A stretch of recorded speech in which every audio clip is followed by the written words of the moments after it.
Ah. Hello? Is everything working? Is chat live? Hello? Hello?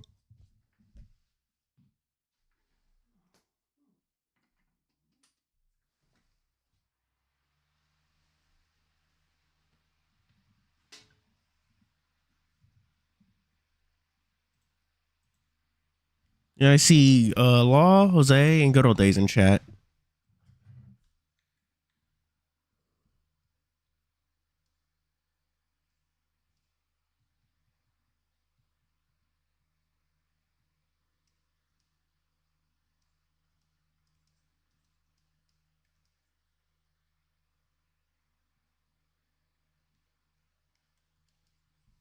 Hello? I'm not muted, am I?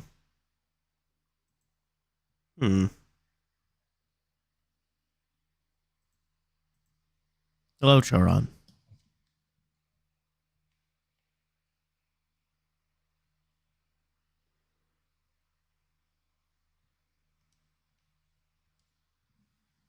Okay, cool.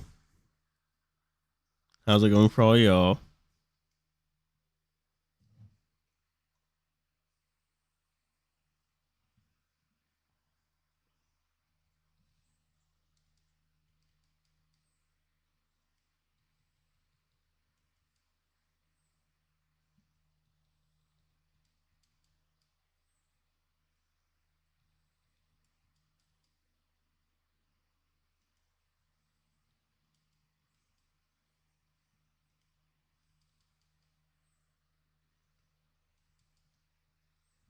Oh, man.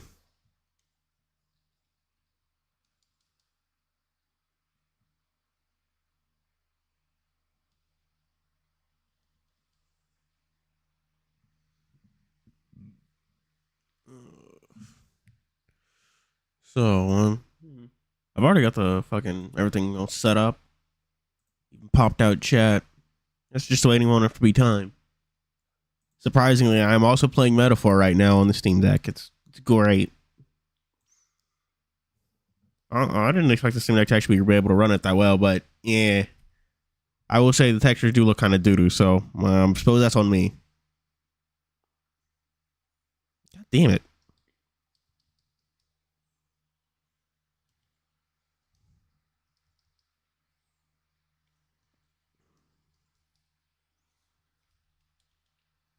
So, how are things for all y'all?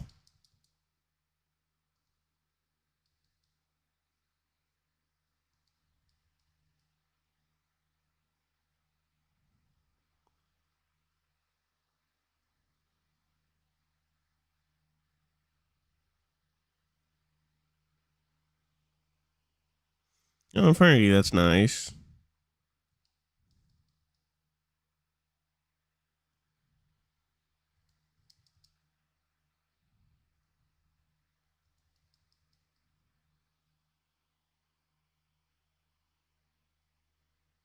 Curse of something?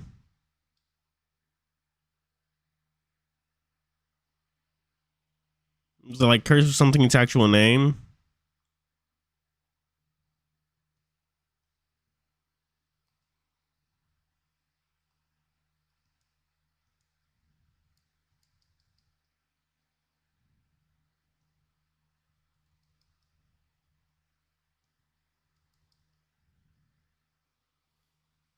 Oh, what is like Curse of something? What's that about? Oh, Hyun Tran. Ooh. This is a complaint because I'm currently playing Metaphor, but I fucking like despise like the steal. Okay, you know that steal move from like the thief class in Final Fantasy? I despise that move. Why the fuck does that have a chance of not working or working? That's annoying. I don't want to have to keep throwing out the same goddamn move. But anyway, I'm getting sidetracked. Also, hello, Huntran and Law.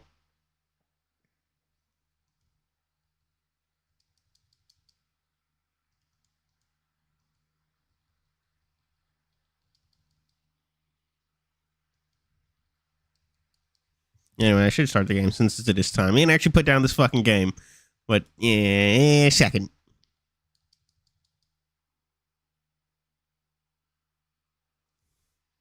Curse of something, really? I'm gonna look that up real quick. You can hear this right. So I just booted up Echo.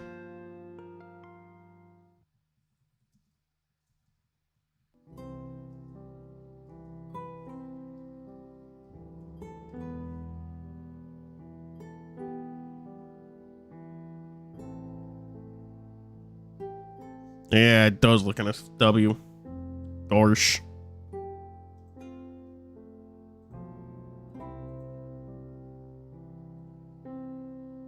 Y'all seeing? Y'all seeing with your looky peepers?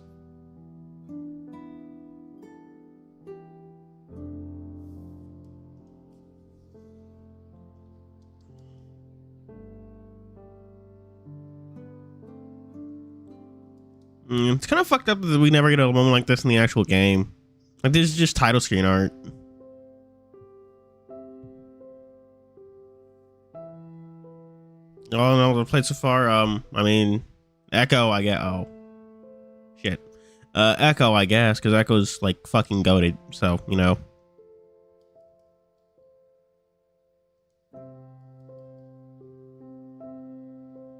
Shame in it, British.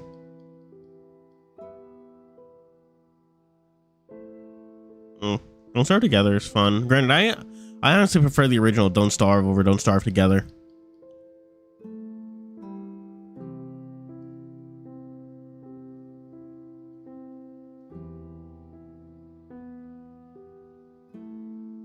This is a stream where spooky stuff happens. Spooky stuff has always been happening. You've just been blinded to it.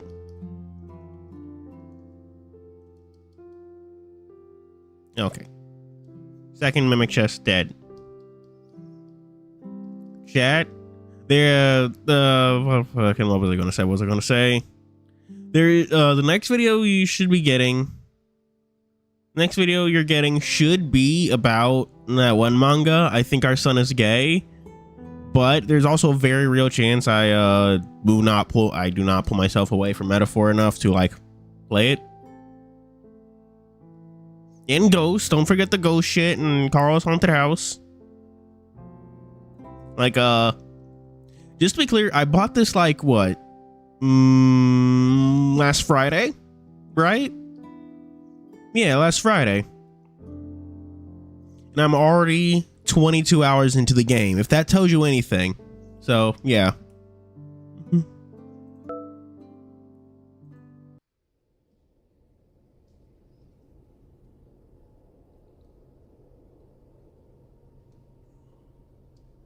Chat, do you make multiple saves in games you're playing, or do you just do one? I always make multiple.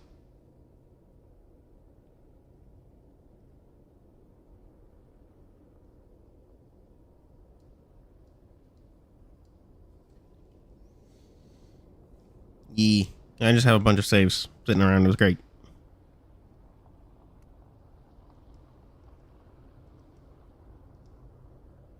There we go. No, depends on if the game will let me, really. When I'll sync up the cloud saves. Here we go. Leo, TJ, and no.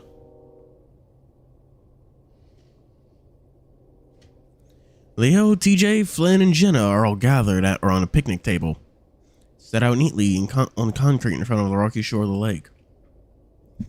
None of this existed when we were kids. In fact, it didn't exist when I left. Guess there's just no music. Okay. Echo is trying really hard to stay alive. You don't need to get out of the car to gauge the mood. Friends are in. Their shoulders slumped, faces turned away from each other. Damn, everything sucks. As they park, Leo's ears perk when he turns to wave at us. Hello. Take a deep breath and turn to Carl. You ready? Nope. Nevertheless, he opens the door and steps out, and I do the same. Whoa.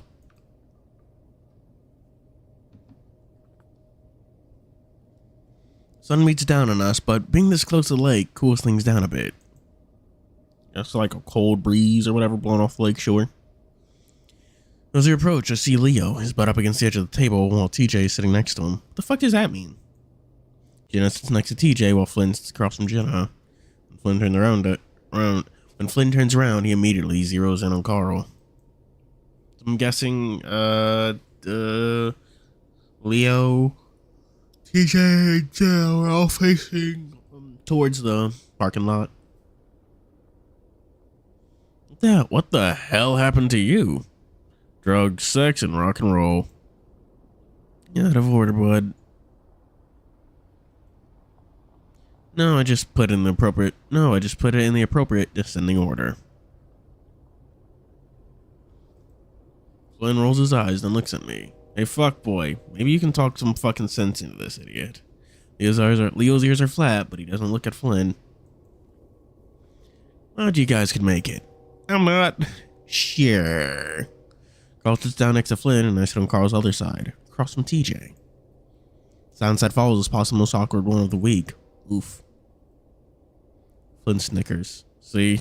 This is stupid. How about we let it happen naturally, Flynn, instead of using every moment to take shots at people?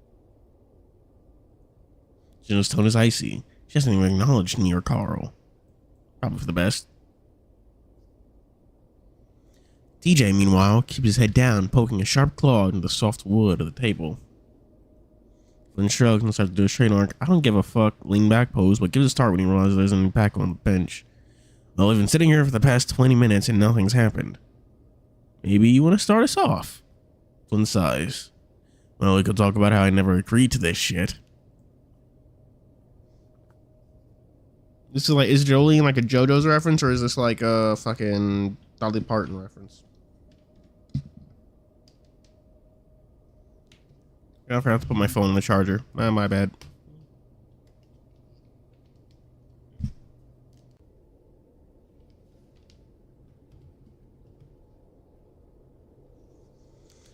Leo's a complete fucking idiot for forcing this to happen. I start to and that I wonder why he thought this would what he thought this would accomplish anyway. That's a start, I guess. Flynn sets his jaw. Of course, talk that would actually get us somewhere wouldn't be for me, and he's not talking.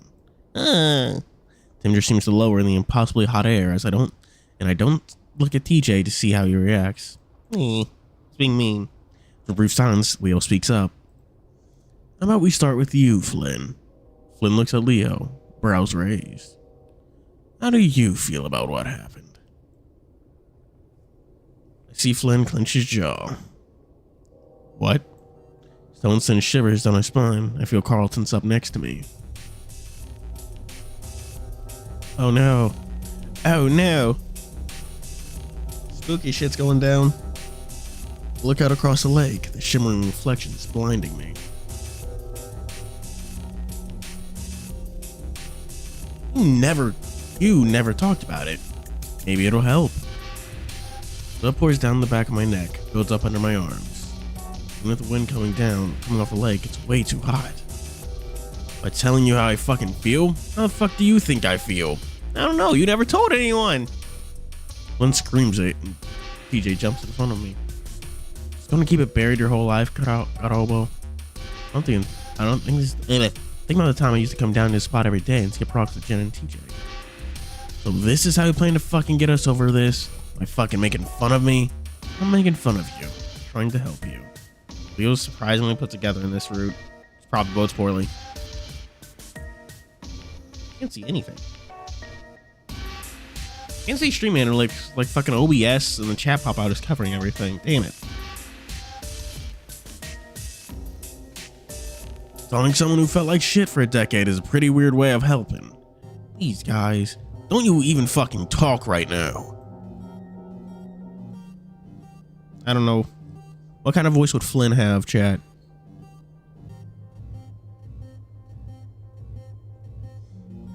Don't you dare talk to him like that. We all went through this.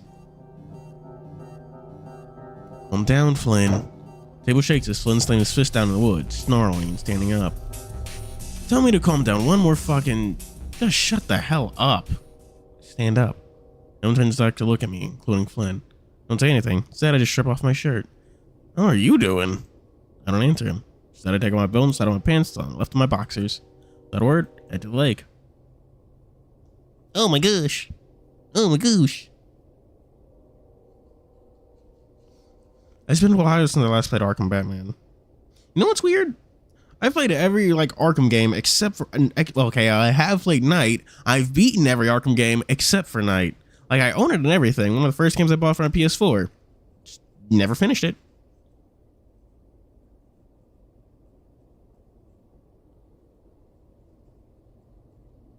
I hear it's pretty good, but man, fucking I wouldn't know. I got decently far, I think. About 100 yards from the tables to the lake, and most of the way is sand. A good stretch is pointy rocks. Don't you really do something about it? I make my way carefully over this section. I mean, there was cuts I'd gotten as a kid. I don't look back until I'm right at the water's edge. And when I do, I see Leo following me, in the process of taking his own shirt off. Where are you gonna put your stuff? It's gonna get all sandy. Casual nudity. I'm personally more of a fan of ranked competitive nudity, if you ask me. The rest of them are still sitting at the table, but I don't care because this is really just for me. Oh, things are gonna go bad, chat. Things are gonna go bad.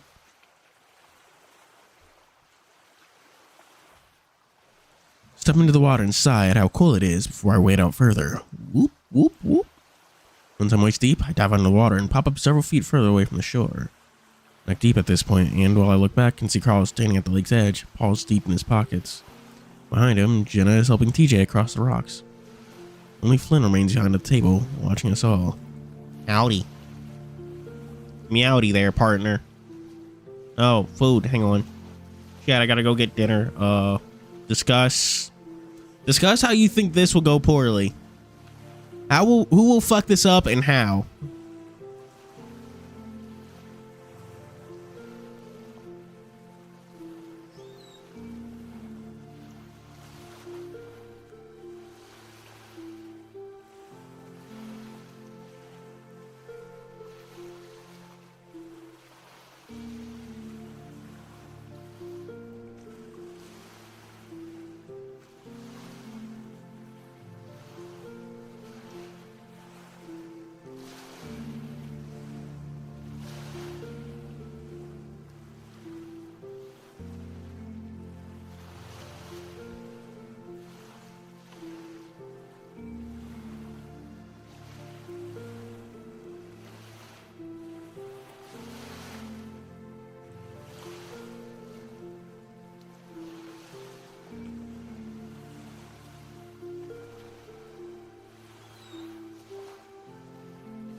Man, what did Leo do to you to make him think he's gonna crash out? I mean, like, you're right, but what did he do?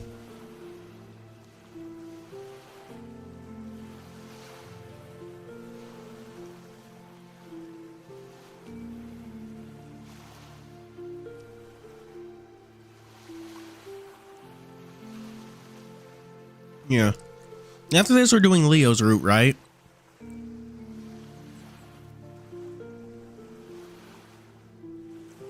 He was up to his chest at this point. I swim in and circle around him before diving under, then popping up right in front of him. Gay boy. Ah, sneaky otter. Splashes water on my face and I cough. Don't be that way. Swim around and some more and laugh at how he flounders after me. He was always a terrible swimmer.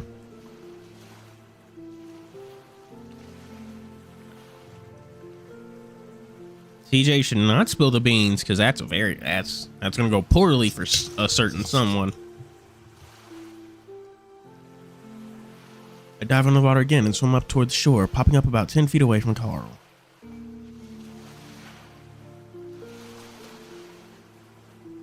Oh. The episode of Bleach was good. Not one of them, well, I mean, so yeah, it was pretty detail packed. We got a lot of lore about the Kamikake. Well, not Minihage, not the Kamikake. I mean, it'll also go very poorly for TJ, like TJ specifically. TJ doesn't get to have a happy ending. Having fun? He's smiling, look at... He's smiling, looking a lot more relaxed than he has all day. Probably because you just avoided a situation that could have gotten really ugly.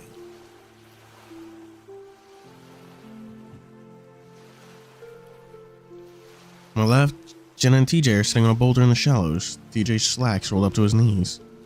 Him and Jenna seem to be talking, so I decided not to play the same trick on them as I did with Leo. Quinn, meanwhile, standing up now, arms folded.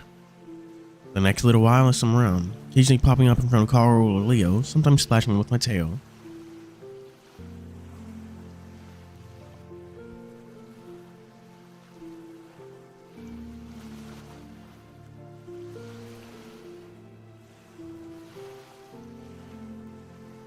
Resurrection? What the fuck do you mean, resurrection? Quincy's you Volstandish, or Volstandine, depending what translation you're going with.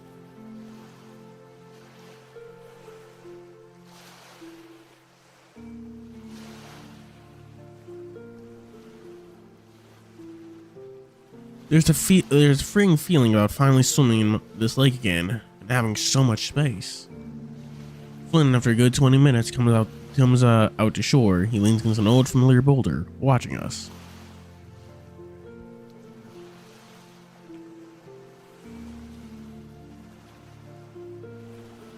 There's no way for me to know how they're all feeling. If it's liberating like it is for me.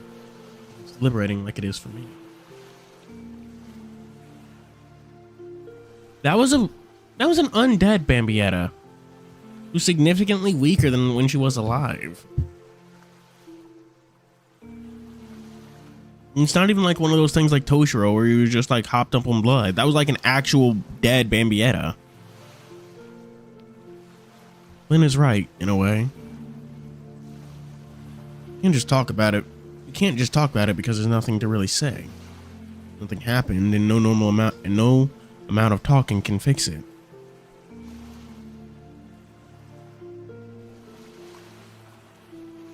Oh, me Huggy, yeah. You got a lot of Ukitake backstory in the current episode, which is actually really nice. What we can do, or what I can do at least, is choose to move past it. And that's what I'm doing now. Just hope that's what they're feeling too. Eventually, I run out of the exhilarating energy that had so consumed me and insisted to drift, and instead drift to the bottom of the shallows. Oh no! Oh no! I lay on my back against the sand, staring up at the murky glow of the sun. I feel my eyes get heavy as I stretch out against the soft lake bed. It's of course a bad idea to fall asleep underwater. If that were to happen, though, I'd probably just try to breathe in noticeable water and immediately wake up. Yeah, I don't know. Don't you have sleep paralysis, you fucking dum-dum?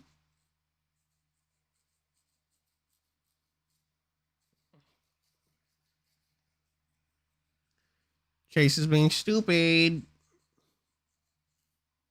You literally just get sleep paralysis this morning? Stop it. Stop it. Still, I'll decide best to avoid that if I can. Force myself to open my eyes again and swim to the surface. Except I can't. Dun, dun, dun, dun. I'm frozen. Remember, my body's on fire and I struggle not to panic. So not start trying to breathe because that's all my body wants to do.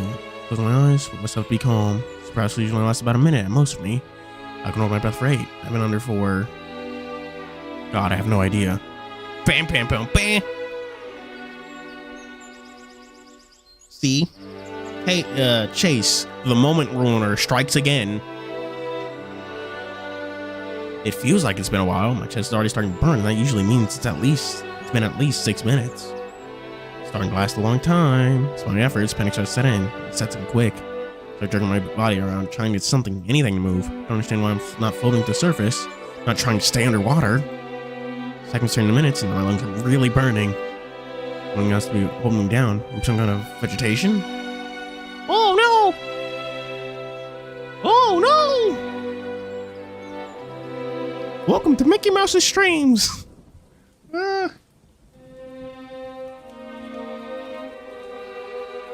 Water begins to glow red as if blood is spread across the surface above me. Coming back for revenge! Get revenge on his friends who abandoned him.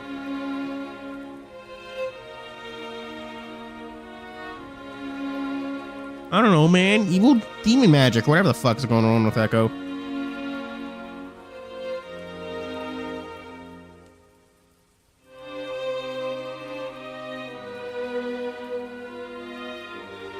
I tug and pull, praying that this is all a dream, that I'm in Carl's room, that at any moment I'll wake up. You thought it would be easy? That's a good one. I turn my head to the voice, which is right in my ear, even though I'm underwater. Then go silent. Things go silent again. This one started to contemplate that I might actually die. Can't get my body to move. None of my friends know where I'm at. Now I'm almost out of air. Bubbles flow past my lips as my lungs finally give out and blackness starts to crowd my vision. Oh no! Oh no! Ah! Well, that's the ending of Carl's route. Great to have you here.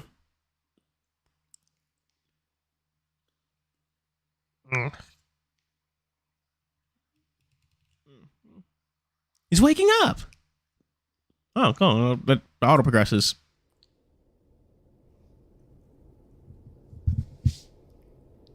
My eyes open slowly, painfully, and I'm face to face with the ram, his muzzle wet with tears. Yeah. We can't. I will give TJ immense grief for this. Well, not TJ. Chase immense grief for this. Little dum-dum. We love him, though. Yeah, imagine things wouldn't have gone well if he didn't, like, almost drown, but... Lol, get pranked. Oh my god, he is. Give him room. I feel some rough balls support my back, turning me on my side. Oops, second otter died. At this point, this lake is actually fucking cursed, man.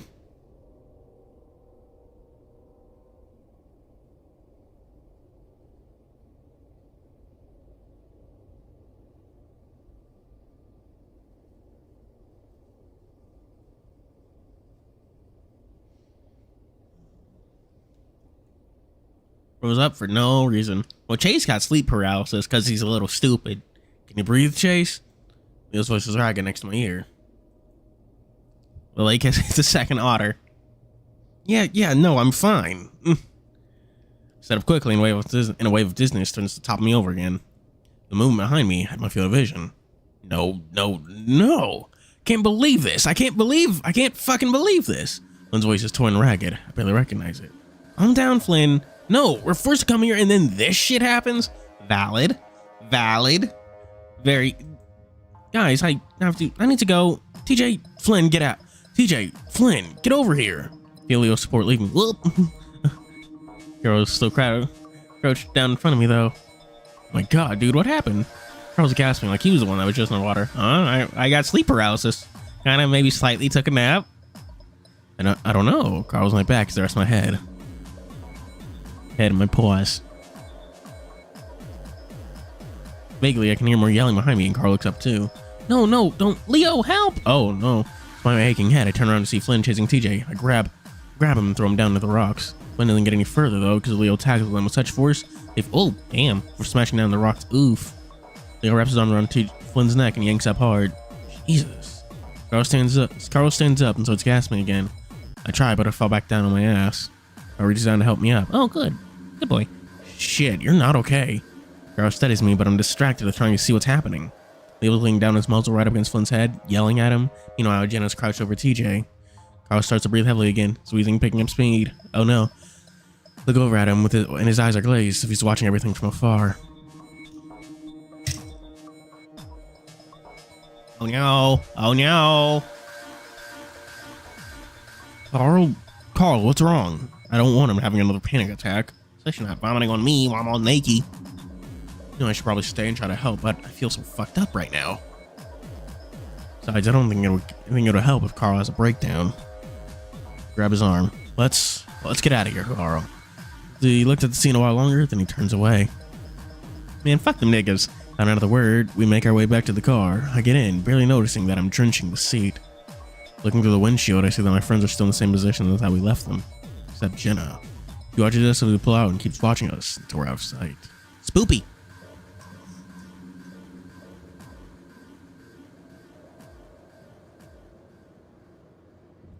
Would not be the weirdest thing in Echo. Carl stays in his glazed state as we make the short drive back to his house. God, I wish. Can't give him much of my attention, though. Yeah, I gotta focus on the road. More preoccupied with the fact that something terrible just happened. Not only to me, but the entire group. Maybe this is a dream? Maybe everything feels so surreal right now, like I'm watching it all happen from 100 miles away. I don't know. Whoever Carl, but his expression is still glassy. Exactly like how I'm feeling. What's wrong, Carl? I don't know. You don't. Cut off as a large coyote suddenly runs into the street. Well, she's a good distance down the road, so there's no danger of me hitting her. Watch as she tears out into sagebrush, zigzagging about, arms flinging in all directions.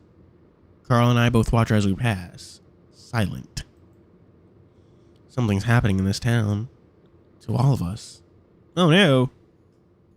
The bad mojo, the bad juju vibes are getting worse.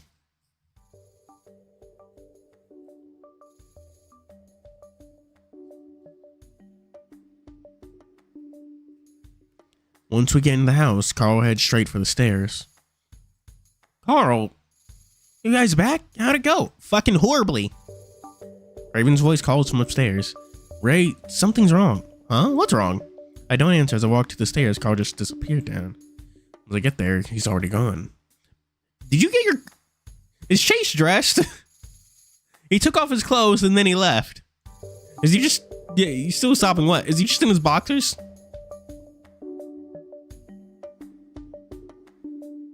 Making my way down the stairs, walking fast, faces past, and I'm on that. It's at that point that my headache starts to make a comeback. Yeah. Characters are forgetting a bunch of shit. Their clothes, Raven's existence, nothing important.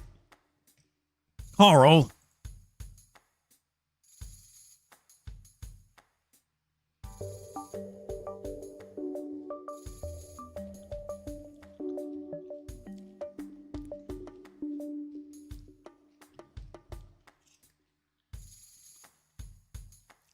Okay, chat. I just thought of this because I just ate a piece of steamed broccoli. But in the US, it's usually spinach that's like a stereotypical thing for kids not to like. But in Japan, that's usually like bell peppers. What's like, from your country, what's like the stereotypical thing that kids don't like? The stereotypical vegetable. Prehevel? What's prehevel? Not in the basement either, but I can see the yellow light glowing from the crawl space. Something. I don't know what it is, but something feels incredibly wrong right now. Y'all don't know shit. Y'all know that? Buzzing fills my head. The ground is unsteady as if I'm walking on sand. Once I find Carl, we're both going to a hospital. I stumbled down to the crawl space again. Carl's not there. Greatest familiar row of tubs, but a stack of them have been pulled away from the wall. Carl? Carl, what? I fell silent because ahead of me is a hole. 3 feet high and 2 feet wide. What the hell? Carl?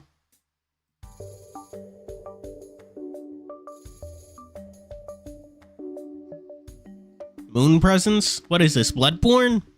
Plaster covers the tarp around it as if the wall had been bashed violently to create the hole. Did Carl go through it? Getting on my paws and knees, I look into it. The darkness is inky and so black I swear I can touch it. Crawl forward. As I crawl forward, my mind gives a violent jolt and I arc my head back, teeth bared. Oh, is he okay? And then I fall. And it feels like I fall forever. Something, Ito Junji.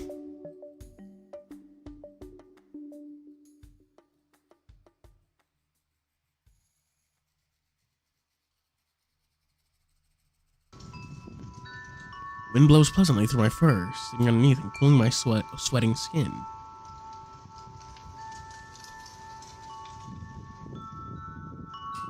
Yeah, drop my comb.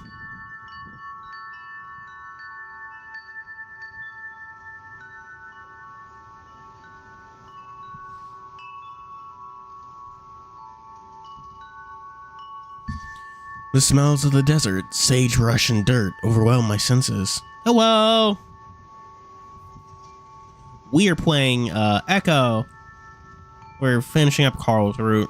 We should get it done today. I mean, fuck. How long has it been?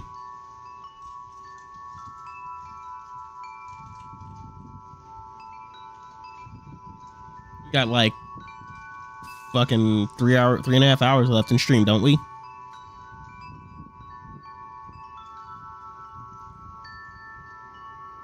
So how things been going with fucking I want to say Chenya. Well, yeah, that is the right game. Okay, let's go.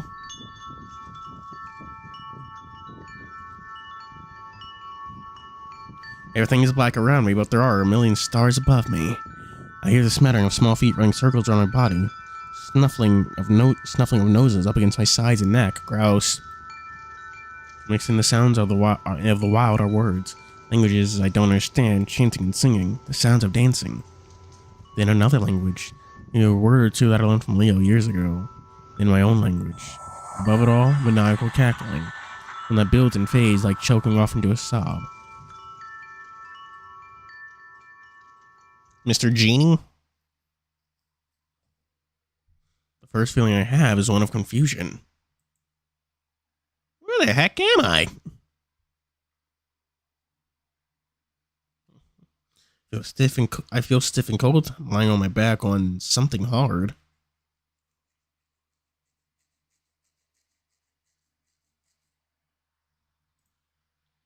expect to see stars above me when I open my eyes, but instead, all I see is blackness.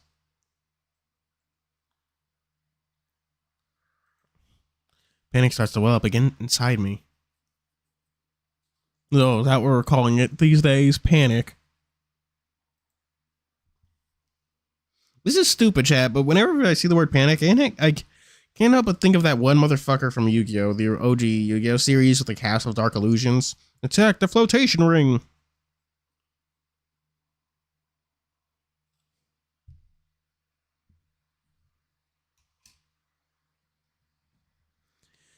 My breathing quickens, and though it's hard and painful, I manage to push myself into a sitting position. No, fuck it. While there's an ad going on, I'm gonna go check Master. Oh, I didn't log in yesterday. Well, whatever. Nope, no new leaks or anything.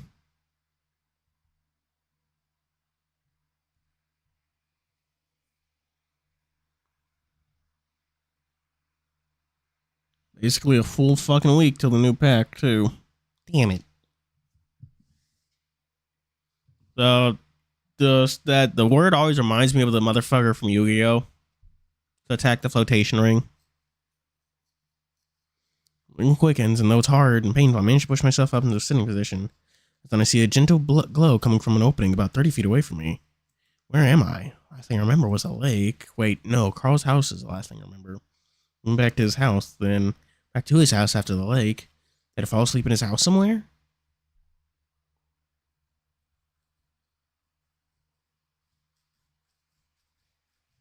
I fell around on the floor with my hands and can feel the wood underneath me. It creaks as I shift around. Carl. My voice comes out hard and crackly. I have to lick my lips several times to keep them from sticking together. Gross. Player Killer of Darkness.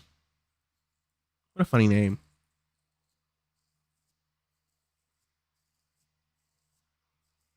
Shamans don't get rights. That's what Hearthstone says. What's different about Life is Strange Double Exposure? Is that like a new Life is Strange game or a remake?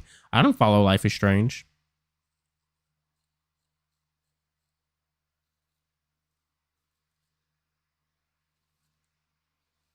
Why don't you look at leaks? That's a bummer.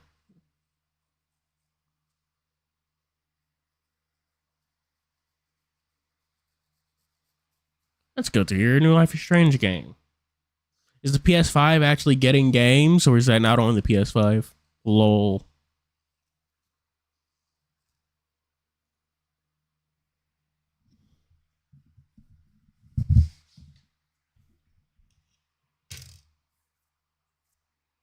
Double exposure. Isn't that a fucking camera term? Isn't photography like a heavy part of Life is Strange or something? I call out again, but more softly this time because I'm starting to wonder if someone else brought me here. The ghost of Christmas past. When I don't hear anything, I start to draw forward towards the light. My head throbs a little and there's a coppery taste inside my mouth. Oh no! Probing my tongue around, I taste the sour of bites along my cheeks. So let's run through the list of things that could have happened. In Carl's basement, then I just sort of seized up. Something hit me over the head. Bonk. What, did Shaman get nothing good?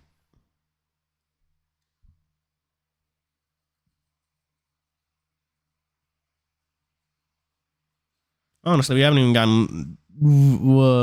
MD's getting a new, like, pack, like, next week. I think, like, next Monday. Or maybe Tuesday, I don't know. But we've only had, like, one fucking card from the entire... Well, 2 cards from the entire set revealed so far. Haven't even got anything else leaked. Raven's not having a good time.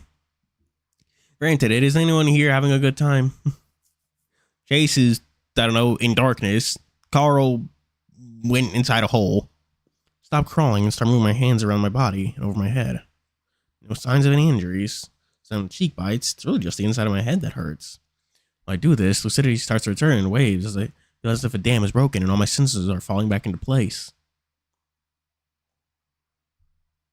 At the same time, panic starts to set. I see. There's his fucking name. Starts to return as I realize how much this doesn't make sense. Someone had to have brought me here, whoever here is. Start crawling again, trying to keep my panic under control. I'm almost to the glow, but it's weird because it's coming from the ground. As I get closer, I hear soft brushing against my head. Tense and look over my shoulder.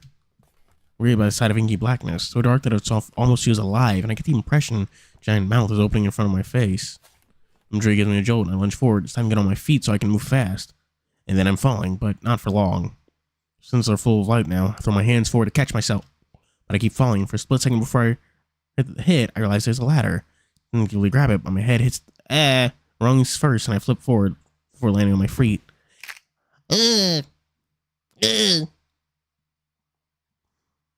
Weak ankle. It happens on weak ankles, though, and my right foot gives out. My ankle rolls. I hear a series of pops before the rest of my body hits the floor. I guess Chase is already dead. Didn't even get to see the monster. I hit for a moment, the sudden noise and violence of the fall stunning me. In my stupor, I feel a cold spiderweb of electricity pulsing from my ankle, and that's what spurs me to move. Yeah, this nigga fucked up his ankle because he's stupid. Put myself into a sitting position to clutch at it. Fuck. Pain isn't really bad, but something is definitely wrong, and I'm not sure if I can just walk it off.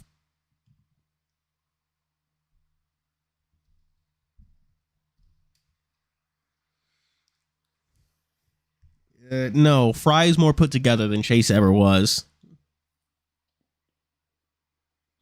That's when I noticed my surroundings.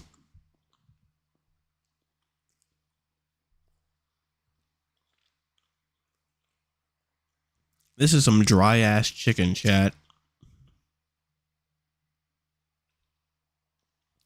I mean, I'll take it, but wow.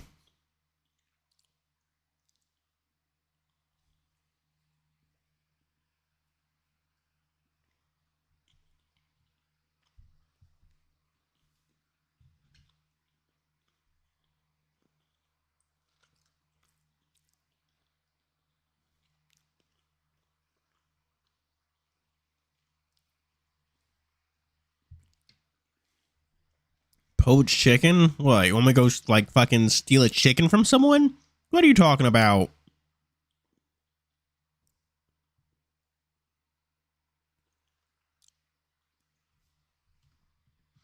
The long hallway stretches out on either side of me, lit by decorative chandeliers. Looking up, I see that I've fallen down a drop-down ladder from a small square in the ceiling. What the hell? Look back down at my ankle. I wiggle around and immediately feel another pulse of electricity that feels much more painful this time around. Damn. Who the fuck is putting their chicken in water? What the shit is that?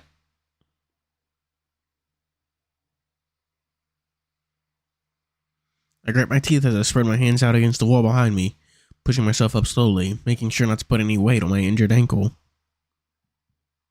Tigers. I don't think there's any tigers in Echo. Man, honestly, all the animals in Echo are fairly basic, fairly standard. I think, yeah, the largest carnivore in Echo is just a bear.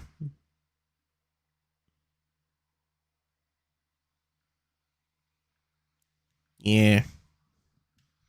Chase has entered his limp era, going total, I don't know, flaccid mode.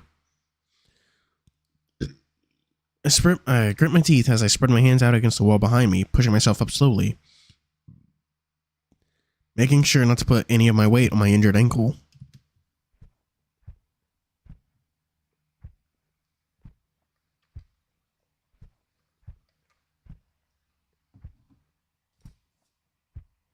Jason is no good, very bad legs.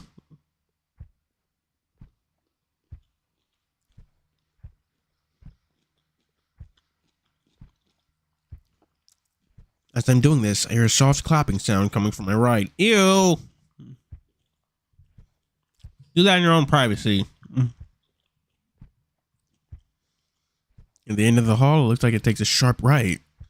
Sounds like the noises are coming from that turn.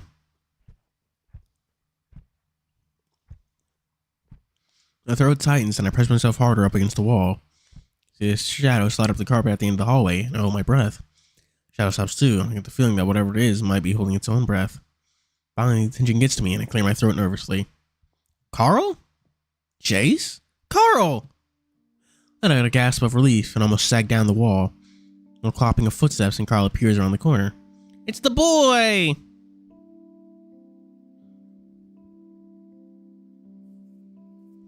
Yeah.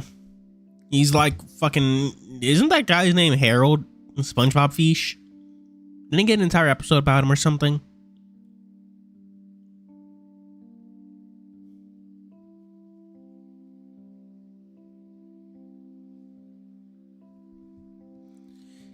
His eyes are wide and his nostrils flare. He stumbles up to me, his hands clasped together nervously. Holy shit, dude, it's so fucking good to see you. Press up harder against the wall, taking more weight off my foot.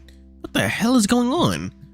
I don't know, I just woke up. Are you okay? He looks at me, then down at my foot. Are you hurt? Just up at the ladder. Fell down that damn thing. Carl looks up the ladder and the dark hole it leads up to. What were you doing up there? I don't know, I just woke up in the dark and tried to crawl out. Shit. Carl bends down to look at my ankle, which is clearly starting to swell. Can you walk? I think so, kind of. He stands back up and looks around. Jeez, I don't know what's going on. I just woke up in a bedroom up the hall like 20 minutes ago. Is this not part of your house? Carl lets out a breathy, incredulous laugh. No, definitely not. I'm trying to find a window, but I can't. Maybe we're in a basement or something. Last thing I remember is your crawl space. Why would they have an attic in a basement? Look back up at the dark hole in the ceiling. Maybe it's not an attic. Chase, I'm freaking out. Everyone's freaking out, man. And it shows too. His breathing is picking up and his wide nostrils flaring again. Reach out and put a hand on his shoulder, giving some reassuring squeezes. Squeeze. No, it's okay. No, it's okay. Maybe we got really high or drunk or something. What's the last thing you remember? Carl starts clicking his fingers together again, looking up away from the hall. Looking away up the hall. The lake? Yeah, I remember we went back to your house, then down to the basement, and then Carl frowns. I don't remember. I watch him carefully, but then I remember looking behind the plastic bins and there was this... Help! Eh!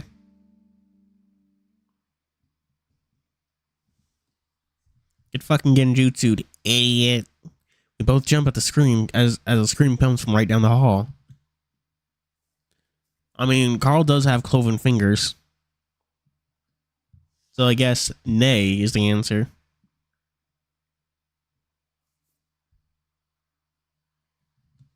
What the hell? Oh, Carl and I both look at each other wide-eyed. So, how was that train wreck? Was it better than Blue Lock?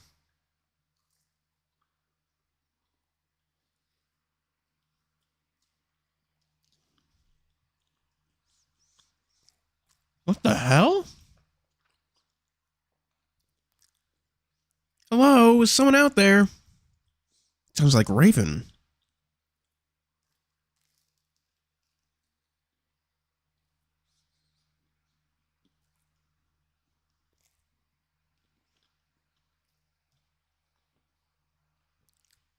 Carl starts to hesitantly walk up the hallway. I move to follow, and immediately regret it as I put my weight on my ankle. Ah!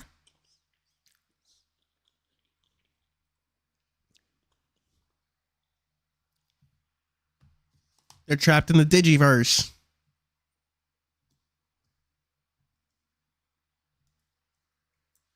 Probably. I haven't actually watched Digimon Chat.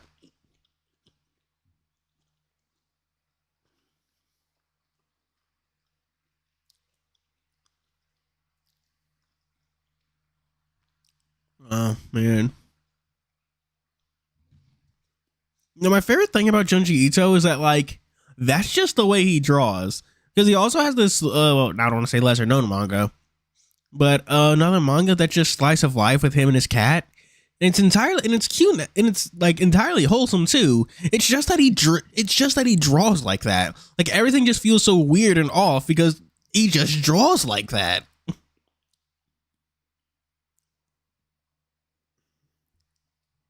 Like that's not him trying to be, well, him drawing like that isn't him trying to be spooky. That's just his style.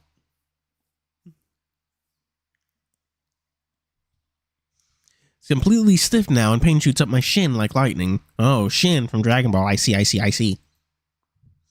My gasping causes Carl to turn around in confusion. Then his eyes light up when he sees my leg. Oh, shit. Here. The goat? What the fuck does that have to do with anything? I reaches out and wrap an arm around his neck. He's sturdy and strong, easy to lean against, and I sigh with relief as I take the weight off my injured ankle. Yeah, I burp. Somebody? Oh, it's Raven. Hobble our way down the hall, following the sound of Raven's panicked voice. Take a left at the end of the hall and are confronted with almost identical hallway to the last. That's when I start to smell smoke. Oh, shit! Do you smell that? Carl puts his nose up. Something burning? Help me! I almost jump again. The sound comes from right to our left, and the door on the left side of the hallway. Both look at the door for a moment. Carl's ears perk straight up. Eh. Both jump again as the door shakes from several heavy bashes that rattle the frame. Help! Some kind of smoke room. Whoa! Cries mournful like he's given up. Raven? Shaking, pounding stops. Carl? Carl! Voice instantly turns hopeful and the voice grows muffled, as if Raven is pressing his muzzle right up against the door. I'm stuck. The door won't open and there's a fire. What? Chase, there's something burning on the stove or something. I can't see it. Me and Carl look at each other in bewilderment. Guys, it's getting really smoky in here. I can't really see anything. He gives a cough, and it's really hard to breathe. All right, hold on a sec, man. We'll get you out. Carl shifts me to the wall so I can lean against it and tries the doorknob. Knob barely turns, clearly locked. Shit. Yeah, it's locked. It's getting really hot in here. Hold on. Carl shoves his shoulder up against the door, gives a few creaks, but otherwise stays solid. Please help. Oh no. Oh no. His plaintive whispering is barely audible through the thick wood. Use your head, Carl. What kind of lock is it? Maybe we could pick it? Carl studies the knob.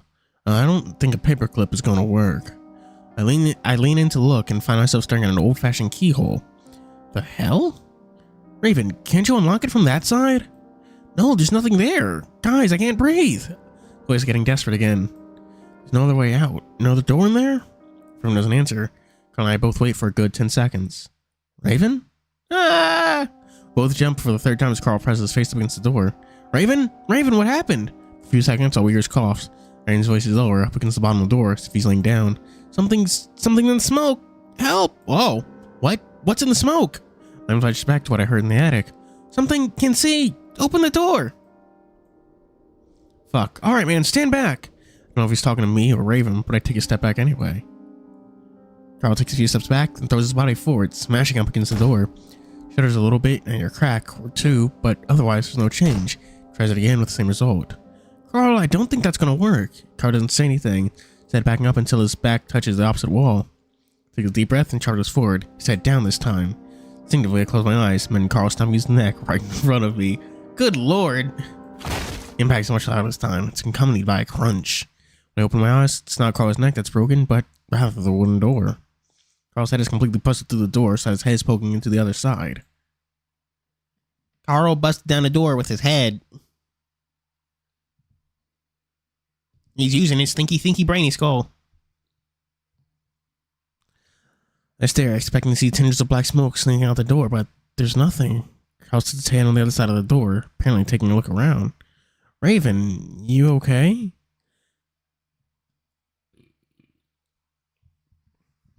This place is fucking weird, man.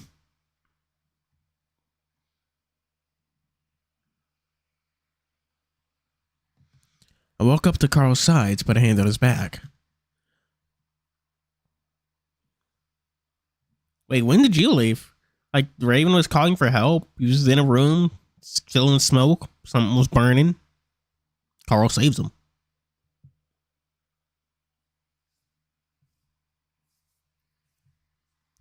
Carl, what is it? Is there a fire? Carl braces himself against the door before pushing back, yanking his head out of the opening. Man. I really gotta pace myself better.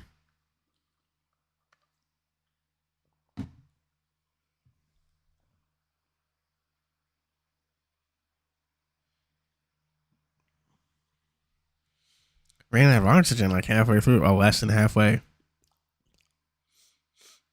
Yeah. Carl braces himself up against the door before pushing back, yanking his head.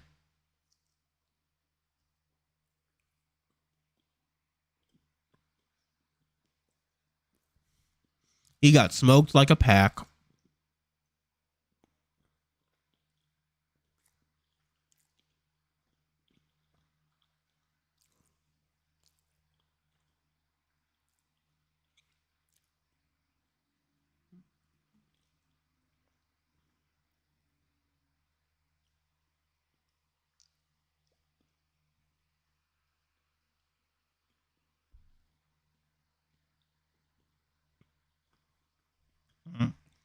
Hang on, chat. I'm eating.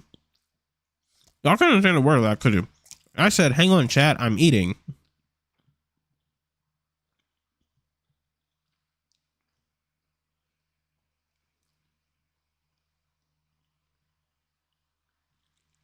Comes up with a bunch of wooden splinters clinging to his head and fur and beard and sweatshirt.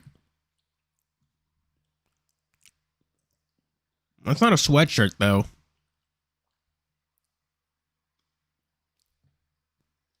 Nothing. I ducked down and looked through the opening as well, taking care to keep weight off my injured foot. I read to the side of a brightly lit dining room and kitchen, but it's clear, no smoke in sight. It was completely black in here a second ago. Looked down at the trembling voice of Raven below me, see the husky curled up, his head poking up from his fetal position. Hey, Chase. Hi. Caravan sandwich? What the hell is a caravan sandwich?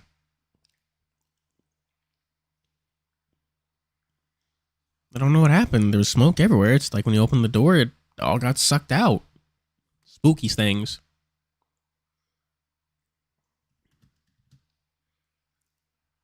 I sniff and now I can't get I can't even get a whiff of smoke aside from the residual taste I still have of it in the back of my throat.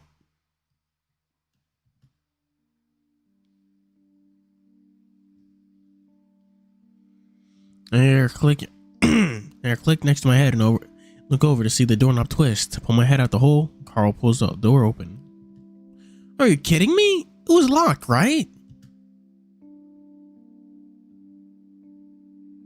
It was definitely locked. Raven gets up, brushing his shaky hands down his shirt. That's spoopy. Things are getting spoopy. You okay, man? Yeah, I just thought I was going to die for a second. Second time today. Second time for Chase today. If it happens a third time, he gets free ice cream cone.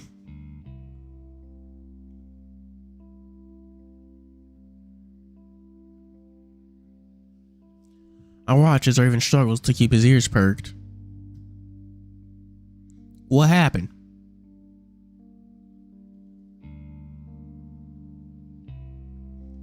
What happened? Fucking, you know that one scene from like the Mickey Mouse cartoons where Minnie trips on a rock? What happened? I'm getting me meds. Why are you talking like Mr. Krabs?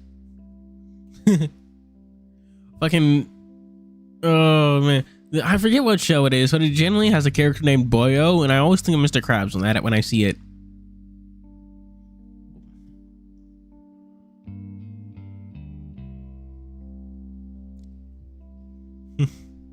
That's Sunday. Something. I actually stole that joke from Dragon Ball Z because something Chaozu. Oh, Dragon Ball Z abridged. Something Chaozu. Raven takes a deep breath. I don't know. I just woke up in here and smoke just started coming out from the stove, or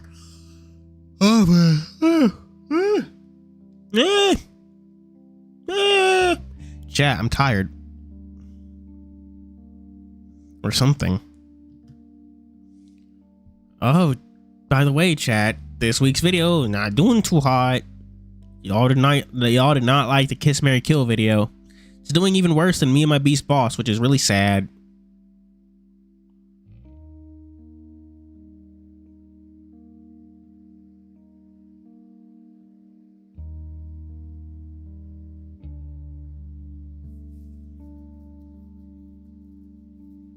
No, Batham doesn't deserve rights.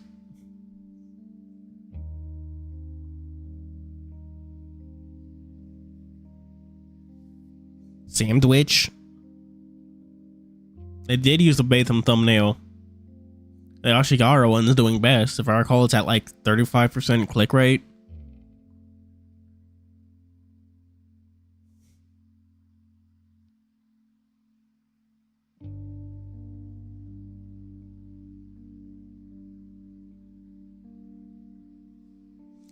You said you saw something. Oh no, I do the, there's a test thumbnails where it just selects from the 3 thumbnails to show viewers and goes for click rates on that. Right now, the one with Achigara is doing the best.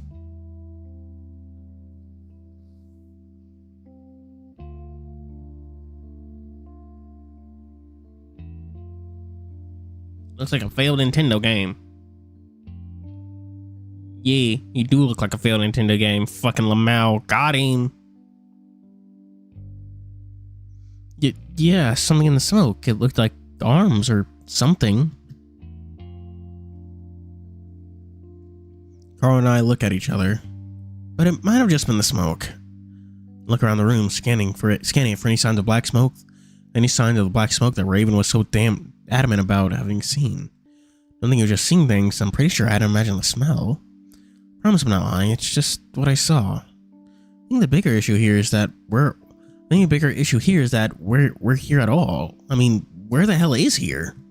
She's putting her hands out, giving an incredulous laugh. I thought maybe it was just another part of your house. Raven looks at Carl. I mean, I went downstairs after you guys and found this hole, and everything went dark. Carl looks down. Same here. I followed Carl. Both look at Carl, but he doesn't say anything. Instead, just moving past Raven into the large kitchen next to the dining room. I humble after him, then reach out to leaning against the counter. Try to gather my thoughts. Everything still feels so dreamlike, surreal, and my thoughts are sluggish. Carl, do you have any idea what happened? I mean, that hole. Did you go there too? Carl sets his hands on his hips, eyes wandering around the room.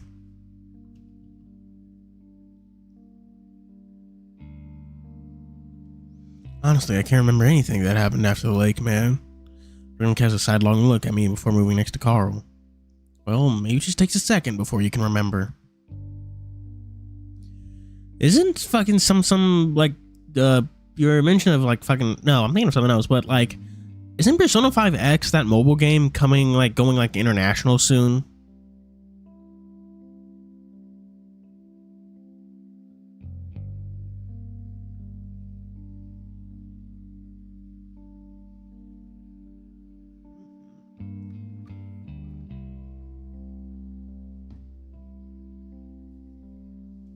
That's what I heard on Twitter, but fuck me if Twitter's correct about anything. I was really confused when I woke up here. I was curled up on that counter. Points to a marble countertop under a row of dozen pans hanging from a fixture attached to the ceiling. Standing in silence we stand there in silence as I imagine we have individually absorbed the situation we're in. Old lady phantom thief, yeah. That'd be awesome.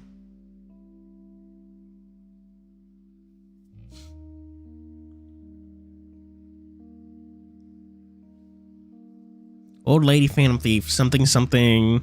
Old lady from. Oh wait, there was a new Dandadan chapter. I completely forgot about that. There's the aunt from Dandadan, or grandma from Dandadan, or yeah, grandma.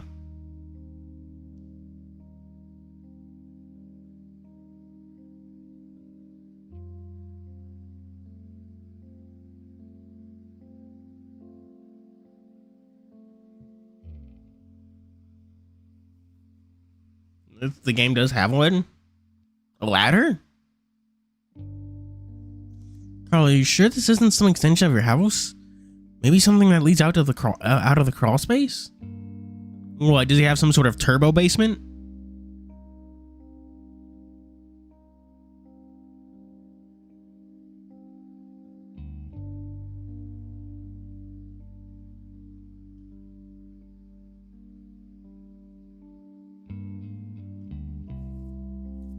Oh, an old lady phantom thief. Yeah, I saw that on Twitter. That's what people were saying. It's going to like go international or something. The Ram laughs, but it definitely isn't genuine. Dude, I think I know if this was some part of my house.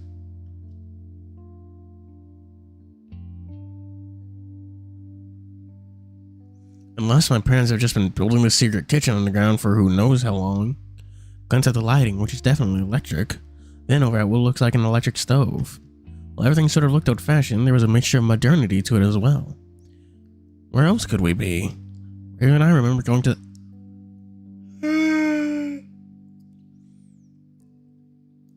the crawl space still in consciousness after we found that hole, which is where you went, Carl.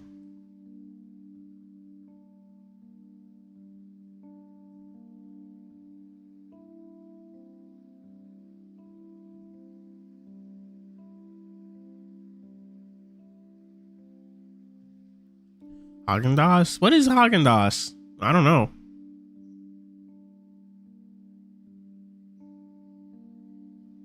Raven and I remember going to the crawl space and losing consciousness after I found that hole, which is where you went, Carl. The ice cream? Oh. I don't really eat ice cream, man.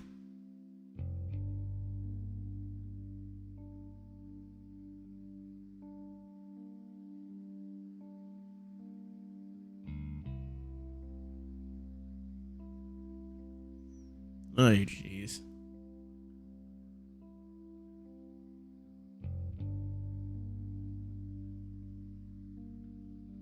Ice cream brand PT by Haagen-Dazs and PT? What in the world? Spooky ice cream. Spooky, scary ice cream, man. Send shivers down your spine. Woohoo. PT is an acronym. It stands for Playable Test Demo. It was a playable like demo Hideo Kojima made for Silent Hills, which was supposed to be released, but then like Konami did a Konami and nuked it.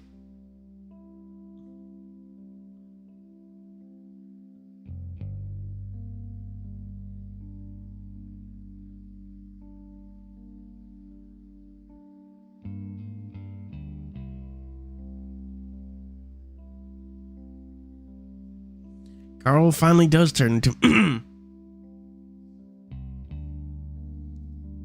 What the fuck does Haagen-Dazs have to do with Marvel vs. Capcom 2? Making rice, cool. We save Raven. Carl finally does turn to me at this point, his brow furrowed. Do you think I had something to do with this? Even though I was implying that he might know more, Carl suddenly jumped being defensive, catching me by surprise. No, I just wonder if it might have any more ideas since it's your house, you know?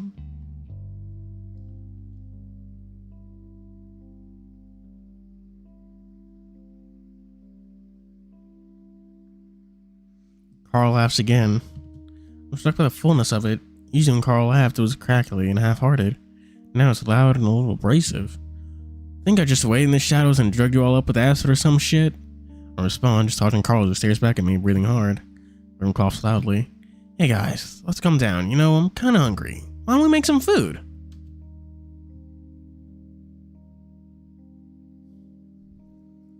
Yeah, that's because y'all are a bunch of boomers.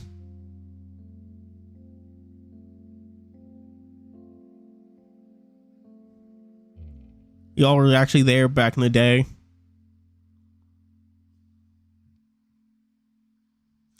That seems to break Carl out of his stare down with me as he looks over at Raven and huffs out one of his more characteristic chuckles. Really, Raven? Yeah, that always makes me feel better. Hell yeah.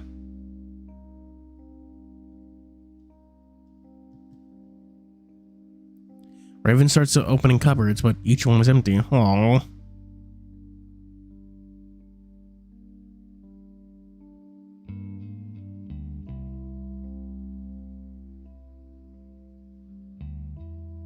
Raven starts opening cupboards, but I already read this. Carl turns back to me, frowning. Oh, no food. Sorry, Chase. I'm just fucking freaked out too. Thing is, I don't think we're in my house anymore. Chuckles again. I mean, are we even in Echo? What time is it anyway? Reach in my pocket to check my phone. That's when I remember. I have a fucking phone. When jump with the realization, shove a hand in my pocket and pull it out. I didn't think of that before. What?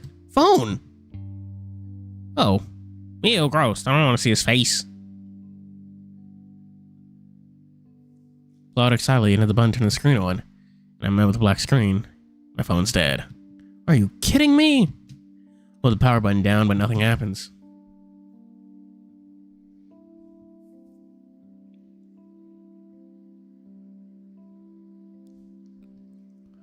Look up to see Raven and Carl getting some results. Raven shaking his as if that's going to help.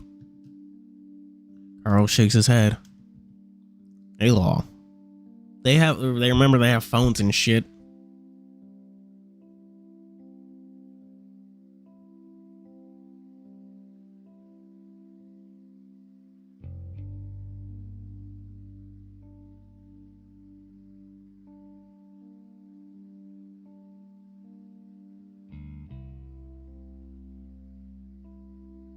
Oh no. What do you mean? Oh, no service. Oh.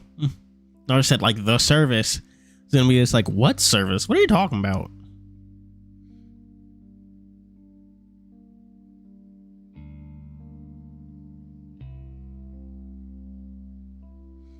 Where are we going? Were we out that long? This is crazy. Press hands on my face for a moment. The idea that this could be some sort of dream coming to mind. I remember after taking an overnight job back when I was a freshman, how that had fucked up my sleeping schedule. Oh man. Oh man. That in turn gave me all kinds of fucked up, realistic dreams.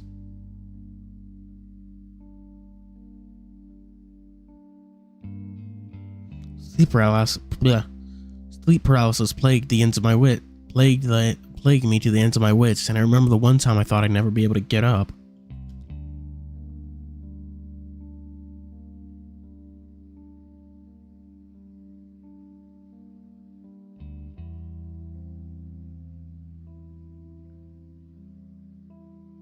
Spoopy. Meaning, you can't ring anyone if your phone has no service. That's true. Granted, who the fuck would they call? They don't have friends.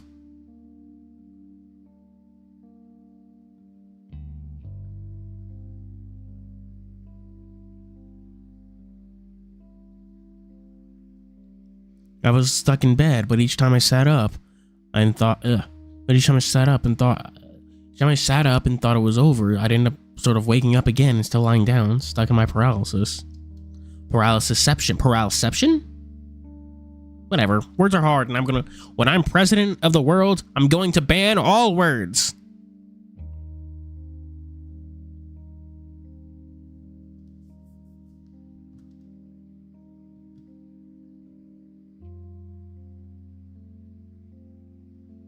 Dreams within dreams within dreams.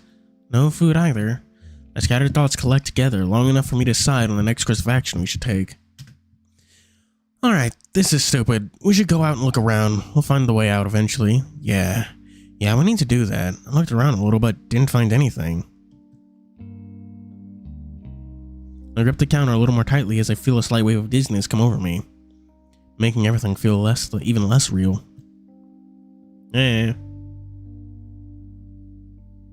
Furry character and Don't Starve? You mean Krampus? Granted, it also has a Weber, so.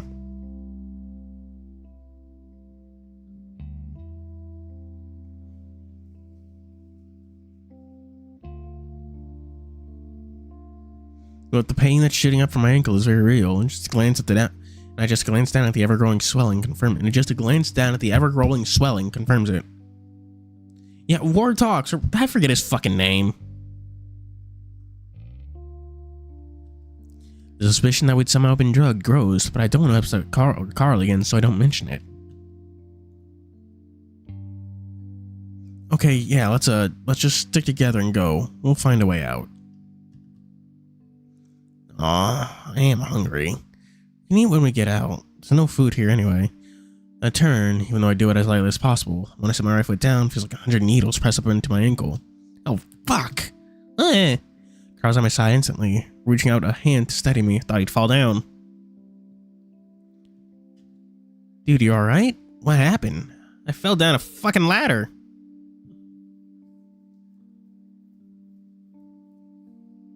Damn, they don't like goats? They're anti-furries? What the fuck? That's so messed up.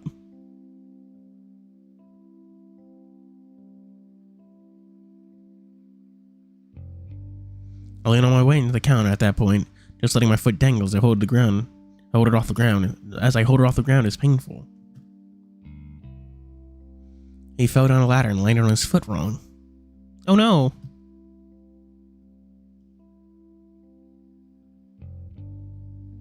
What? But it's only now that it's really starting to hurt. I say it through gritted teeth. The pain is actually making me sweat, and I'm just realizing that I might have done more than just sprain it. Oh no!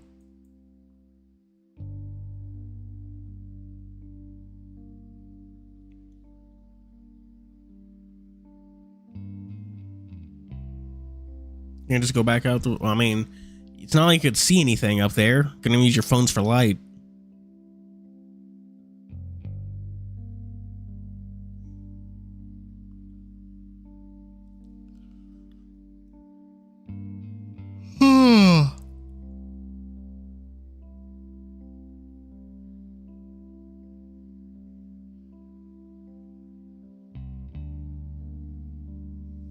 I don't think I can walk like this. Oh, now it's like the one way, only. Oh, now this is like a one way only, but you can't go back. I mean, I suppose.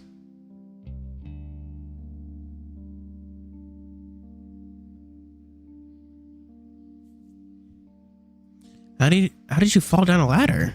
He woke up in the attic. Here, Carl lunges down in front of me. My stupefied brain thinks it's a butt sex jokes, but I managed to keep it canned. You sure? I could just lean against you. It'll take too long. Besides, looks like I can't walk at all right now. Hesitantly, I let go of the counter and let myself sort of fall forward on the ram's back. Ooh, piggyback! Ah. Man, if they die now, they're gonna have to go back to yesterday. That's gonna be so much progress wasted.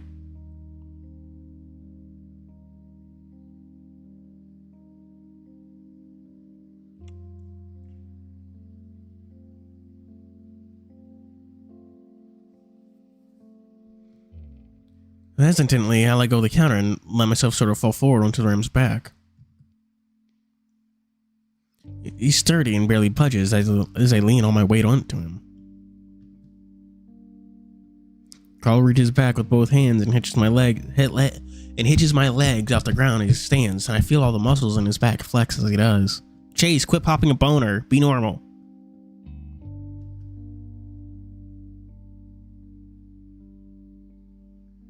Damn, Carl, you work out?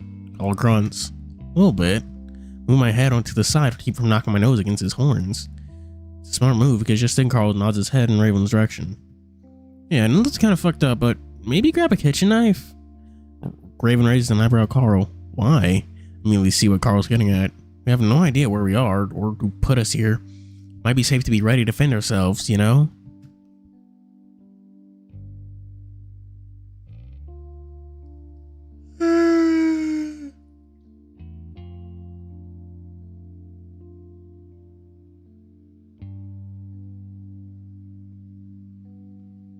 Tired.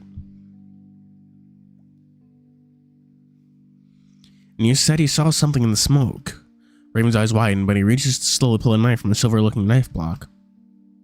Husky frowns at the shing sound it makes. That's because I might slightly be also on Twitter.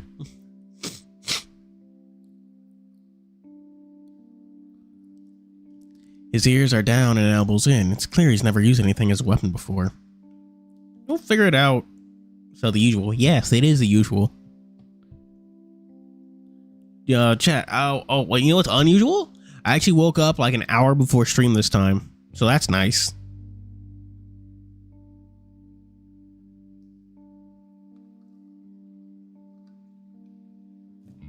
There's a non-zero chance I am sick, though.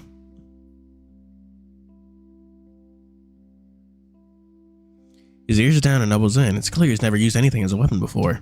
But I can't blame him. Neither have I. I don't know if I should be the one to do it, though. What, you want the man who can't walk to swing around a knife? Well, you're not strong enough. Well, you're not strong enough to hold Chase, so I've got my hands tied. Looks back at me. If anything happens, though, I'll have to drop you and help him out. Okay, man? I chuckle softly. Yeah, no problem. Let's just hope that doesn't have to happen. Yeah, I took a nap from like 12 to 5. It was good. Yeah, no problem. Let's just hope that doesn't have to happen. Chase Hunter has never killed anybody. He's a good boy who's never done anything wrong. People just hate him for his smug looks and Twinkie attitude. And with a shaky husky in the lead, we set off back into the hallway. That's why I can't be sick.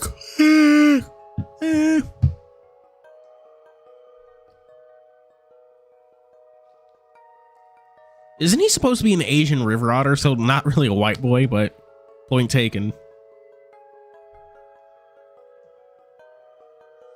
The Bronsons are Mormons. They're the only other otters in town. Immediately, it's clear that wherever we are isn't very large. 4 identical hallways lead us around in a perfect square. Each hallway has 3 doors on the right, 1 on the left, and a hatch in the ceiling that leads to the attic. What also becomes immediately clear is that the door on the left leads to the kitchen, but from the kitchen, there's only one that there's only one that the kitchen. But from the kitchen, there's only one door out.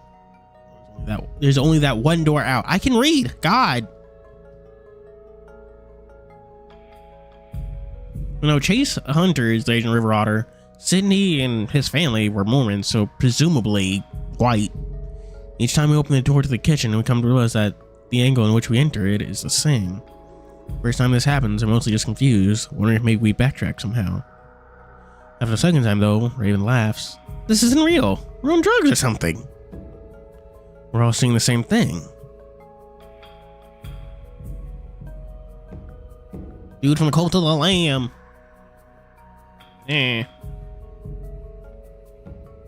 What dude from the Cult of the Lamb? You mean the lamb? Or I'm just having this dream and none of you are real, eh? Husky voice is bordering on crazy.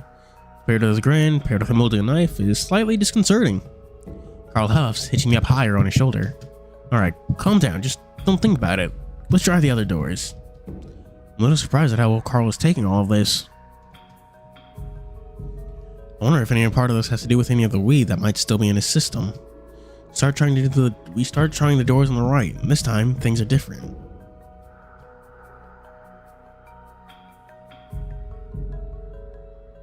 Hey man, it's not like any of you can read. I don't see you over here reading. First door opens up to a wall, which is an extension of the beige color of the wall. What? Stared for a few moments, and for the first time I get a deep unsettling terror in the pit of my stomach. It's like that one door in Dark Souls 2 that opens up into fucking nothing.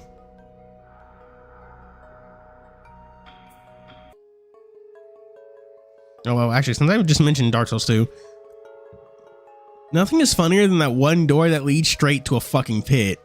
The fact that it's immediately after a bunch of enemies, so if you're rushing through and trying to find a way out, you won't see the fact that that door goes to a fucking bottomless void.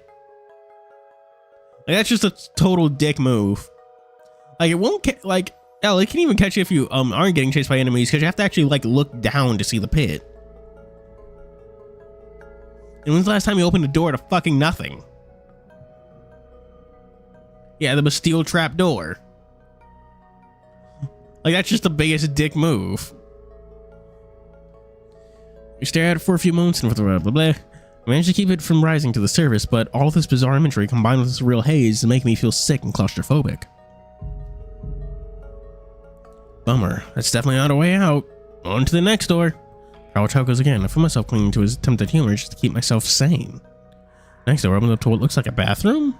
Doesn't matter minor one though, since it's completely with a pull chain from a high From a high tank. Well, at least we've got the essentials, right? Next door reveals a room full of tools and chains hanging from the ceiling. Along with a sawhorse? What's a sawhorse? The walls though are lined with wooden planks. Carl gently sets me against the hallway wall before hurrying in and peering into the wood.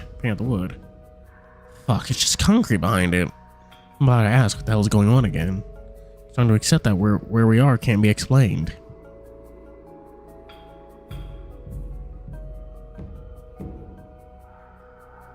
Oh god. DS2 is the worst of the Souls games because it's just more but not better. It has a lot of cool ideas but doesn't do any of it particularly well. Shrine of Amana still can go fuck itself though. I've thought of this before but just haven't mentioned it. Honestly, I think the biggest issue with like Dark Souls, the reason why I played Dark Souls 3 so much over Dark Souls 1 or 2 is that 3 is just so much easier to replay. Like, there's just no moments in 3 that are just as bad as any moments from Dark Souls 1 or 2. Like, there's no fucking Blight Town, no Black Gulch, no fucking Shrine of Amana, second half of Dark Souls 1, which makes it just so much easier to play. It's just, while it doesn't reach as high, it doesn't go as high as Dark Souls 1 or 2, it doesn't go as low as those games either, which makes it just like a nice digestible thing you can just replay. Though granted, that really, I kind of really stopped playing Dark Souls 3 once Elden Ring came out. Launch version. What the fuck was the launch version? You know, I actually do own a launch version of Dark Souls 2 for the Xbox 360. I just don't play it. I'd have to hook up my Xbox 360 and all that. It's not hard. It's just fucking tedious. Shrine of Amana is just tedious. Oh, it just makes you grind to a halt. It's like an auto-scroller from Mario. It's not particularly hard. It's just tedious. Nerfed from launch. What the fuck was it pre-launch then? Like the Shrine of Amana, the best way to proceed is really to just like throw a dagger to get the whatever Drake Warriors or whatever the fuck they're called. Drake Warriors' attention one by one.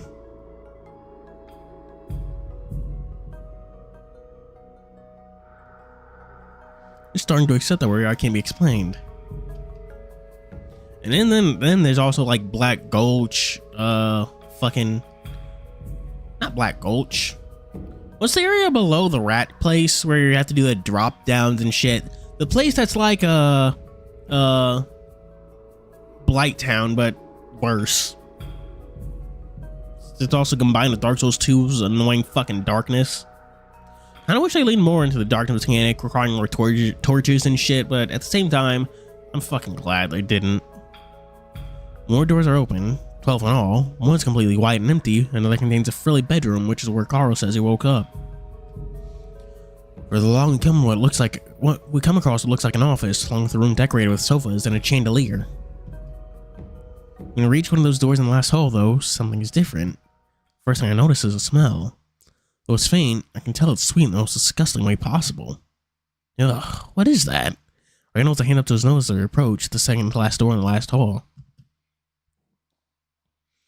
This one is clearly damaged, the wood is splintered in the middle, bulging out slightly as if it had been punched from the other side. We all stare at it for a moment, the smell growing stronger. The gutter? We can't have it both ways. What's having it both ways? Oh, torch thing? Yeah. Like, I like the idea, but I get why you rarely see lighting mechanics in video games. It's kind of hard to play a video game when you can't fucking see shit.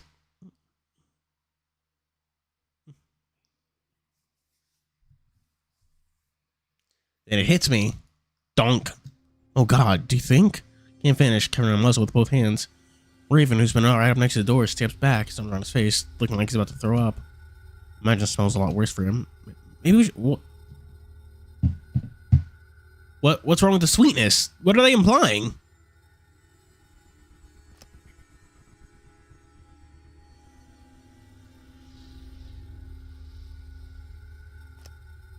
Is meat sweet for you people? Maybe we should skip this one for now. Carl hesitates, then sets me down against the wall again. We need to check every door. This could be the way out, you know? Looks back at me, but I don't say anything. I'm missing at the door. He holds a hand out to Raven. Also, Ben and his pogging... I'm gonna call that a fox. I don't know what the fuck that is. He holds out a hand to Raven. Knife. Handing it over, Raven takes several more steps back, further up the hall. Something into my muzzle, righting myself to shut my eyes. Carl turns the knob, I grit my teeth. Room has no illumination, therefore rely on the light from the hallway to see inside. These lunges. Doing exercise? Doing gym classes?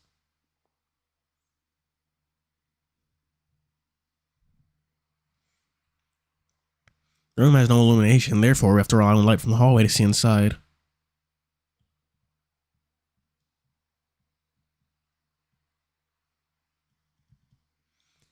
The light from the opening door, as the light from the opening door spreads across the room. I see that it's rather simple. The walls are concrete, peppered with craters and rocks. The floor is smoother, but with webs of cracks on its surface. Can't see the ceiling, but I do see what's hanging from it. Oh. Once the door opens completely, there's enough light to fully take in exactly what it is. A noose, frayed and old-looking, but unmistakably a noose. Carl stares at it, then sticks his head in further to look back and forth between stepping back to close the door. What was it? Raven calls up the hall, stands clasped nervous together. No sin that the rotting smell is completely gone now, instead of getting stronger when Carl opened the door. Does rotting meat have a sweet smell? Are y'all just saying shit?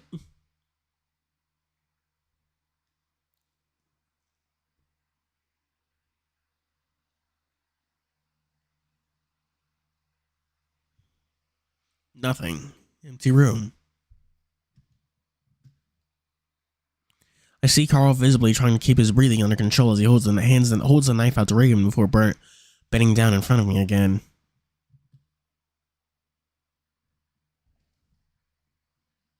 Yeah, getting some exercise. Hopefully it's good exercise. Really? Oh, thank God. Carl trembles as he stands up with me in tow. As the husky moves on to the final door, I lean next to Carl's cheek. You okay? Did you see anything? Turns his head towards mine, touching his cheek to mine. Aside from the rope? No. It's just hard to say whether or not I believe him, or if he's trying to protect me from whatever else he saw in there.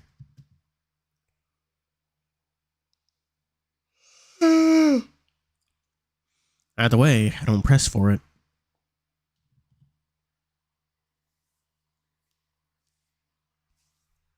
The last door is locked.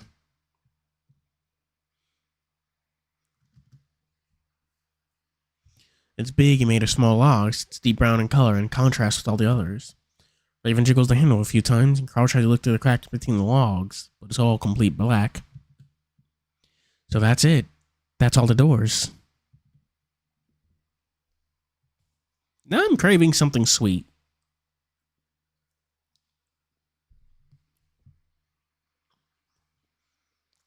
Starting to feel a certain level of panic again, now that I know we're stuck. Carl, I think, picks up on that, comes over to where I'm laying against the wall and puts a hand on my shoulder. It's alright, man. I haven't checked the attic, or attics, either.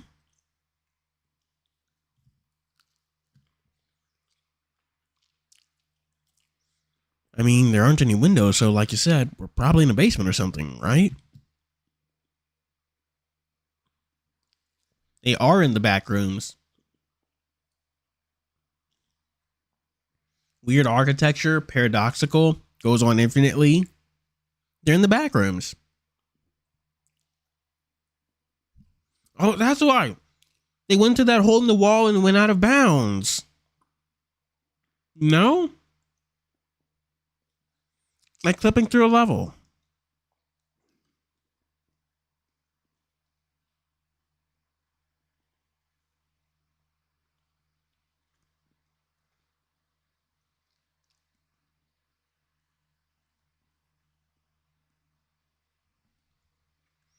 Yeah, I mean, yeah, this, didn't Echo exist before the back rooms? Or, well, hell, when were the back rooms invented? As wasn't Echo like 2019 or 2020?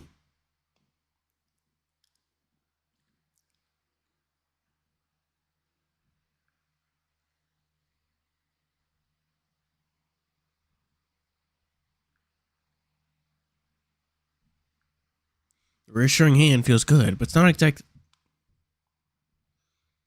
It's not. It's not. It's not exactly enough to keep me from feeling a certain level of despair.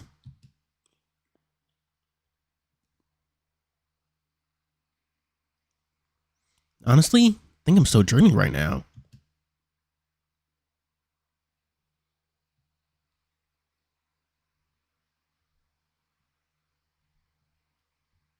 Carl doesn't say anything to that.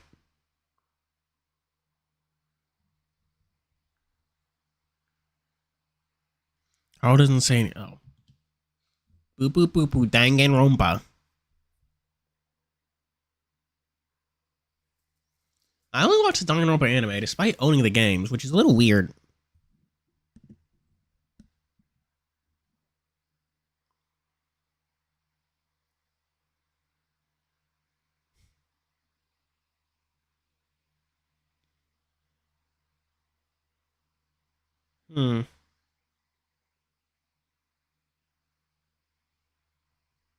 Dead meat did.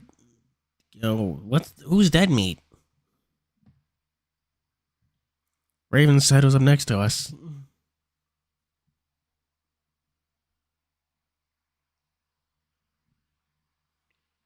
Well, dream or not, I'm still pretty hungry.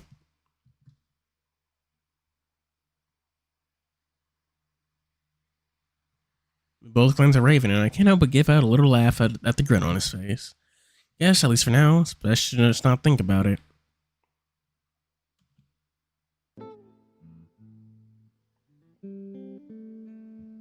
It's the fucking filler music. Let's go.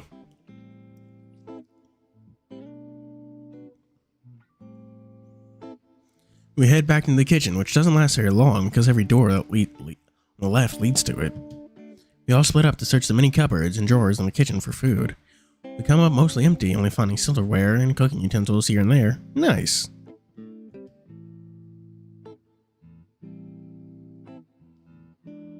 Because of my injury, I cover a lot less ground, only able to hobble around along the counter, using it as a crutch to move down a line of cupboards.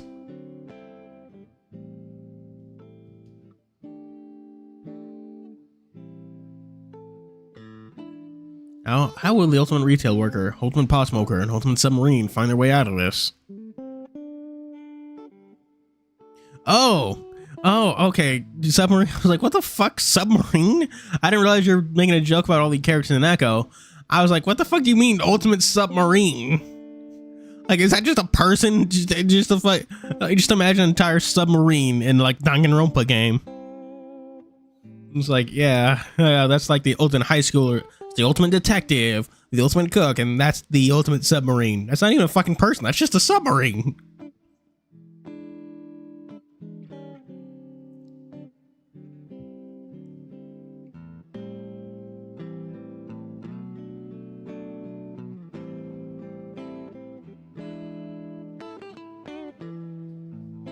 Kibo? What's Kibo? Even if we were able to find any food, there's no way I'd be able to cook it.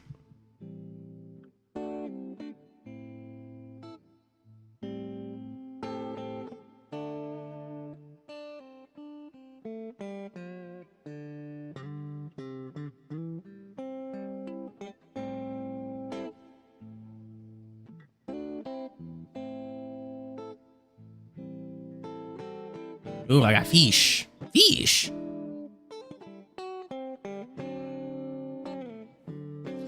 The only thing I'd ever been able to make on my own was a grilled cheese sandwich back when I was in high school. Really? And then even then, I almost burned down the house and I dropped a piece of bread. I'm like, oh. In a panic, I threw the flaming bread across the kitchen. What? It's not the memory as I opened the last cupboard along the wall. Right in front of me is a block of cheese on a glass plate. Next to it is a loaf of bread in plastic bagging. A small square of butter wrapped in wax paper. Yay! I sat for a moment, waiting for the food in front of me to disappear. Blink a few times to be sure. Guys? What's up? You seeing this? What? Cheese, bread, and butter. Staying to the side, and Raven perks up. Oh, you found food! I swear I already checked that cupboard. Raven's next to me, and a few seconds later, reaching in to take out the food. For a moment, I swear the bread blurs. He pulls it out and having to shut my eyes for a moment to keep from feeling sick.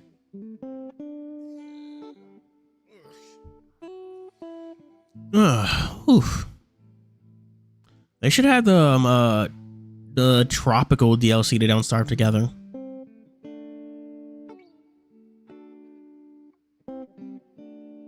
Ugh.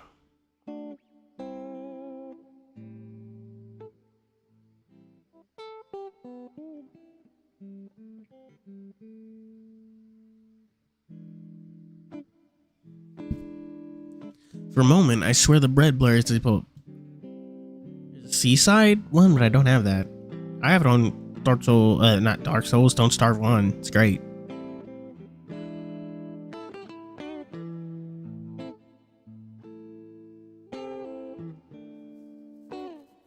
Bill Carl support me from behind with his hands on my shoulders.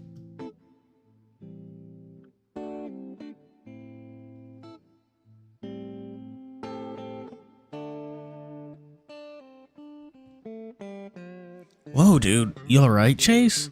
Grab the counter again. Yeah, it's just...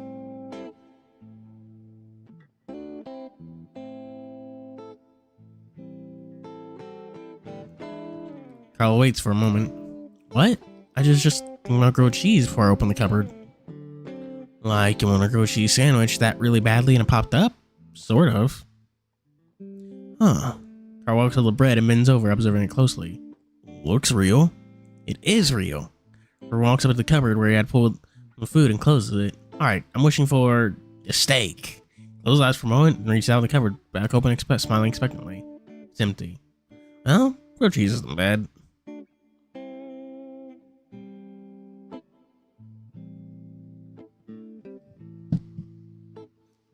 What? Steak? Steak and grilled cheese are political now, chat. Raven moves down to the counter to grab one of the pans hanging from the rack. Pans. I'll move over to my side as Raven turns on the gas stove with a click, click, click of the igniter. Dude, I think one of the important things to do right now is to stop questioning this place. I just can't make sense of it. I fold my arms. It has to be a dream. Carl puts an arm around me. Maybe, but dude, I'm just glad I'm not here alone. I nod in agreement. Yeah, I don't think I'd be able to deal with that. Let's just fucking name it. Let's just take it one small step at a time then, from now, man. I managed a small smile. Are you high right now? Carl laughs. Man, I wish. The sizzling of the melting butter as Raven plops it down in the pan. Carl and I go about setting slices of cheese in the bread as Raven starts searing them. The action of making food is enough to calm me down, at least a little. The other two keeping high spirits lifts me. For long, there are 6 grilled cheese sandwiches stacked on a plate. They look good, but after the first bite, I almost let the food fall back out my mouth. What the fuck? Look over to see Carl and Raven pulling similar faces. Ugh, it tastes like chalk. You know what chalk tastes like? Yeah, it's someone when I was a kid. He has a point. It's dry and crumbly, almost inedible. I would an iconic Raven. We stand a chalk-eating toddler. You're so based. How can one wolf be so unfathomably based, chat?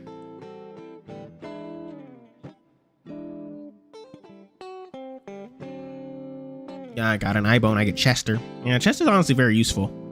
Being able to carry around extra stuff.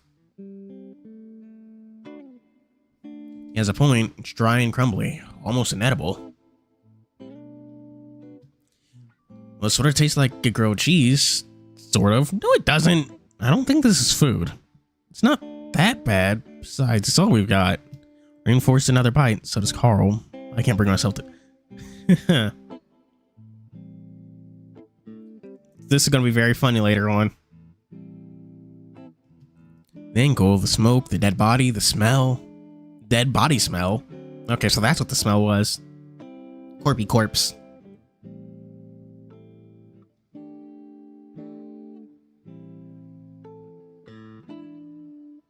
Oh, accept the plush. I watch Carl and Raven talk back and forth, and I'm getting struck by how surreal this all feels. Think back to the time I first got stoned from a stupid pot muffin. How nothing felt real. I felt like I wasn't in control. It's like that, only 10 times worse. I wonder if the others feel the same. Ask Carl. He's the dude who knows his pot and weed and being stoned out of his mind, stoned out of his gourd. Oh, this light's doing a Halloween event. That's cute as hell.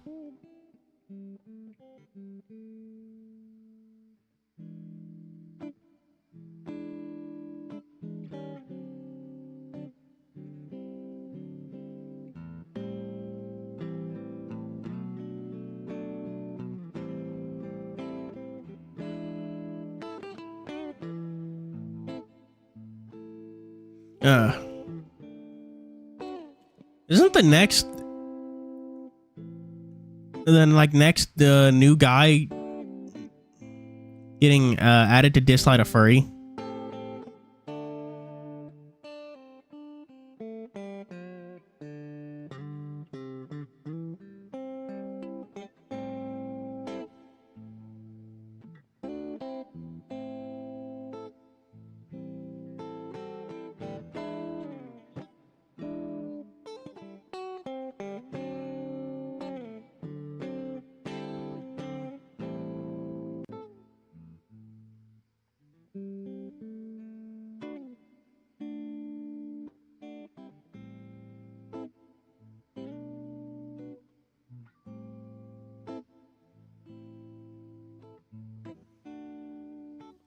I didn't see it. That's what I saw. That's what I saw online, but I don't know.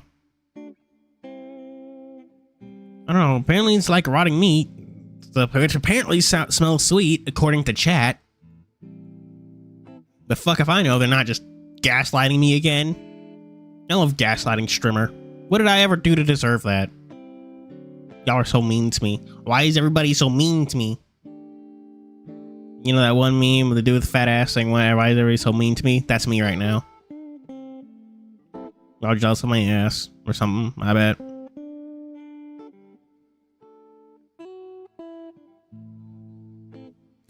Something ebbs to the surface of my mind, trying to break through the veil of fog shrouding my mouth. That's a weird sentence. Also, I'm playing Dislike right now because I didn't do that earlier today, and I want to... I forgot. I also haven't logged into Asamo. Oh, by the way, I didn't mention this. Chat, did you get what you wanted from the new Asamo banner? The fucking whatever it's called? I forget. Dancey Dance Dance?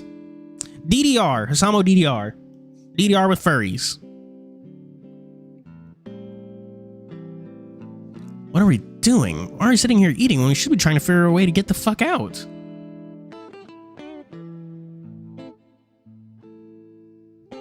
Man, Chase is stressing. He's not having a good boy time.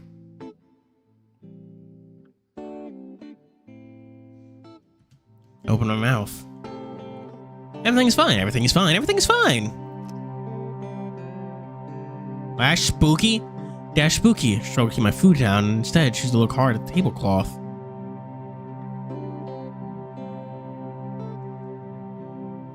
Yeah, I wanted Hakumen. He's got fat fucking titties. I got Marduk too, but I wanted Hakumen. She would have been so cool.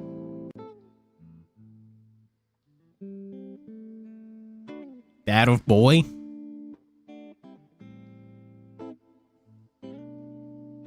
You're not hungry? Raven's looking intently at my half-finished sandwich. It tastes like drywall, man. Fuck that. I don't eat drywall. It's chalk-ass drywall. Raven's looking intently at his half-finished sandwich. Nah, you can have it. Slide my glass plate across the table to Raven. All watches me, but doesn't say anything, slowly chewing. Hopefully this doesn't make y'all sick. Consciously note that he's eating around the crust, leaving those on his plate. Your brother waifu? Or you just mean your brother's waifu?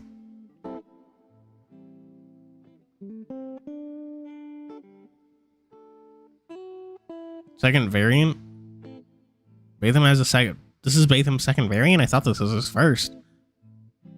Granted, I can't remember shit. Y'all should know this, chat.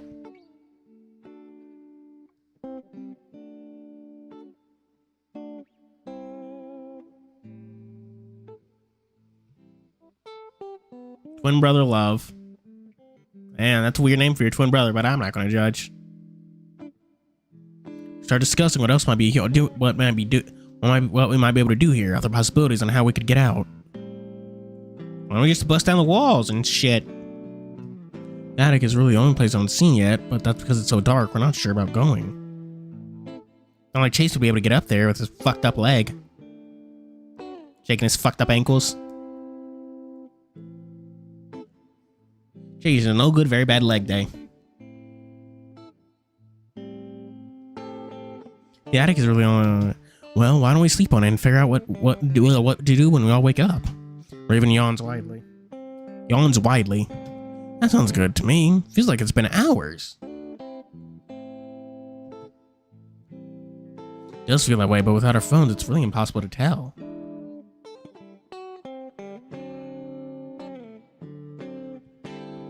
Leaving our plates where they are on the table, Raven leads us back into the hallway.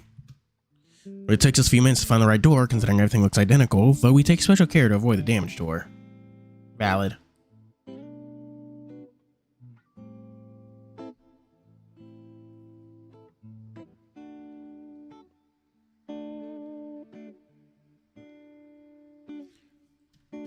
As Raven moves into the bedroom, Carl leans against the wall, turning his head to talk back to me. Hey, we're gonna be alright, okay? Where'd this confidence come from, Carl? This isn't like you, man. You're possessed by a ghost! He's possessed by demons. Carl's the one who did this to us. He's the one who trapped us in this purgatory. That's why he's so confident. Whacking, getting all the love. Rent must be due at Hasamo HQ.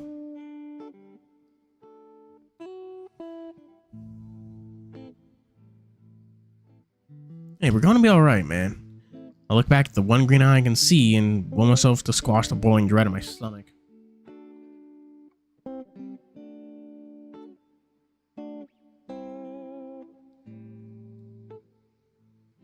Damn. Whacking, getting all the whack of love.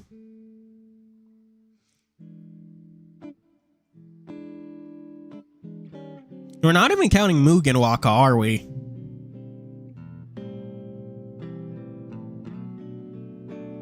I look back at the one green eye I can see and it's just, okay, it's just that I can't believe this is happening, you know? Better start believing in ghost stories. Cause you're in one. Or something, however it goes. I gotcha. I just want you to know I'll be here for you, okay? Yeah. Yeah! Look back at his gaze for a while, to the point where I think he's getting uncomfortable. I sigh. Guys are just acting all really weird about all this. Not freaking the fuck out. Yeah? I guess Raven is being Raven, but you're acting different? Really? How? More confident and put together. I swallow. Just yesterday you were throwing up over a job interview. Now you're the level-headed one, and I'm freaking out. I laugh a little. Just don't understand what's going on is all. Carl sits me down against the wall, then turns to me with a hug. Yay! Hey man, I don't know either. I'm just trying to keep it together too. The hug surprises me, but I take it gratefully.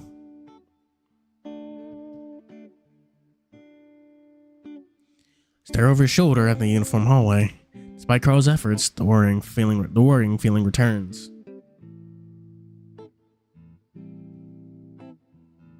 Yeah, we don't have either of those. I don't have either of those either. Seem like cool ideas for units, though. Neat gameplay.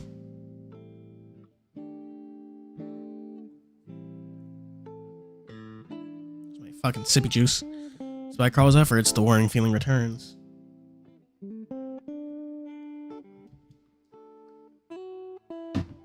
Michael, ow, fucking damn it, bonked my finger. Keep bonking my hands against my fucking desk, because it's big. I got one of those L-shaped desks, you know? Raven pokes his head around the doorway. Hey guys, the little sofa thing is awesome. I'll sleep there. You two can have the bed. They're gonna have sex. Sunday. Knife.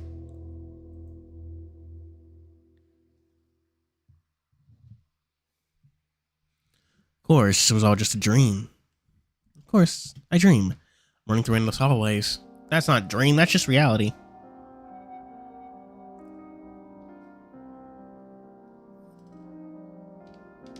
Damn it. Fucking wires are everywhere. All kinds of hallways, including one that looks like a space station, one that looks like a medieval castle. Each one I run into locked doors. Because of this, I can live with the halls, never knowing what's behind the doors. Psychosomatic stress. I see. Eventually I wake up. My dead limbs and heavy head tell me I'm not awake. Not fully. Brace myself and shut my eyes again. At least you're not underwater this time. My head thumps and my stomach churns with disappointment of knowing I'm still in a fucking bed, in that fucking bedroom. One that tells me I'm stuck in a nightmare that's beyond the one I'm currently in. From one nightmare out to the other. I feel things move about the room, hear things that sound like whining, crying, and screaming, and hear something in the ceiling moving above me. As many legs, like a spider that weighs hundreds of pounds. Oh, Chase, you're gonna give yourself a panic attack. Stop it. And then I'm free. Chat, what noise do you make when you yawn?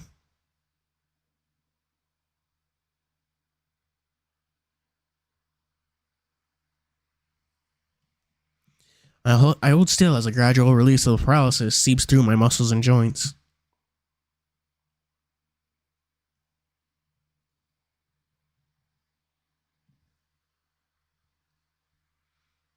At this point, I feel like I've learned how to cope with the nightmares. Probably got good at it considering you're in one real life. Or an IRL nightmare in real life. Or some fucking man, I don't know.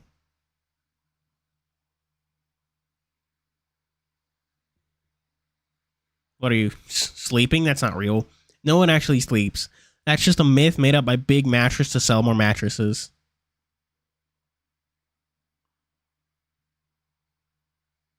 It's my take.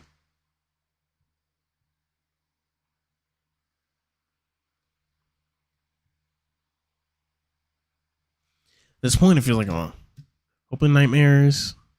It would make me happy if I wasn't so crushed like I'm still in this actual nightmare.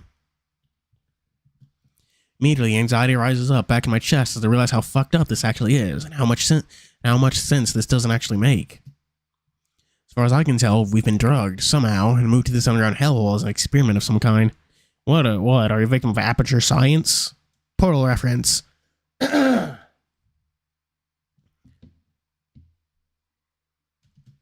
Stone and Echo had to have done this. What are the crazy old people? Maybe Duke. Probably built this underground maze to watch us lose our minds, probably getting off on it at the same time. Grip the bed sheets and grit my teeth, grimacing in the ceiling as I try not to cry. This had to be it. This isn't a supernatural alternate dimension. This is real and someone's fucking with us.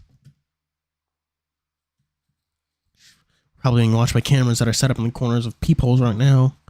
That idea sends a shiver down my spine. I glance to my left, scanning the walls for any inconsistencies.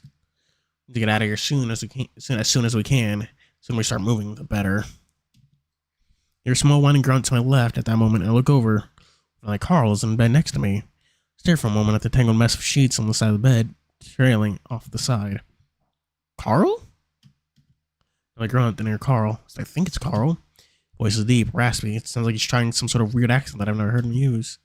My name, Soiled. Slowly sit up, and that's when I see something while sitting next to the bed.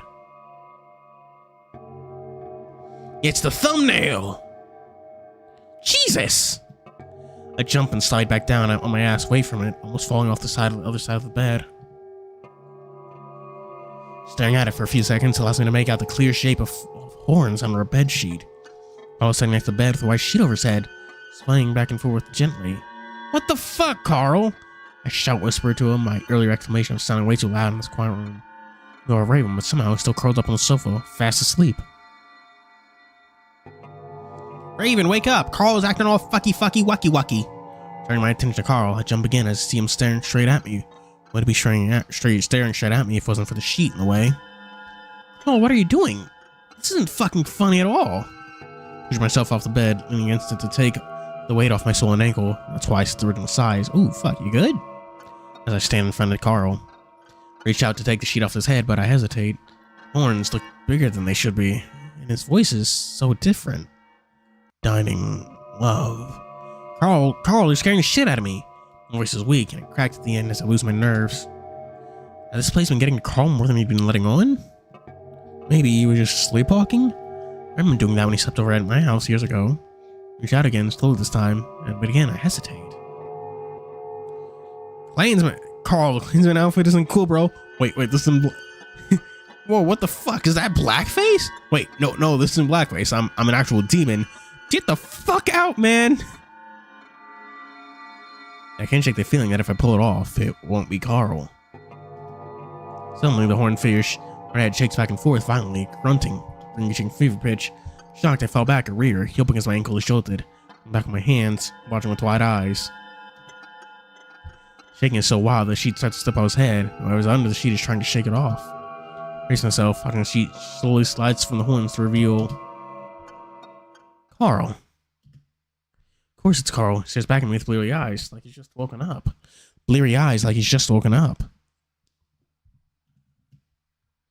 I swallow hard. That's what she said. Carl, what are you doing? Silent for a moment, he finally speaks. I don't know what to do. Where are we supposed to be looking? Anywhere, but I know it's here. Leaning uselessly against the dining room table again, watching them. I'm biting my lip, trying to lose my cool, trying to absorb everything Carl had just told me. You said James Hendricks himself came to you in your dream last night. Yeah, the first of the Hendrick family, the first of the line. First of the Echo Boys. Important Echo Boys. Carl huffs but doesn't look at me. Yep.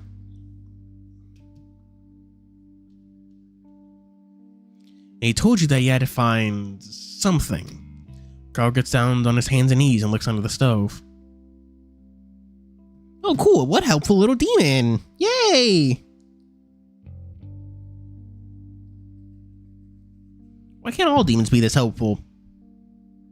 The Onyx Possession told me the answers to tomorrow's test. I know it sounds stupid, but that's what happened. I frown. You know, I had a dream about a giant spider crawling to the ceiling, but that doesn't mean I'm going to go search around for a spider in the ceiling. No, this is different. I've never had a dream like that before. Stands back up and looks right at me. I feel like it was actually my brain telling me. Look back at him for a while, not wanting to tell him he's going crazy, just like I am. Lupin the Third. I should get back to watching Lupin the Third and shit. It was good. It was goated. Well, that's kind of vague to just tell you that you need to find something, isn't it? It told me about other stuff. Carl moves close to me, starting to look through the various decorum of the dining room. Like what? Carl lifts up a vase and looks inside. So this place is chaos, a leftover memory from the old house. That doesn't really make any sense. And he organized it for us into separate sections to help us figure this out and clear his name so we can get out of here. Clear James's name? How's clearing James Hendrick's name going to end this? Put my hands in the air to gesture at everything that this is. Whatever you say, he was possessed by the spirit of Nostalgia Critic. I forget his name. The wind was rather strong and loud. You talk like an NPC from a fucking fantasy game. Doug Walker, there we go. I can just remember like fucking after fighting like some sort of boss in a storm, like fucking that one full moon shadow, you just talk to an NPC. The wind was rather strong and loud yesterday. I miss it. Then go back on your way, like sure, whatever you say, man. Carl bends down to look under the dining room table, then stands up right in front of me. What else do we have to go on? What else do we have to go off on? Hey, I found something weird.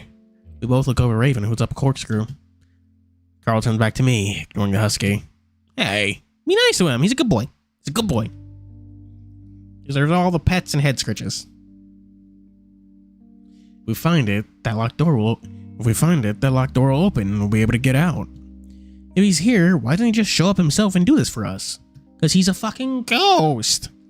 Said he's weak, that there are other forces in this house that don't have more control than he does. He can only do so much.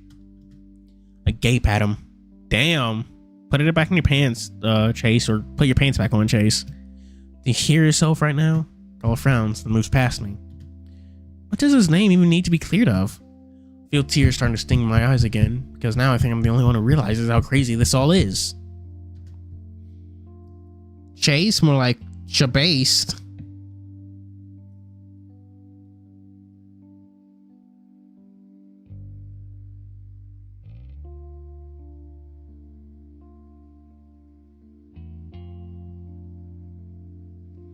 Do you guys get what's actually going on here? No?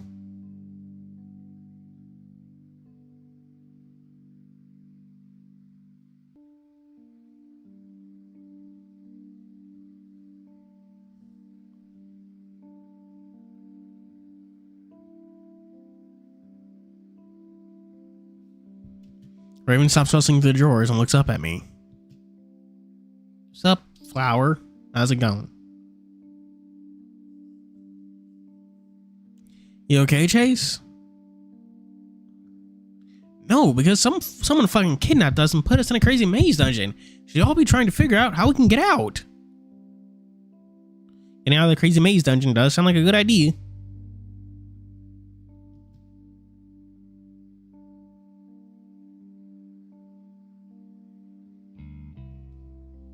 Quiet for a moment as Raven and Carl exchange glances. It's okay, Chase. We're gonna get out of here. Whatever. My head back in despair, but about to cover my face with my hands when something catches my eye. The chandelier, a small white envelope, is wedged between the glass ornaments. I want to make sure it's not my watering eyes creating an illusion.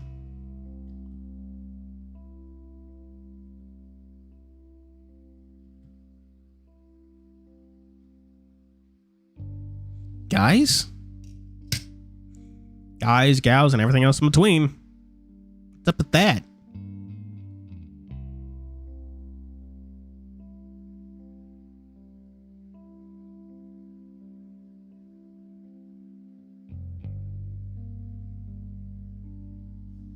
Carl ignores me as he continues to shuffle through things in the counter behind us. Carl, I found something. Point straight up at the chandelier above me.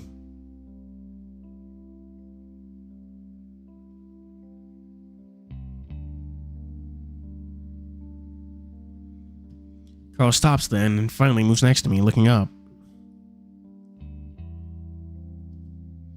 Is that a letter? Looks like it. Do you think, is that what they're looking for?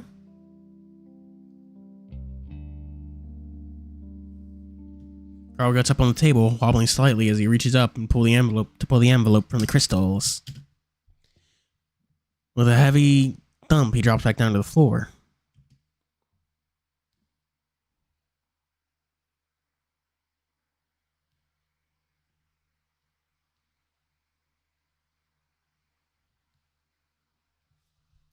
I'm skeptical of everything right now, but as I get a closer look at the letter, I think I start to recognize it. That kind of looks like the same envelopes your mom collected.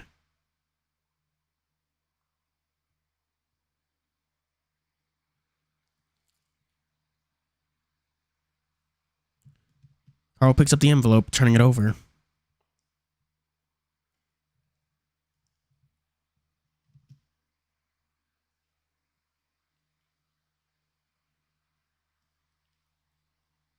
Oh, yeah. Kind of. It just says John on the front.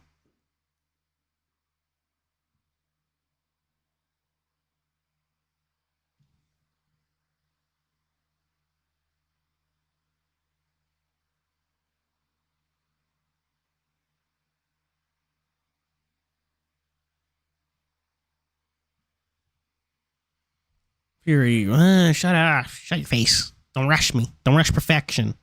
Something perfection can't please me from Hit Game, Guilty Gear Strive.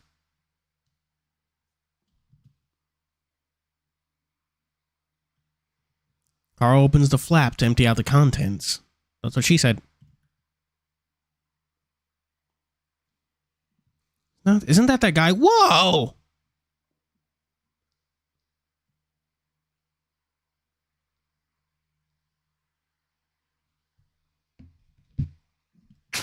The letter lights up, and what sounds like a match being struck accompanies the flash. Carlo gasps, and drops the letter, shaking his hands. It's on fire! Shit, put it out! I stupidly wondered if the lights had somehow set the letter on fire as Carl started trying to smother the letter with his sleeve. That moment, a great moaning sound shakes from the walls, almost knocking me off my feet, sending plates crashing to the floor. I cling to the table as plates fall from the counter, and the chandelier sways above us. What? Shit. Deep groaning coalesces into a scream that makes me clasp my hands over my ears. Carl was staring at the ceiling, his eyes wide, when he hears another hissing sound. I turn my head back to look at the time as a gush of inky black smoke bursts from the stove, another scream accompanying it. Oh no! It rushes right towards us, and for a moment, I see the outline of what looks like a mouth and eyes in the smoke before it engulfs me. My senses are completely smothered. Feels like something is slamming up against my chest. God damn it. Trying to do this one fucking challenge in Dislike, but I'm getting my ass beat. I'm not winning, chat, and it's making me mad. Feels like something's slamming up against my chest and all this air is gone and is being replaced by the unbreathable smoke. Don't like this noise. Its consistency is like water, filling my ears and lungs.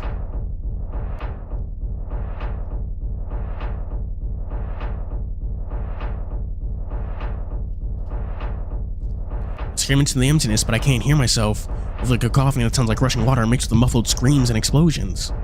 I fall to my knees, then curl up on the ground into a ball, just praying that the savage thing killing me would stop. Just as I'm starting to give in, something grabs the scruff of my neck and hard and yanks me so violently my teeth clank together. The fingers are unmistakably hooved. The letter, you fucking idiot! I'm shoved forward and find myself laying flat against the dining room table. Completely blind, I feel around before finding the letter. Clumsily rip the envelope apart, grabbing the letter inside. Not like a massive vacuum being turned on, smoke is sucked up out of the room along with horrible screaming and roaring. Your face would be less interesting. Fucking wow, got him. In an instant, the room was quiet again, and I slumped back to the floor, gasping for breath. Jeez. Not having a good time, are we?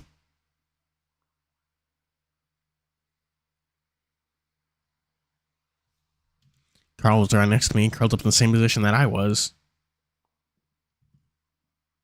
I was fucking whack. Getting attacked by spooky ghost noise. Raven is whimpering, his face in his hands, his rear is in the air. That's what she said. Carl coughs a few times, squeezing in air before he looks at me, the envelope clutched in my hands. What the hell just happened? Are you okay? Smoke Monster was back. Can't respond. Leaned back against one of the chairs tucked under the table for a moment, gathering my wits. Carl? Yeah? Is that James guy? If that James guy told you anything else, just tell me and we'll do it. Carl breathes heavily in response. Raven, you okay? Raven's just a few feet in front of us, on his knees, tongue hanging out as a gasp. Good. You know, that's what I saw yesterday. Yeah. Why can't all demons be more helpful like James? James is a cool guy. He's based. Yeah, I gathered that. Give a short, humorless laugh. That and also that I'm done asking questions. I just want to get out of here. After a few minutes of catching our breaths, I turn my attention back to the letter. Somehow it's completely undamaged despite catching on fire. It feels crisp and new. Now the ink looks almost fresh. Definitely looks like it came from one of the bins on the crawl space. But if that were the case, then there's no way it could be in the great condition it's in. The letter itself is short. I start to read it out loud. My dearest John, the militia grows more agitated by the hour, and I fear that they will demand a search of this mansion. If that does occur, I'll do everything in my utmost power to hold them off. Look over at Carl, wondering if he just wanted to read the letter instead, but he's looking right at me. You'll never find the room I've left you in. Do not fear. Carl moves closer to me, his hand reaching out to grab my shoulder. Carl? If someone just tried laying a finger on your head, it'll be the last thing they ever do. Before I can even move, Carl leans in and kisses me. I'm just able to get a glimpse of Raven's shocked face before I'm practically smothered by Carl's soft, warm nose and lips. What's this nigga doing? This nigga wildin'.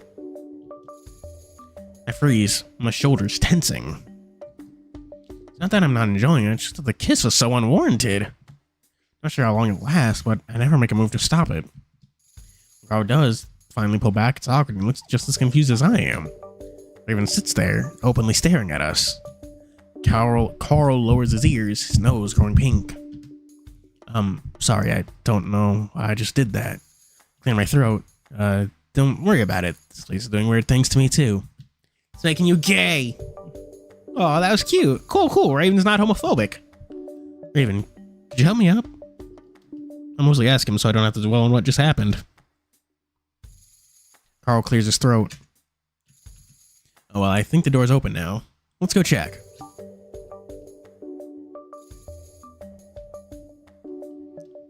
Make our way slowly down the hall, Raven just behind us.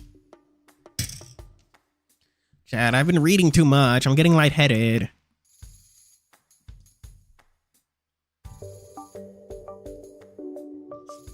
It's like independent reading time all over again.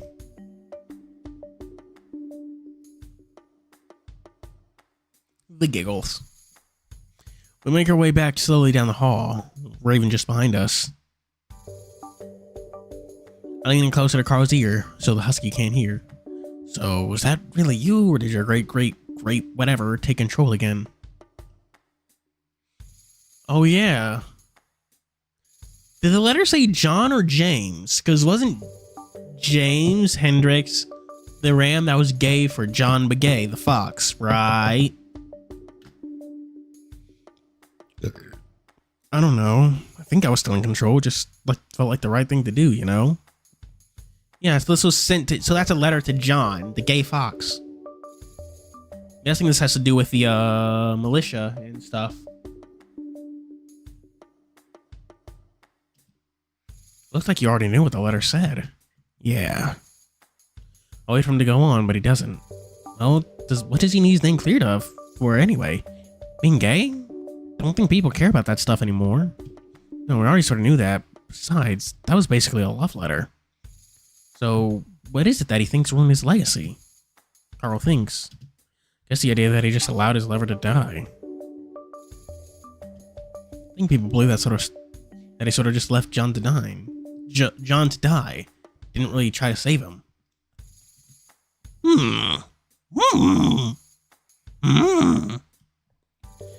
Gay animals. Gay animals, it seems. Liver failure? Suspicious. But no, didn't, John get fucking lynched? If I recall? The whole mess seems like a pretty roundabout way to go about that, in my opinion, but like I said earlier, I'm done asking questions. Well, that's kind of nice. The kiss, I mean. Carl looks back at me with one green eye. Why are you focusing on his one green eye? Yeah? Smile a little. Just the fact that something had been growing between us since the beginning of this week is pretty undeniable. Gay boys.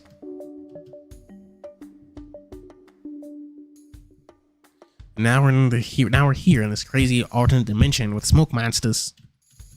Oh my god, he's got a green showering gun. So well, fuck it, I guess. Guess we're queering up Carl. Leaned forward and kissed his big soft cheek. Damn, just kissing his ass right in front of Raven? Get a room, you two. Yeah. Carl grins and is about to say something when I catch movement at the corner of my eye. Immediately afterwards, I hear a dull thump and Carl grunts, his eyes bulging before he crumbles, slinging me to the floor down with him. Oh my god! I elbows on angle, bangs against the floor, and I roll into my back. Teeth grit. Start trying to reach down to my foot, but our hit us is just standing over me now. I raise my hand, feeling this to hold off the next blow. He doesn't come. I lower it and slowly look up. Damn, Leo's already not happy. Jenna? Jenna stands there stoically, holding what looks like a small wooden stool. Jenna? But how did you get here? Jenna slowly sets us down, seemingly recognizing me. Leaning forward to feel my ankle, pain radiating from it in hot pulses. Jace, are you okay? What happened to your leg? She should hit Carl with another chair. Fuck it, he deserves it. It'll be funny. That's my commentary for today, chat. Hit Carl with chairs. Hey Jenna, it's been a while. Fucking, I love Raven's enthusiasm. What a good boy. Hang on. Head pats. Head pats. Look over at Carl, who still curled up on his side, arms still wrapped around himself. Carl, are you okay? Then to Jenna. Did you hit him? Jenna walks past Carl and crouches down next to my leg. This looks really bad. Yeah, Carl, are you okay? Carl grunts and turns over to face us, hand on his chest. Jenna, what the fuck was that? Jenna looks at my ankle while longer we're standing up and looking around. It doesn't look like she's going to answer. Carl sits up. How did she find us here? Raven perks up. Yeah, is there a way out? Jenna finally looks down at Carl, and I note the complete lack of concern in her eyes. Damn, she's not having a good time. Yeah, fuck Carl. Yeah, it is Jenna. You can see her sprite in her little booty shorts. Came to your house looking for TJ and ended up going to the basement. Looks down the hall again. And I ended up here somehow. I blacked out before I did, so I don't know how to get out. Carl finally stands up. We were eyeing the stool held loosely in Jenna's hands before bending down to help me back up. Your leg okay? Grunts into my ear as he slides my arm over his shoulder and slowly pulls me back up onto his back. Mostly, I think I kind of twisted up again. Carl grunts and attacks Jenna, now with me on his back. That's really fucked up. I just blindly swing at someone around a corner. Hey, this place is spooky. No, what's fucked up is waking up in a place you have no memory of going to. She's got a point. Carl, in your fucked up dream house. Jenna's sharp muzzle points right at Carl, glaring. Carl stutters for a second, claiming like a second to have Jenna snap back at him. Hey, this isn't my fault. We have no idea where we are at either. Join the club. What club? The Mile High Club? Why are you guys fighting? He looks innocently between the two of them. Ears perked. I don't know. They've been fighting this entire fucking week. Shit's weird. Shit's been whack. Shit be whack, yo. So shizzle, Master Rizzo. Oh. It's a good question. Jenna and Leo? I'm pretty sure Leo was just straight up gay. It's a good question, and I watched Jenna closely from over Carl's shoulder. She just glares at Carl, arms folded. Did she blame him for this somehow? A few seconds of awkward silence, Carl speaks up. Oh, you hit me for one. I don't know why you are so mad at me. She looks back at Carl, and I see the tensions in her tenseness in her shoulders slowly loosen. I'm sorry, I'm just a little uptight after waking up here. Yeah, you're taking it better than us. Jace was freaking out for hours. I gave Raven a side glance. This fucking nigga, don't spill the beans! Well, things have been going crazy since you two left the lake. Like us ending up in the fucking nightmare dimension? Not just that. Jenna sets out the stool on the carpet before sticking out. Shuts down the stool on the carpet before sticking out her forearm. So I see the crusted blood on her fur. Oh, what the? TJ attacked me. What?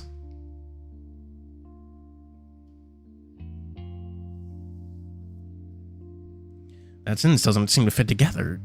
TJ attacked? Why? I have no idea. The faraway, vacant look Jenna had in her eyes earlier is fading to be replaced by a more concerned expression. I know better and better. I better know her for. Words are stupid. He's been losing it ever since Flynn tried to grab him at the lake.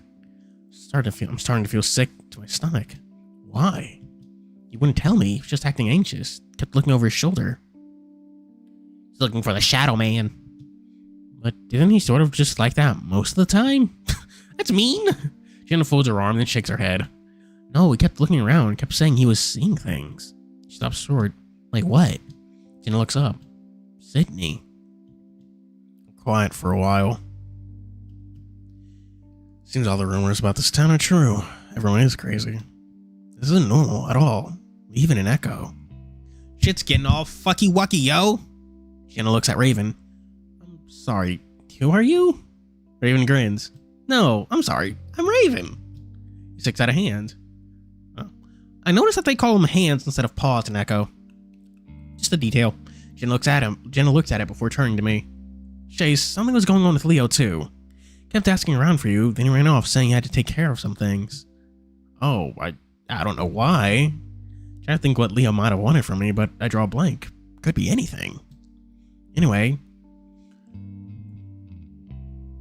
I'm tired. Tired. Chat, call me a fucking bicycle because I'm too tired. How many times have I used that joke, chat? Anyway, I've been trying to find TJ for ages. I don't even know what day it is anymore. Tried Carl's house since I'd ran out of any other options. Jenna goes quiet, then reaches into her pocket and pulls out her phone, holding it up, clearly looking for a signal. As I got to your house, Carl, I heard popping sounds.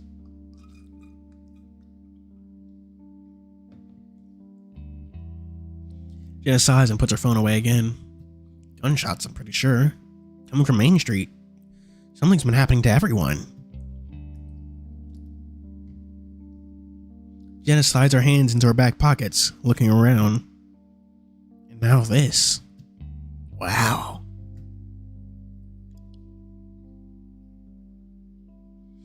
I mean, he's evidently not, because he reached into his pockets for his phone. So, yeah, I'd at least have been wearing like something with pockets. I don't remember boxers having pockets. I think they just gloss over the fact that Chase got his clothes.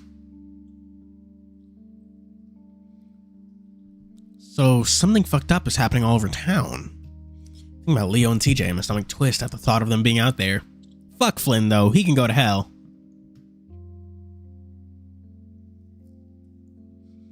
I can only hope that they were able to get out somehow. At this point, I'm just waiting to wake up. We all are. Yeah, especially after a giant smoke monster chases us around the dining room. What? Jenna looks at me and Carl. Carl glances back at me as if asking me to be the one to explain the impossibility that had just happened. I take a breath, trying to think of how I'm going to explain this. So yeah, smoke monsters and shit. So I think at this point, you're gonna have to just go with whatever this place throws at you, Jenna. Yeah, that fucking smoke monster, it was fucking whack. Yeah, we all just kind of accepted what's been happening.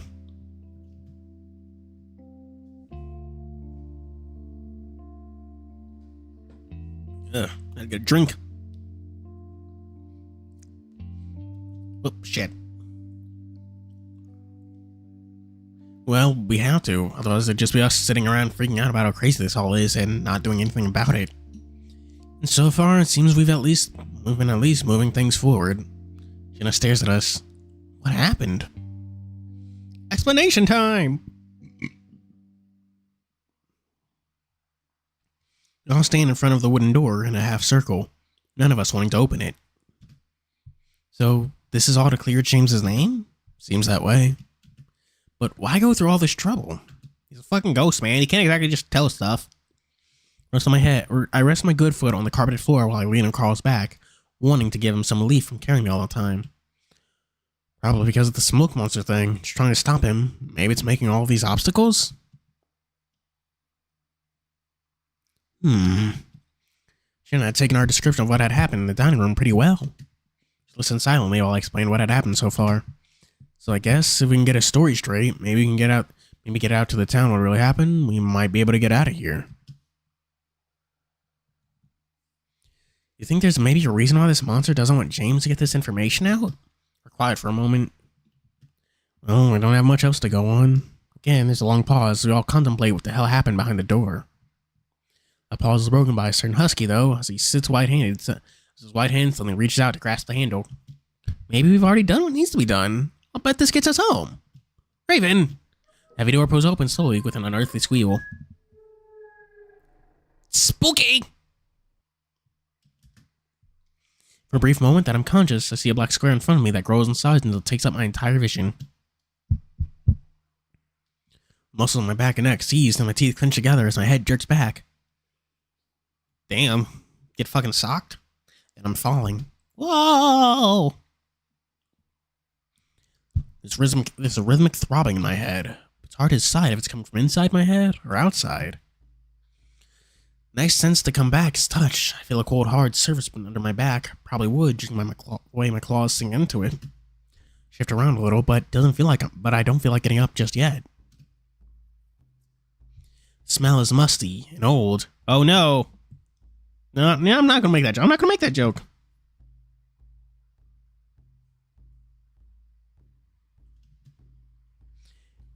I'm reminded of my grandpa's woodshed, a place I'd often go when I played hide and seek.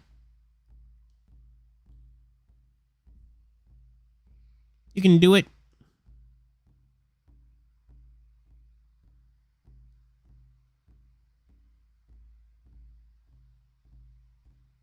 Ay, ay, ay.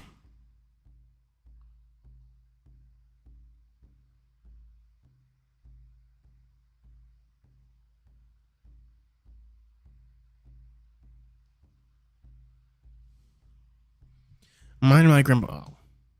It was you all along, Austin. Well, I know that's like a WWE reference, but I don't really know the context or anything else about it. Drumming sound continues, and the rhythm makes me think it's definitely coming from outside my body. It sounds tribal in a way. Where am I? On the edges of my memory are troubling images of endless halls and rooms, the smell of decay, and a noose. But I feel like if I block it out and just go back to sleep, I can erase all of it.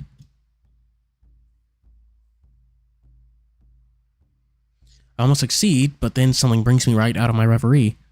Carl! Chase! I grimaced, voice reminding me of something dark, cloudy. Help! Much louder yelp that follows me has me rolling to my side, crackling my eyes open blearily. Where Vince McMahon fakes fake death or something. Why do you know that? Are you big on WWE or something? I'm in a dark room. Very dark. Very dark. The only source of light coming from what looks like a candle on the bedside table. Large bed sits next to it. I'm laying near the foot of the bed, and the opposite of me, I can barely make out a wall next to which is a wooden box. Help! Raven plaintive moan forces me to my feet, my joints cracking uncomfortably. What about your bad foot? I drag my right foot up to stand under me. Blind rain flashes up my legs, and bright white across my vision. I let out a muffled scream as pain behind my clenched teeth closed my eyes as I wait for it to subside. Memories are starting to flow back to me. There's a doorway in front of me, and I start to make my way towards it, hopping slowly on my left foot, holding the right off the ground. Come to a small hallway, one that branches to my left into a corridor of darkness. Right in front of me, however, is a set of stairs. Oh no, his greatest enemy. Light glows at the bottom. I'm pretty sure that's where Raven's voice is coming from. Pretty sure I can hear all the other voices coming from there as well. Look down at my ankle, wincing as I see it's gotten even bigger, more than twice its original size. Chase's ankle is so fucked. Starting to think it's more than a sprain. The white stuff? What are you talking about? Also, hello, Eduardo. As I make my way down the stairs, walking fast, faces past, and I'm on that, cringing with every light hop, my stomach starts to sink. Remember now, the weird mansion that we were just in, the doors and hallways and the smoke monster? Those are pillows and blankets, man.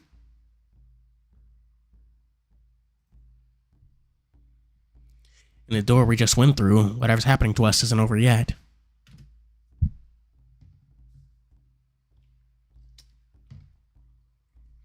When I reach the bottom of the stairs, I find Jenna and Carl standing around a tall, brown wardrobe. I stand there breathing heavily. Carl turns to see me.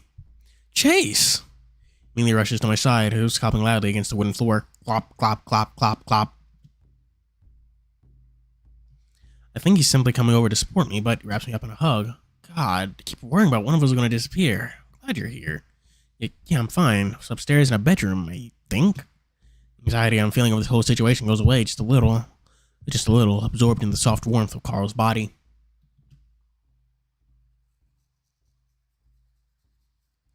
Over Carl's shoulder, I can see Jenna watching us, her eyes narrowed, expression dark. About to ask her what's wrong when I hear a loud bang from inside the wardrobe. Bonk! Guys, are you still there? I think something touched me! Carl turns back to the wardrobe, silent for a moment, and bends down to look at something. Guys? Until it clicked, and Jenna jumps back as one of the doors swung open. A black and white blur falls out like a rock. Raven face plants neatly into the wooden floor. Stays there a moment, moaning to the planks where Jenna bends over to help him up. Are you alright? Yeah, I just felt like something grabbed me.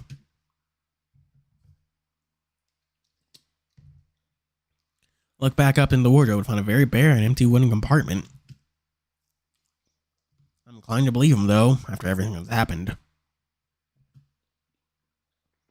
Pass Echo.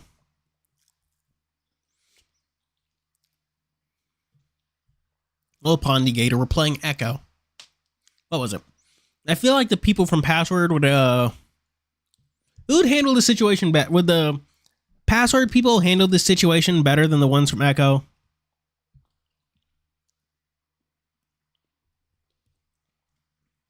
Where are we?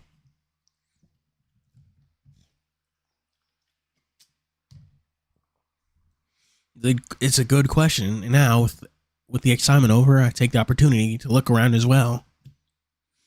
Everything is wooden: the walls, the floor, the ceiling. There's a large rug on the floor covered in colorful patterns and shapes. It reminds me of the art projects we do in elementary school about learning about the natives. Then there's a big stone fireplace and 2 rug-covered chairs in front of it. Jenna gingerly shuts the wardrobe. So, a log cabin. Does everyone remember where we were before?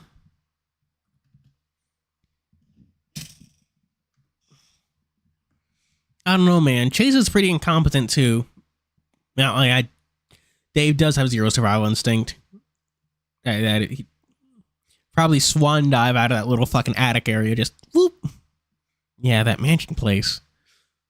So we're still stuck in this dimension thing. I sigh, rubbing my face with one hand while I lean against Carl with the others.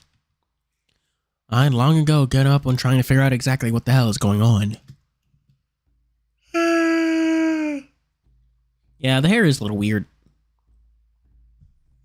Like Carl said earlier, just have to keep moving and hope we get out of here. Morphogenic field does to a motherfucker. What the hell does that mean?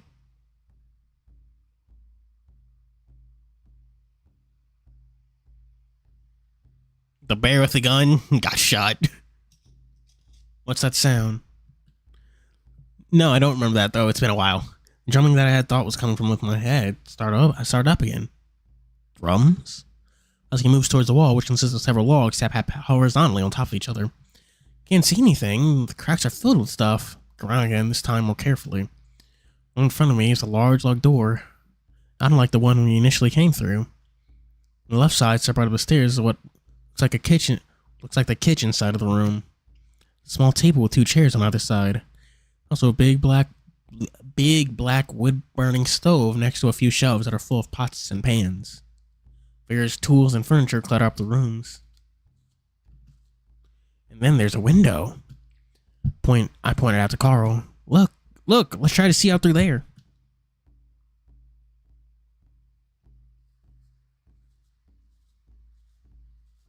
Yeah, quote from Guy Shot. Carl pulls me into a familiar position on his back before clopping over to the window. The sound's a bit louder with my added weight. Jenna and Raven follow behind. There's a ledge next to the window, thankfully, and Carl sits me next to it. Turn onto the window, the others crowd around me, resting their hands on the wooden bench. First thing I notice is a flickering light in the distance, about 100 yards away. Cast out across the ground around it, shadows from rocks and bushes dance about with the movement of illumination. It's definitely a fire, a large one, probably a bonfire? Blackness around the fire is unnatural, though just like what I saw through the windows in the mansion. It's inky and thick and has the oppressive air of almost being alive. Aw, man, they're playing Snake Eyes Fire Kings. Fire Eyes? Snake Kings.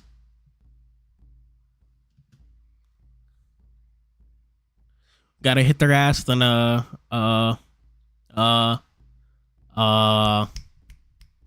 unhit tier elements if we want to beat these guys. Oh, as I was saying before, when we didn't really get to do last time, what decks would the Echo cast run? No other light comes from what I presume to be the sky, the fire being the only signal that anything exists outside the cabin. Fire. Promprin. God. This year of fire has been such a fucking mess. Who'd have thought making all the best stuff focus on attribute would be a problem? Raven says redundantly. Carl, the Libromancer. Makes sense. The drumming, it's coming from it. I could see Chase playing something like Nimleria since he has nightmares and shit.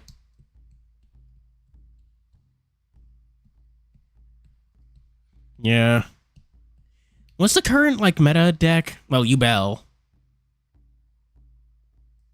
Evil and mean. Jenna's a good girl. She's done nothing wrong ever.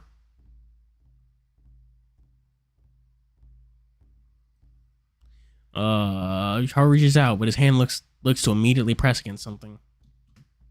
Reach out too and feel a solid flat surface where a pane of glass might be set up, but it's clear there's something visible there. Observe, accept, move on. They should release more Goblin Biker cards. I want my Gobby Bikies to be meta and awesome and cool. Oh, right. Isn't it like something like Snake Eyes Azamina or some bullshit like that? Hey, look. I look up in time to see something dark flash across the fire. It disappears in the darkness to the right of flame, though. What was that? Maybe it was a tumbleweed or something? No, it was jumping, whatever it was. A little prickling along my neck, and now I'm starting to get the idea of just... I'm not really into the idea of just staring out into the darkness. Gobby Bikey's gone wild. But then it happens again. I see what Jenna's saying. Dark shape starts to the left side of the fire before passing in front of it. A brief impression of the tail, the ears and legs. Arms jumping as if jogging in place. Moves past the flames and disappears in the darkness again. Something's out there. Taking to watch, but the drumbeat dies down after a while. After about a minute, it's clear it's nothing moving around out there anymore. What was that? Well, Carl glances at Jenna. The drumbeat sounds like some kind of native, don't you think? He's clearly waiting for Jenna to confirm. Maybe. It's not awkward silence before Carl coughs. No, Jose, because that's fucking horrendous. That sounds like a war crime. I'm sending you to The Hague. Well, let's think. We weren't able to get out the mansion until we found the letter, right? Big bonga. Yeah, but Gobby Bikers kind of suck, though, which is a problem.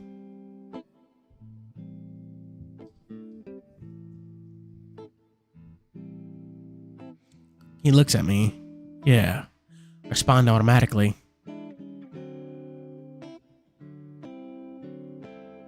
Pizza with a piece of chocolate?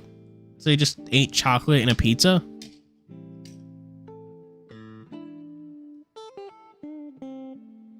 Well, if that's the case, then maybe we have to find something in here, right?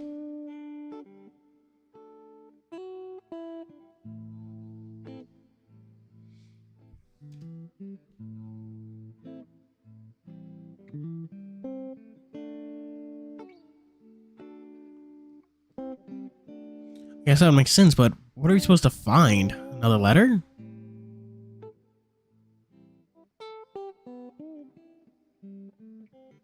Yes, actually. Yeah, didn't someone tell you? Didn't someone tell you about finding something that would open the door? Oh gosh. Well, not sick, chat, because that would be a major bummer. Pizza chocolate is a dessert. What? World's worst scavenger hunt. Antimeta and the meta is exist. Why is it antimeta? Oh, because it just attaches exist from anywhere. Doesn't matter if it's your monster, right? That's what I think. That's how I think Dobby Bikies works.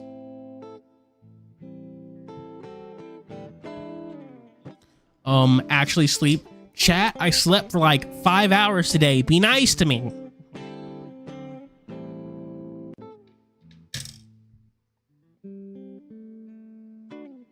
Also, hello, Huntran. Yeah, and I think it makes sense that whoever set this up would do it in the same way, right?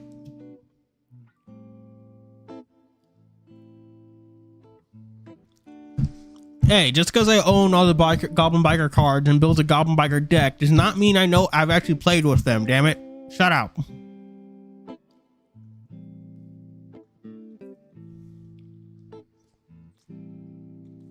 Hang on, I need to shoot something, chat. Give me a second.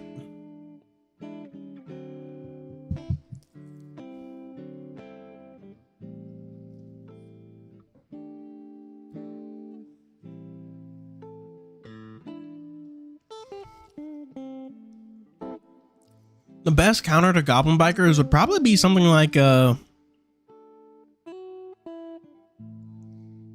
one Spriggan's card. No, Spriggan's Great Sargus. That's Spriggan's Xyz. Heroic Champion Great Sargus, I think. Because whenever a material is attached, it gets to pop something. And that just like any material, even if it's your opponent attaching something from your monster. And its ability to search out a card doesn't require material to be attached or even detached, so. Yeah. Or return to the hand. Yep.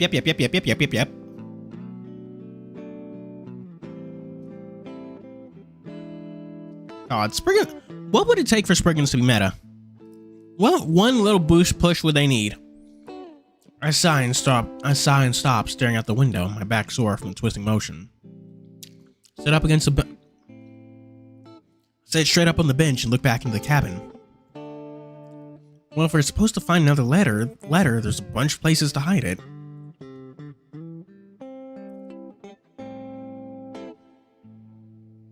What, Sargus?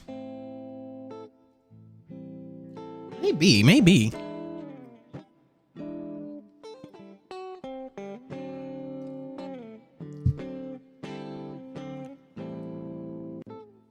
Just wait for the Albaz crossover with Azamina.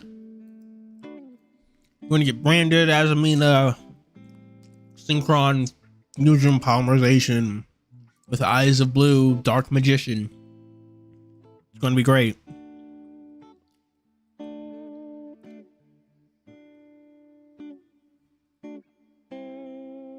Soma isn't dead by delete? Maybe we should try the door first. That's a good point. Jenna walks over to the door and looks it up and down before reaching out to slide the rusty bolt. To my surprise, it moves with only a little resistance. Are you sure you want to go out there? And we don't know who is that running around. Jenna hesitates and he's back on the door, but doesn't budge, not even an inch.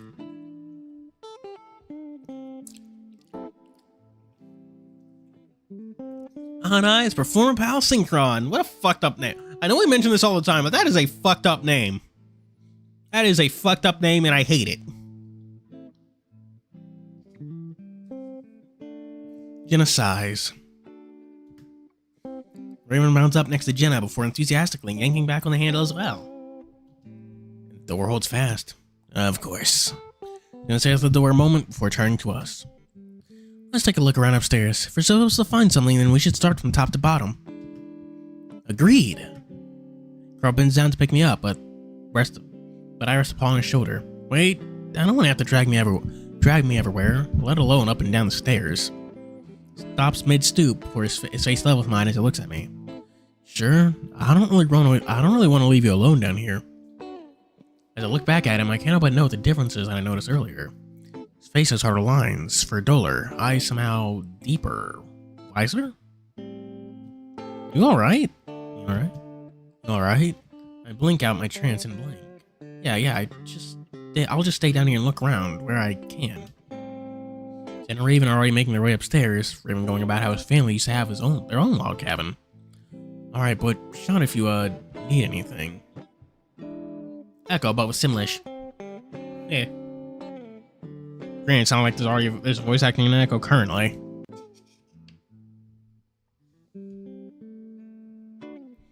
I smile. At least I feel like some parts of Carl are still familiar.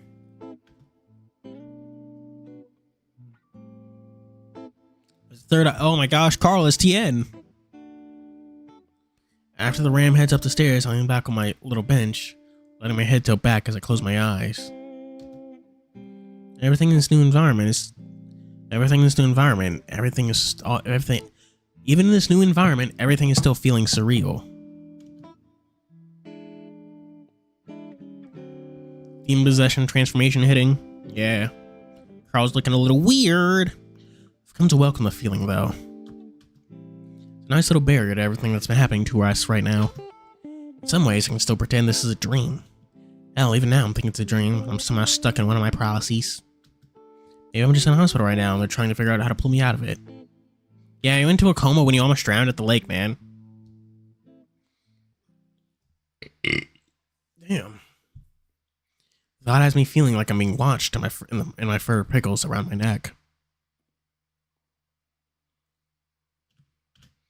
Nah, it's that thing from Uzumaki, you know, with the swirly, whatever, behind the eye. Guess it'd be kind of awkward if all those doctors are watching me right now. Maybe Carl and Jen are there too. Leo, Flynn, and TJ. Feeling gets stronger, so I turn around to look out the window. It's gonna be a spooky face!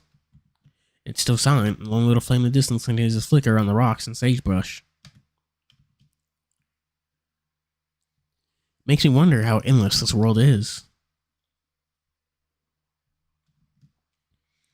If we're in some type of ghost dimension being manipulated by what are basically ghost gods, then will this whole ordeal be never-ending?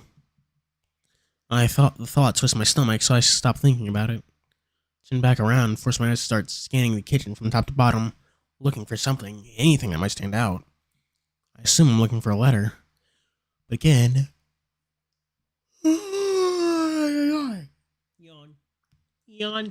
Yawn. But again, if the roads are limitless in this world, and there's no telling what it might be that we're supposed to find next.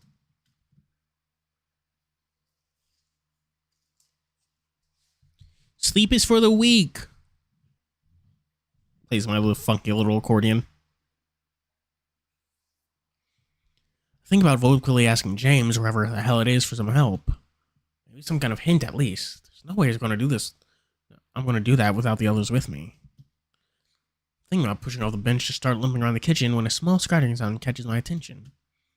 I stood still, then leaned back, tilting my ear towards the sound. It's muffled and a bit distant, but it's coming from directly to my left. It's happening on the outside of the cabin? My fur prickles and I think about calling Carl. You hear three of them stumbling around, talking to each other in muffled voices from upstairs. Turn around again, this time a little more attentively. The dancing bonfire continues to glow quietly, no other movement aside from the shadows. This time a rustling sound comes from that same spot, and instinctively turn my eyes in that direction. Oh. Carl? Raise my voice only a little bit, but their conversation carries on upstairs if I hadn't said anything. Look up at the ceiling, then back out the window. The rustling sound continues, this time in earnest, as if something's twisting around in the brush. It's coming from just out of view of the window, right at the base of the house. I hold my breath and lean forward, stretching my neck to get a better angle to peer down into the darkness. As It's really too dark to see much, or at least that's what I was thinking. Most of this has its own glow. A bright, white face stares back at me from the blackness. My mind blinks and my body seizes up. Just like that, I'm in paralysis, forced to stare down at the white face, the black eyes. It's as if this thing is holding me with its gaze, but as it does, its features become more definable. I see tall ears, a long pointy muzzle, a bane of some type across the thing's forehead. Stop it. Something says it very deliberately, right through their teeth, right in my ear. At the same time, the face flickers and fuzzes like a TV picture with bad reception. It twitches and shifts, the muzzle opens and... the cackle that comes out of it is odd and terrifying and familiar. That moment I'm released. Both would start working at the same time, and a lot of screams, I fall backwards. I land on the wooden floor with a loud thud and shake the pots and pans on the shelves. I'm a spin, I feel like I'm coming right out of a dream, or like I've been sleeping for ages.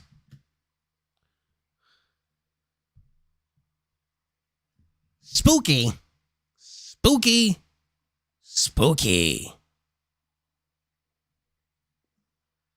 Next thing I know, I'm surrounded by the three faces of my friends, all looking down at me. Paul grabs me under the arms, pulls me into a sitting position. His face worried, but there's something else too. Anger? What happened? I'm startled by his abruptness, and I stammer through an answer. It was a face, out the window. What did it say? Stop it. Carl, what are you doing? Raven reapproaches the ram gently as he is falling. Carl glances at Husky, then at Jenna, who's been silent so far, then back at me, still letting go. Sorry, I'm just worried about you. What did you see? Did it say anything? It takes me a moment to find my voice. No, it didn't say anything. It just laughed. What did it look like? A fox, maybe? Had a band over his head. Carl's eyes narrow. Hey, I found something. Look at Raven as he holds up a white piece of paper. What is that?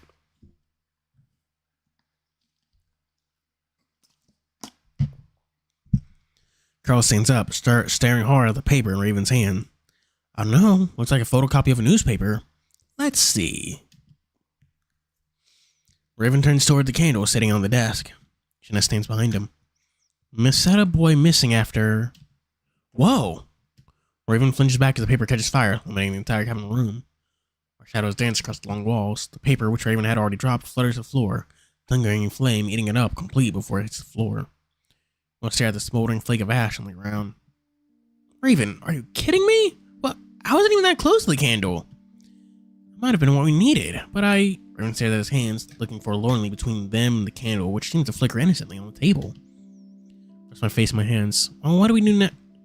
He wasn't near the candle.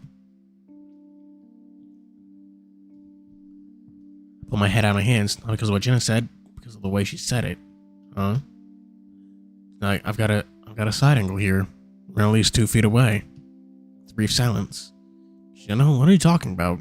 I don't know, Carl. What am I talking about?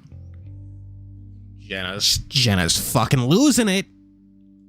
Jenna turns to the ram, eyes narrowed, teeth slightly bared. Oh no.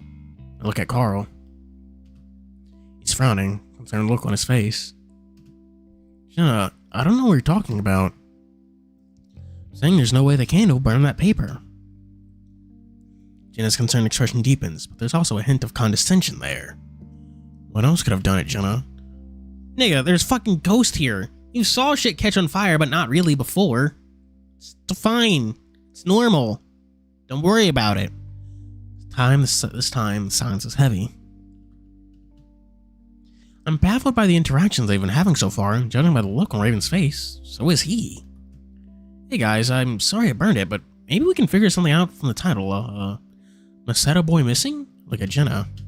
Oh yeah, Missetta isn't that your tribe or? Yep. My face flushed. I wonder if I'm being insensitive. I think she knows everyone from the tribe. But what does that mean? A lot of people go missing out here. Well, it would have something to do with James, right? How do you know that? Carl, are you okay, man? You've been acting really weird ever since we got here. Carl's... Oh, I know. Carl's getting possessed. Jenna's getting possessed. Everyone's getting possessed. Next thing I know, Raven's gonna be acting all sad and depressed instead of happy. Then Chase is going to be cool and with it instead of a loser gay boy. We're all acting a little... I think we're all acting a little different after getting here, don't you think?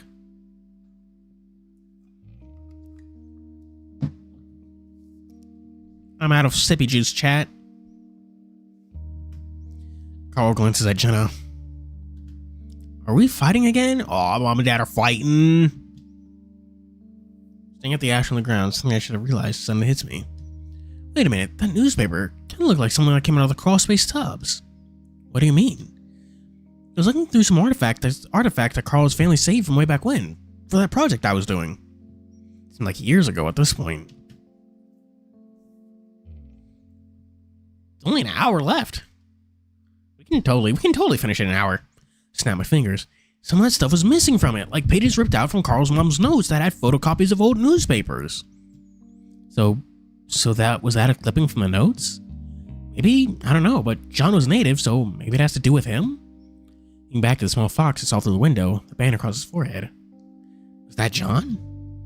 The ghost just ripped out the pages to show you in this nightmare world? Why didn't he just point them out to you in the real world? Don't really have an answer for that. Hang on, Chad. I gotta go refill my sippy juice because my throat's killing me. Discuss. What should y'all discuss? Oh, speaking of Master Duel, something. Yeah, I've got nothing. I haven't played anything. Oh, apparently Tenpai is running wild in the current event. Discuss that while I'm gone.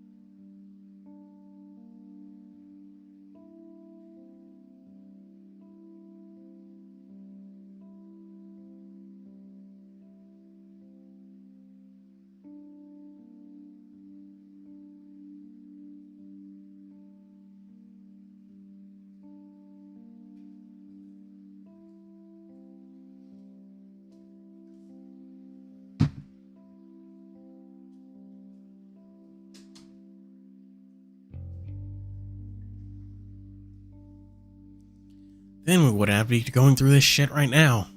I'm back. Edible school supplies? So like, your lunch? Ghost rules? Raven drugs. What if that was our key out of here? Well, they can't just leave us here, right? I don't know anything about where we are or what these things are capable of. So what, we just sit around and wait for something else to happen? Carl suddenly sighs. Well, I'm gonna go look around some more. You guys do whatever you want. Again, I'm taken back by Carl's demeanor. I've never seen him act like this before.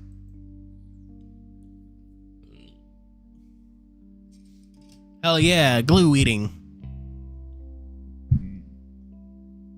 Eat the blue goo. It's like he's a different person. Another word, turns on his hoof and walks away. Whoa. For the next several hours, we searched the cabin from top to bottom. Hobble around the ground floors, careful not to pick out the window even when the drumming starts up again at a few points. I check all the shelves and the chairs and tables and the stoves and the pantry behind the cracks and the floors and the walls. Don't find anything. At some point I almost topple over from dozing off, and that's when we call off the search. Some discussion as to where we should sleep, if we should do it in shifts. And I suggest she stayed up downstairs while the rest of us sleep, just in case something else happens. Carl suggests that I sleep in the bed upstairs because of my leg, and I have to agree with him. Hello, Manny Skull Dolphin. He's getting possessed by a ghost. Raven stays downstairs with Jenna, making himself comfortable in one of the chairs.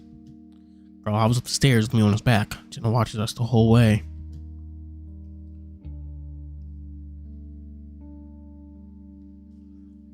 Had a yawn, meh. I sit on the bed, watching as Carl moves about the room, looking behind shelves and under the bed. I hate to ask you again, but are you okay? He looks back at me. Yeah, I'm fine. Just want to make sure everything is safe for you. I think it's just that you seem different, I guess. Girl looks up at the ceiling, seemingly thinking. Ah, fuck. It's difficult to make him out in the darkness. Just like when he had a sheet over his head, I get the weird feeling that who I'm looking at might not be Carl. I think it's just that this has made me grow up. Realize now how useless I've been. Sort of opportunity for me to actually do something. Help people, you know? Yeah. Sounds nice, but I can't get rid of that nagging feeling that something is off. It's in the way he talks, the way he moves, right down to his facial expressions. So I'm gonna gingerly onto the bed and lay back. Carl comes over to sit on the other side. Going to sleep here too? Yeah, you get around.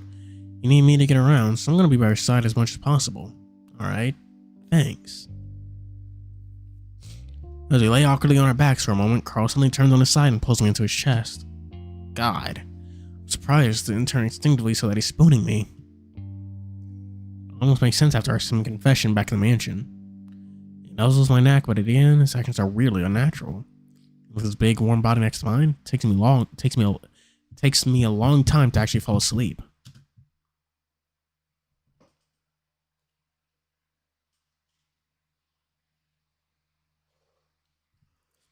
So that's twice they've slept now, meaning it should be Monday to Tuesday? My eyes, and clearly I can make out a dark cabin room. Alright, things again, realizing where I'm at, but it's more subdued this time. I'm getting used to my new life. My mouth is dry, very dry. If I need to find water, I'm not going back to sleep. I sit up. Carl moved back to his side of the bed at this point, lying on his back, snoring. Carly, I get out of bed, wincing at how creaky the floorboards are. Zombie mutant VN. Quietly, I get out of bed, wincing at how creaky. Oh.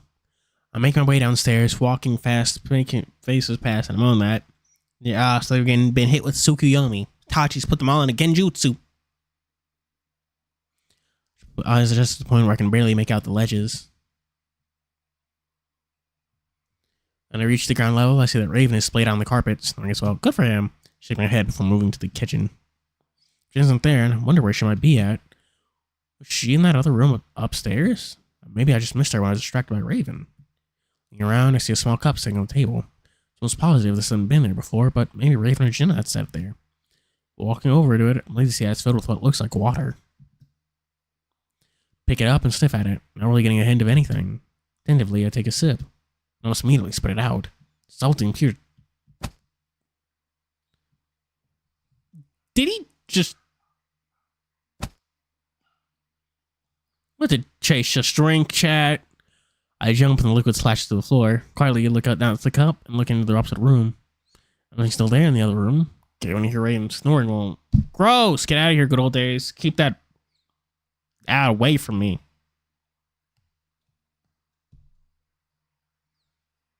Everything is still in the other room. Can't even hear Raven snoring anymore. This time I see the wardrobe move. The door, specific wardrobe. Ugh. I stare, wide-eyed. Everything's all still again, but I don't ever move. Jenna? I whisper loudly. It makes sense to be why she'd be in there, but who else would it be? Ghost, of course. Take a step forward toward the stairs, or maybe at least to wake Raven up. That's when the small door cracks open. Freeze, all my fur on my body standing up. James? Words down my tongue as something long and black slides out from behind the door. Dips down towards the ground, only then does it vaguely take the shape of a foot. Another long black tender follows lay ahead of the first one. Touches the ground, takes the shape of a hand resting flat on the wooden floor. Choke and start to try and back away, but then... Ah! The door explodes open, and just able to make a galloping black shape before it engulfs me. Taps on the ground, twisting and trying to scream, but then completely covering and smothering me. Choke and gag, feeling like I'm being suffocated. My arms pinned to my sides, my legs rigid.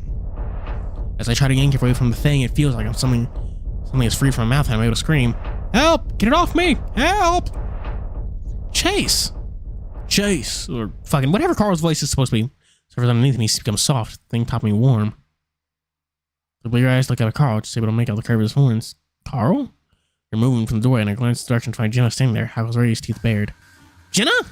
Before I know what exactly is going on, Jenna sprints across the room and jumps on the bed. Guarding that time to turn away before she snatches up by the horns and yanks his head back violently. Ah! Hell yeah, attack Carl more. Hasn't done anything to deserve it, but it's funny.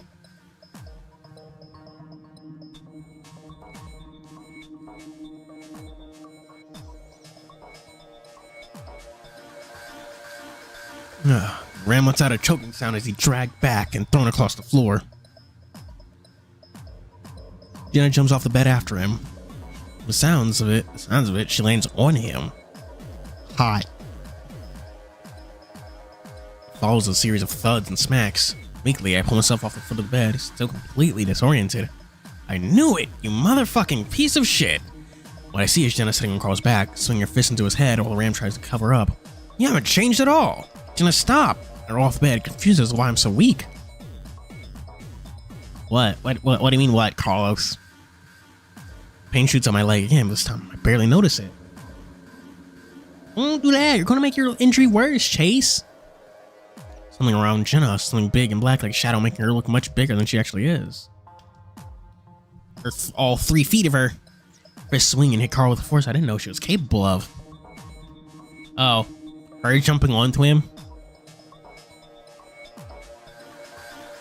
Then she grabs Carl by the horns again and yanks him back for oh shit.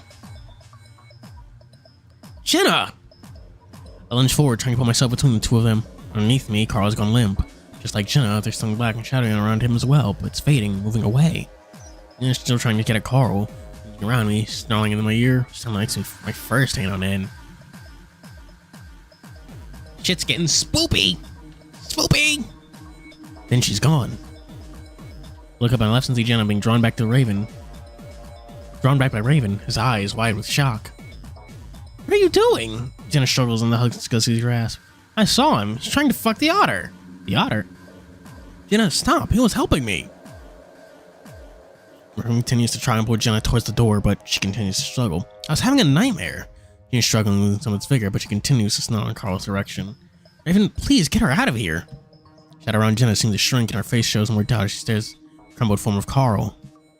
After a moment, she seems to let the husky lead her from the room, and I hear soothing tones from Raven as he leads her down the stairs. Turn back to Carl, who has his arms around his head, face still buried in the ground. While I see his shoulder receiving with sobs. Gently, I pull on his arms back and he looks up at me. This time I recognize his face. Let's go. Our boy Carl is back. She had to literally beat the ghost possession out of him. How base of Jenna. Using violence to solve her problems. Good on us. Good on her. I sit next to Carl in the bed, mopping up his face with his bloodied button-up shirt.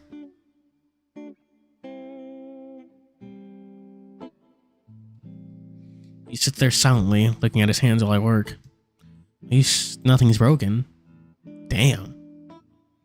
Dude, what happened? Not sure he's talking about what happened with Jenna or just everything. I've been asking that same question since we got here. Looked at his hands again. I felt different. Sit back and look him over, satisfied with having cleaned up most of his face. You're acting different too. Ghost Butter. That's what we're gonna call. Ghost Butter. Like I felt like I knew everything. What a weird sense. I knew what I was doing. We're acting really confident. I agree and set his bloody shirt off to the side.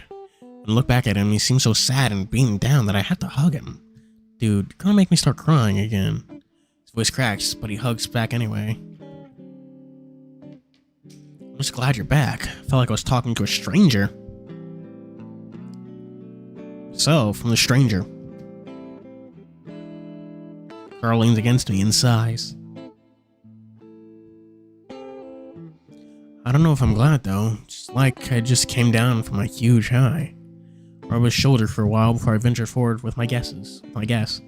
Was it James? I don't know. Maybe.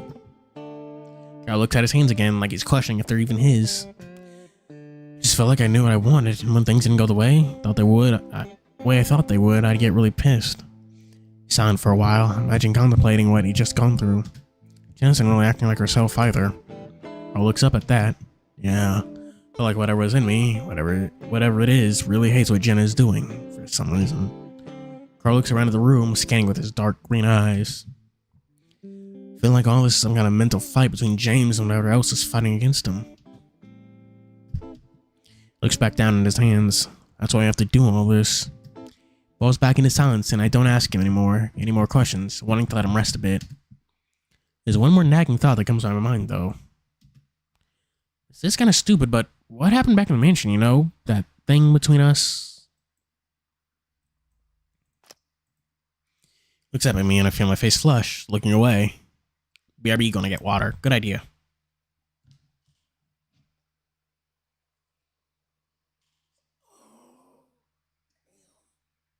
I feel all stiff from sitting down for so long.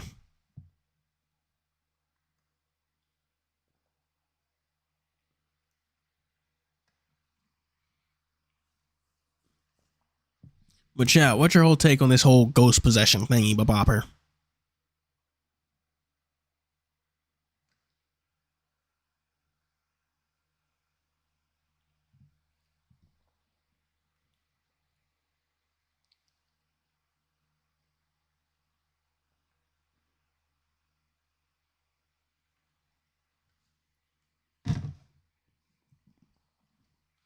Ghosts are indeed spoopy. Guess I'm wondering if any of that was real. If it was really you feeling that way. Carl doesn't say anything, so I'm forced to look up at him. When I do, he has a sort of sad when I do, he has a sad sort of smile on his face. Dude, I think that was the only part of me that was real. Despite where we are, despite everything that's been happening, that somehow makes me incredibly happy. Gay boy. I have enough to lean forward and kiss him. Gay boy! Kiss his back, and while it's barely more than a peck, it has my entire body feeling warm. Puts his own arm around me after I pull back and rest my head on his shoulder. I feel like it's going to try and come back, though. I look at him. What? James? Whatever it is, I already feel it. Like it's on the edge of my mind. Do you think you can fight it? Carl sighs and looks at me. Should I? What do you mean?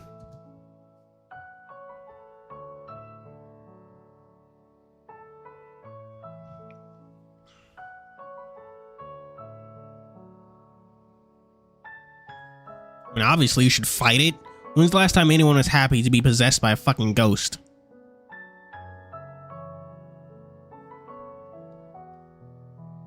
I mean, it made me feel amazing, and I can do anything. Maybe we need that.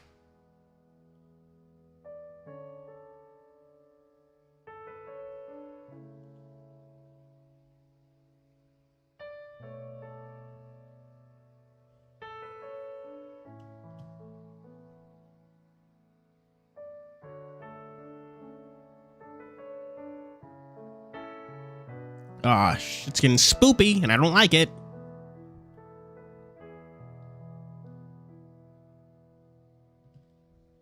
I don't know. I frown. I don't know. Not only that, but I feel like not only that, but I feel like I knew what to do. It might save us. No, I don't trust spoopy ghost man. Why would we trust spoopy ghost man? He's a spoopy ghost man.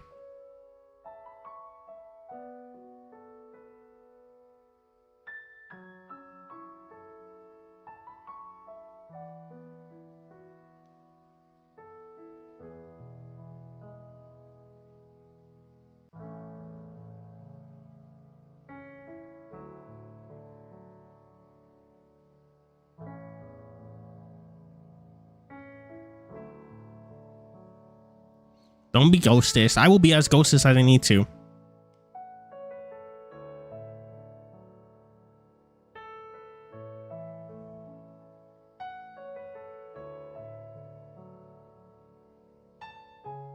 Just gonna whack though.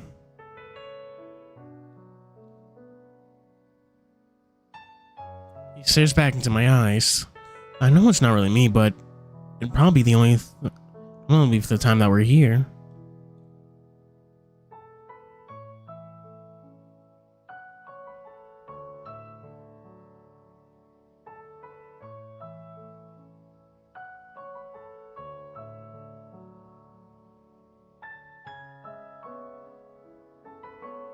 Shit's not going good, is it?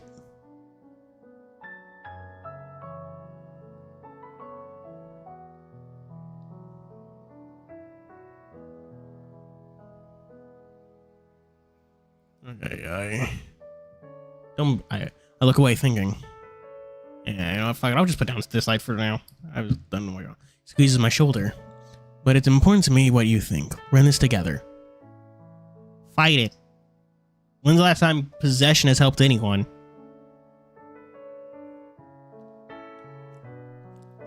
We don't let Sakuna out.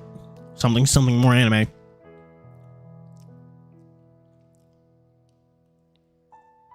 No, whether or not it made Carl feel good, I can't trick the bad feeling it gives me. Or stand on his. Not really. Chat, there's literally like less than an hour left in this. There's really not much. No, after everything that's happened, I don't trust whatever it is. Carl watches me closely. Seriously, we need to be more careful. Besides... I lean my head back against the shoulder again. We are in this together. We don't need that thing meddling with us to get through it. I feel some of this tension go out Carl's muscles, and we wrap each other more tightly into our respective embraces. We sit there for a while, Carl absorbing what I just said. It's clear that whatever is influencing Carl and probably Jenna is powerful and needs to be careful. Whatever he decides, I just pray it's the right decision. Whoa. I wake up groggily, my head throbbing a bit from laying it on the stiff pillow. Like the last time I woke up, it takes me a while to realize where I am, and just like last time, I get this sinking feeling in my stomach where I realize where that is. Laying on my side, staring at the wall in front of me, watching shadows dance along the log bumps.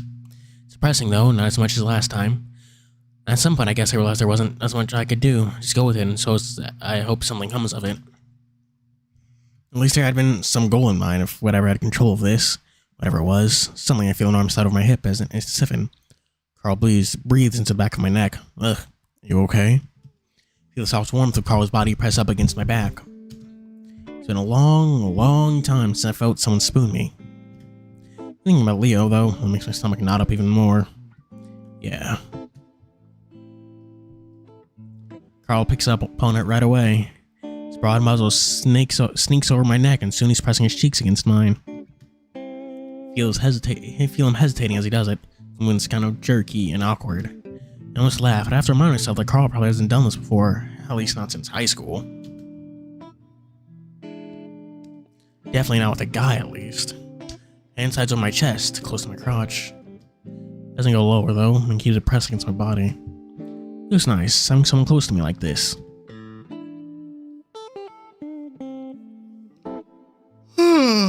Damn, I need a breather. Even though I've given up on trying to understand the situation, I'm still scared about what's happening. I can feel Carl's heart beating hard against my back, and I wonder what if he's thinking about the same things. Then I feel his very hard dick pressing against my ass. Good job. I almost laugh again. Here I am, in a haunted ghost cabin, and my childhood friend is grinding up on me. Carl feels me tense up and lifts his hand away from my stomach. Sorry, is that not? I roll over abruptly to face him. His green eyes immediately look away from mine, see red creeping up underneath the thin fur of his ear. You decide to go with the same technique I used last night. We'll rest soft lips against his. Just break the ice and I don't fucking care about your being little gay boys. Fucking move on. I was surprisingly good at tongue kissing, better than Leo was anyway. Gauze on my tongue from playing on his teeth. I'm only wondering I haven't brushed those 2 days on Carlos 9. Either, after all. He grabs his hand out, but I see him with full grace. Feeling of being enveloped in Carl's soft, strong warmth, thinks as could be, pursuing blah blah blah. Only sure it's some furious really is. Carl's tense and giggles. Oh fuck, the tickles. Paul and smirk at him. They touch you. Blah blah blah blah. Ha ha ha. Running spies them both time, running like spider eyes up his stomach and chest. Dude, no. Twisting rise under my hands, desperately trying to stab his giggles for side snatching my hands off the wrist. I don't know how strong he is when he easily rolls me onto his back, straddling his hips. Hips depends to be above his head. You asshole. Carl's bringing his heavily, letting out a giggle every now and then. Sorry, just now let someone get so positive or some movement from downstairs, followed by what sounds like Raven's voice. End of our situation, when I see some flakes of blood around Carl's nose and big splotches on his shirt. Fucking about time. Guess we're being a little loud. Yeah. How's your nose? Carl automatically his hand to touch his nose and, hurts a little bit, but I'm okay. That's good. Lay there in silence for a second, feeling like the moment's kind of ruined. I mean, they can't take a shower. They're in a fucking cabin, man. Looking again at the walls, meaning that we should be looking for something instead of messing around like this. What you looking at? Not sure, right? Hey, we should be finding something, right? The crowd is starting to get a little uncomfortable under the weight of Carl's body. I mean, didn't that ghost, ancestor, or whatever, was telling you needed to find more stuff? Carl rubs his nose. Yeah, unless we were in, at least. Guess it'd be the same for this place, right? Unless it was what we already burned up. Yeah. Carl sits there quietly, thinking. Oh, I think I might try to look downstairs. You want to stay up here and look around? Yeah. I want to get the other two to start looking too.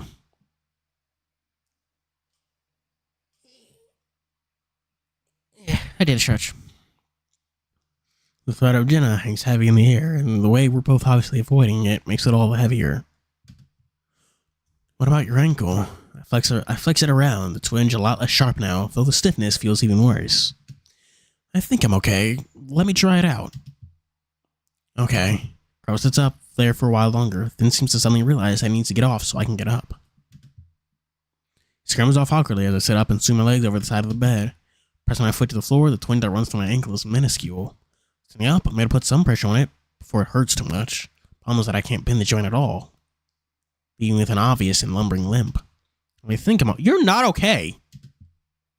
Can I get you down the stairs at least? I warmed to the concern in Carl's voice, though I don't really want him and Jenna anywhere near each other. Especially after what she might have heard just now. Nah, I want to test it out a bit more. I turn my head to look back at Carl and still see the worried look on his face. Jenna's gonna fucking show him his final form. Chase is gonna turn into legendary super otter. Sydney's gonna come back and something. Remind him that you're the last remaining otter in Echo.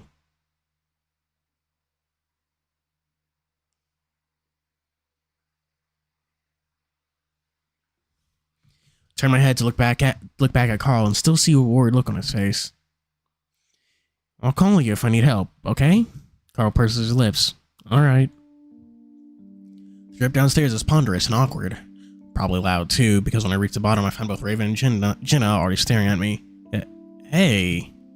Jenna doesn't say anything, continuing to watch me. We stare at each other awkwardly for a bit before she finally moves her head to look down at my leg. How's your leg? Oh, it's alright. A bit stiff though. Grasp the opportunity to talk about anything other than what we were obviously avoiding. I think I should be able to walk normally, maybe in a few days. Hopefully in a few days we'll be out of here so we can do that. Yeah. Jenna's definitely not herself right now.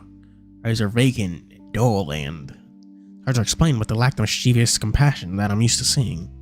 Her voice is weird too. It's deeper, more husky. We'll be out of there. We'll be out of there. We'll be out of there by then. Fucking God. Raven says it with a grin as he leans back in the chair he's sitting in.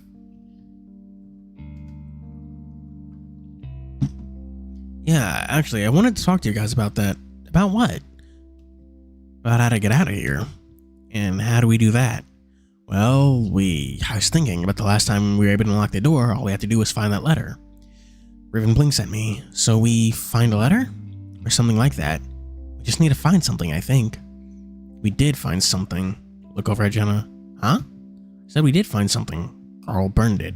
Oh, well, I don't think Carl burned it. He did. Pause. But there's gotta be something else, or maybe something... Whatever's doing this has a way of putting something else here. Others don't say anything. I don't know, but we can't just sit here. Looking around is the least we can do. Where's Carl? Just standing up now, looking at the ceiling. Faintly, I can hear the clopping of Carl's hooves on the soft wood. He's looking around upstairs.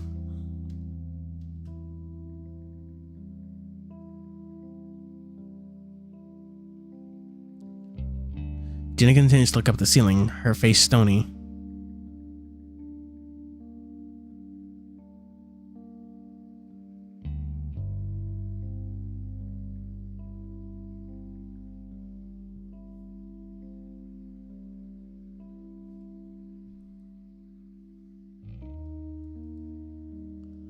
Jenna continues to look at the ceiling, her face stony. Let's start in this room. Yeah.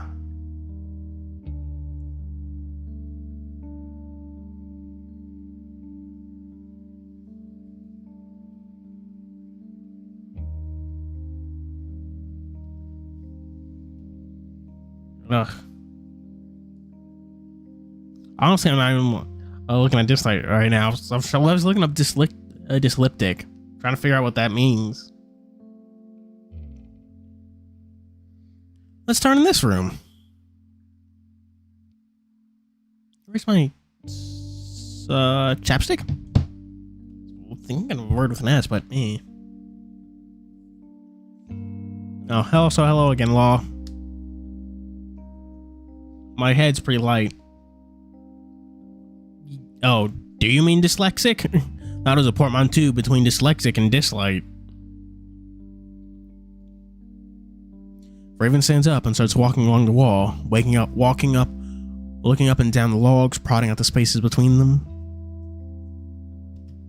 Jen is still looking up at the ceiling, and I worry that she's going to try and go upstairs.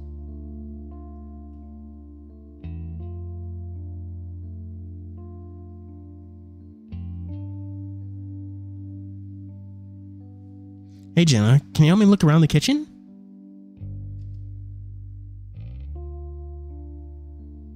Jenna looks back at me.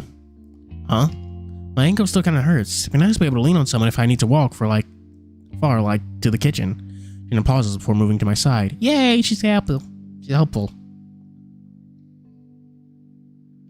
She stands around there stoically, and I awkwardly wrap my arm around her shoulders.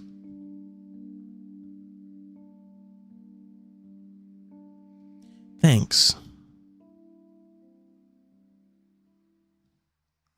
Yeah. NBA 2K16, living the dream. We amble slowly to the kitchen.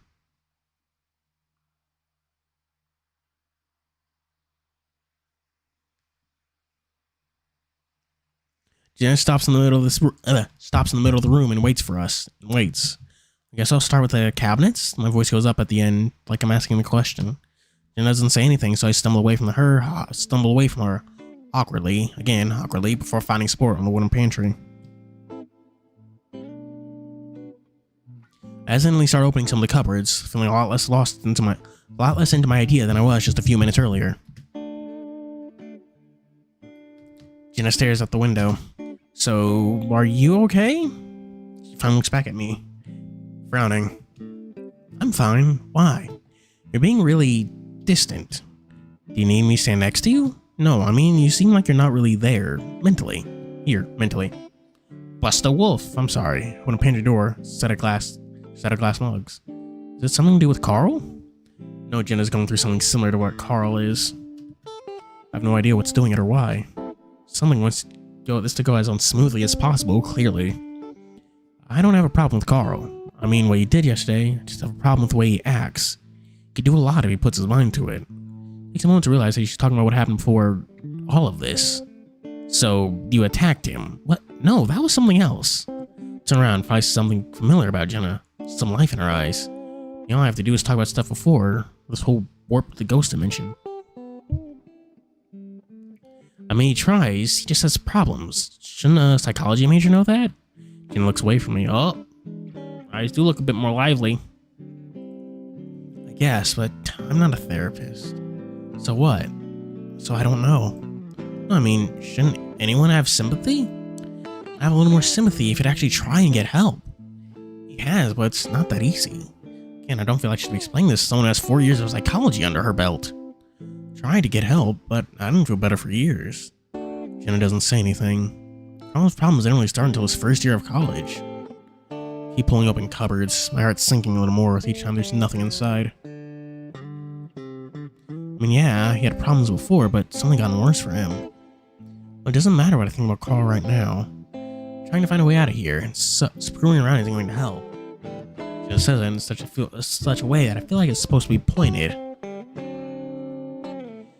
Little doubt now that she heard us messing around upstairs. I sigh and reach up and pull open the last cabinet. He's not who you think he is. What? Be quiet, phone.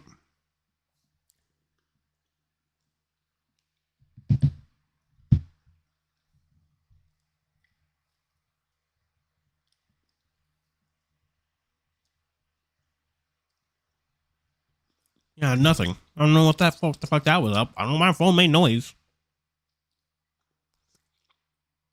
It's so quiet and deep that I'm not sure it's Jenna who said that. Turn around, she's already on the inside of the room, standing next to the opposite set of pantries. Did you say something? She doesn't respond. Stare at her for another few seconds before slowly turning back around. For my neck prickles at the idea of turning my back on her.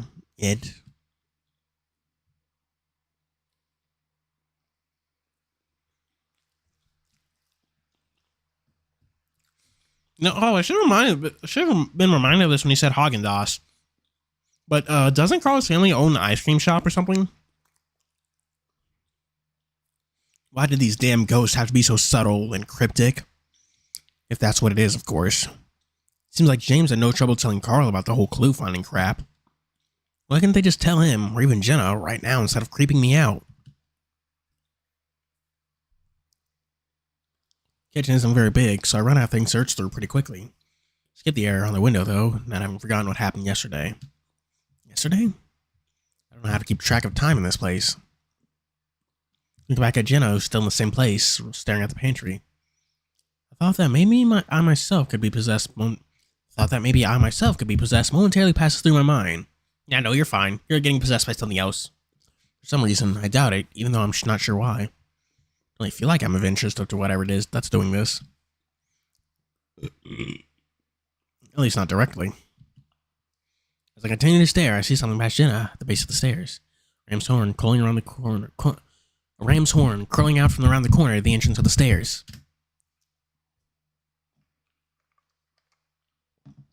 I stare for a moment. Hey, I'm gonna go upstairs. Hurry up, God. I need to finish this quickly. Jen's head snaps back sharply to stare at me, and I swear I hear a neck crack. Just see if he found anything. I'll be back. Awkwardly sidle my way out from the kitchen towards the stairs, Jen's gaze following me the entire way. Spooky. Once I reach the base of the stairs, I find Carl standing there. No, it is moving very slowly. Come the fuck on. Jumps when I come around the corner, stand straight up, one hand resting against the wall.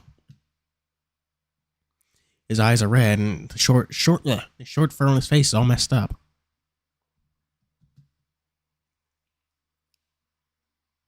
Carl, are you okay? I whisper it, but Carl immediately turns around and starts back up the stairs quietly.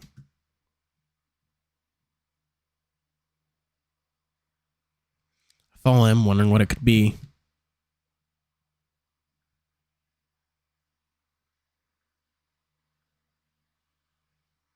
Did he find something horrific?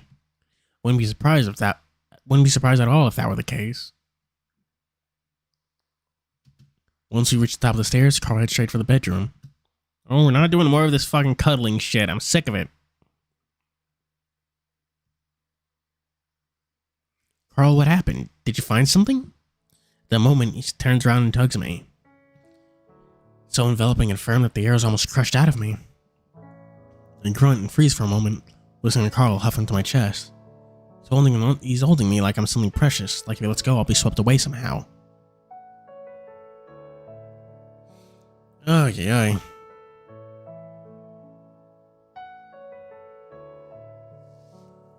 God, I always said this before when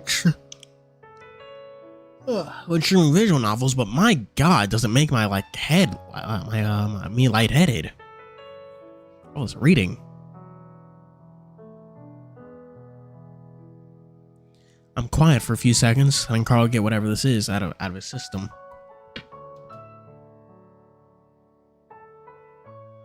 My arms are pinned down to my sides, and it's not like I can respond physically.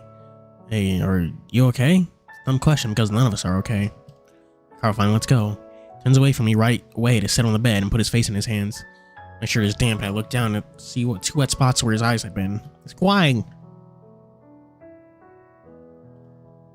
Tentatively, I sit down next to him at the foot of the bed and put my hands on his back.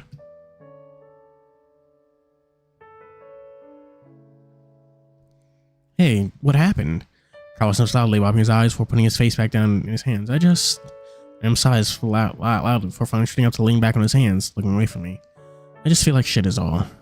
You all feel like shit.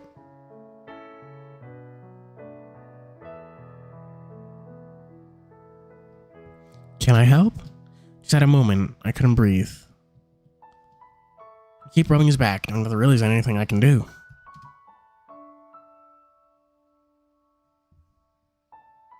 Panic attack? How come? Lots of things. Everything's getting all bad and shit. Why wouldn't he have a panic attack?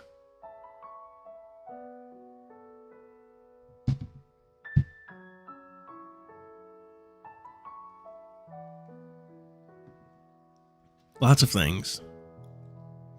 Carl shivers under my touch. And I feel like everyone's mad at me. Why? No one's mad at you. Well, Jenna, first of all, but I feel like everyone thinks this is my fault or something. What? Why would any of this be your fault? He was probably right about Jenna, though. It's my house, my great whatever, it's all just my shit. He sniffs. I don't know, just being alone gets me thinking about this stuff and about how I'm still fucking everything up.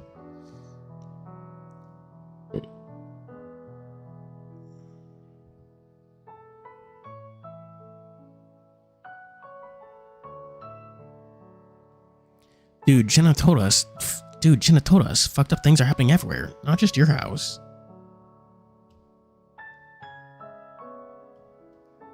Look around, which I'm assuming we're still in. Maybe? It's all fucked. What brought this all up? We were all just working together to get ourselves out of here.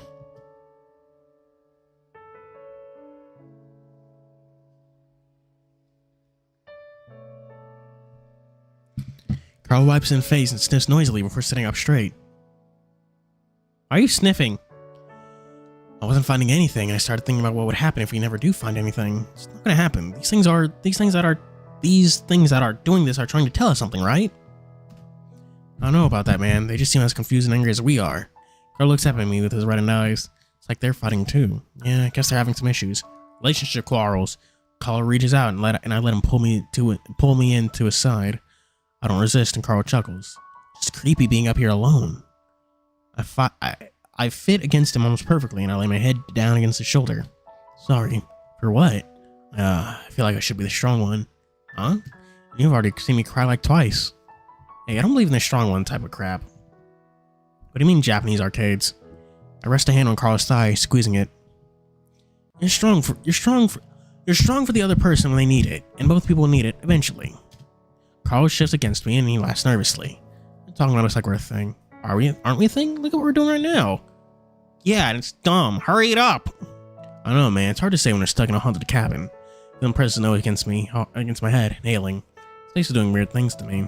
Squeeze his thigh again. Yeah, we can talk about it when we actually get out of here, when the stuff isn't fucking with our heads.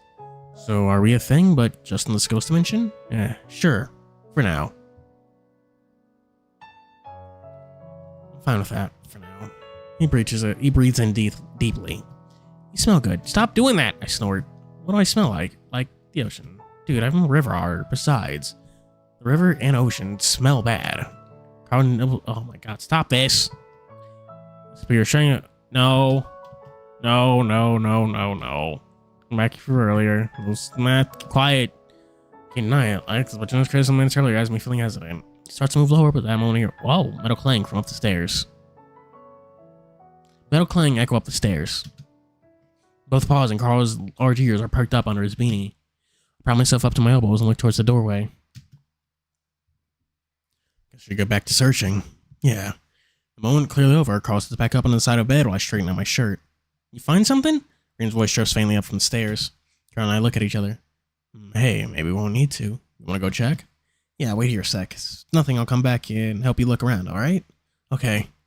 Carl scoots up to the side, so I can get off the bed. It takes me a few minutes to get down the stairs on my stiff ankle. Once again, damn it. Once I get into the kitchen, I'm confronted with an odd scene. Jen's halfway into the wood-burning stove, reaching into the back, probably looking up into the metal tube. What are you doing? She found something! Let's go! Raymond's standing off to the side of the stove, bouncing up the balls on his feet. It's stuck. Jenna grunts as she adjusts herself, reaching in from a different angle. What is it? I hobble slowly across the room towards her. You need help? Well, he's talking to me, but I shake my head. It's husky. I watch Jenna pull back and look in the opening of the stove. God damn thing, it shouldn't be that hard to get. Maybe I can help? But Jenna's already plunging her hand back in, head sticking just out of the opening as she does. Seems to garner her some success as she smirks. Ha! Got it! What's that noise? I just heard something, chat. Then her whole body jerks as she's seemingly yanked into the opening. Oh no! Raven yelps as Jenna grabs onto the side of the stove to keep from getting pulled in. Oh my gosh! Jenna? My voice rises in panic as I see her get yanked a second time. Raven automatically steps next to her and grabs her arm. Third yank almost pulls him off his feet. I run over to help and wrap my arms around Jenna's waist to get a better grip. Another jolt and I'm able to feel the power of whatever has a hold of Jenna myself. What's happening? Oh man, it's called Dolphin. This is fucking not the time. What's happening? I hear thudding and rustling in the stove, like something turning over angrily and repeatedly. The image of some kind of caged animal passes through my mind, and it sends chills up my spine. Words are hard. They're dumb and stupid.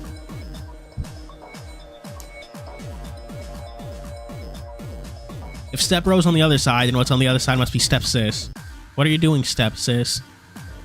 Why is it always Step Bro?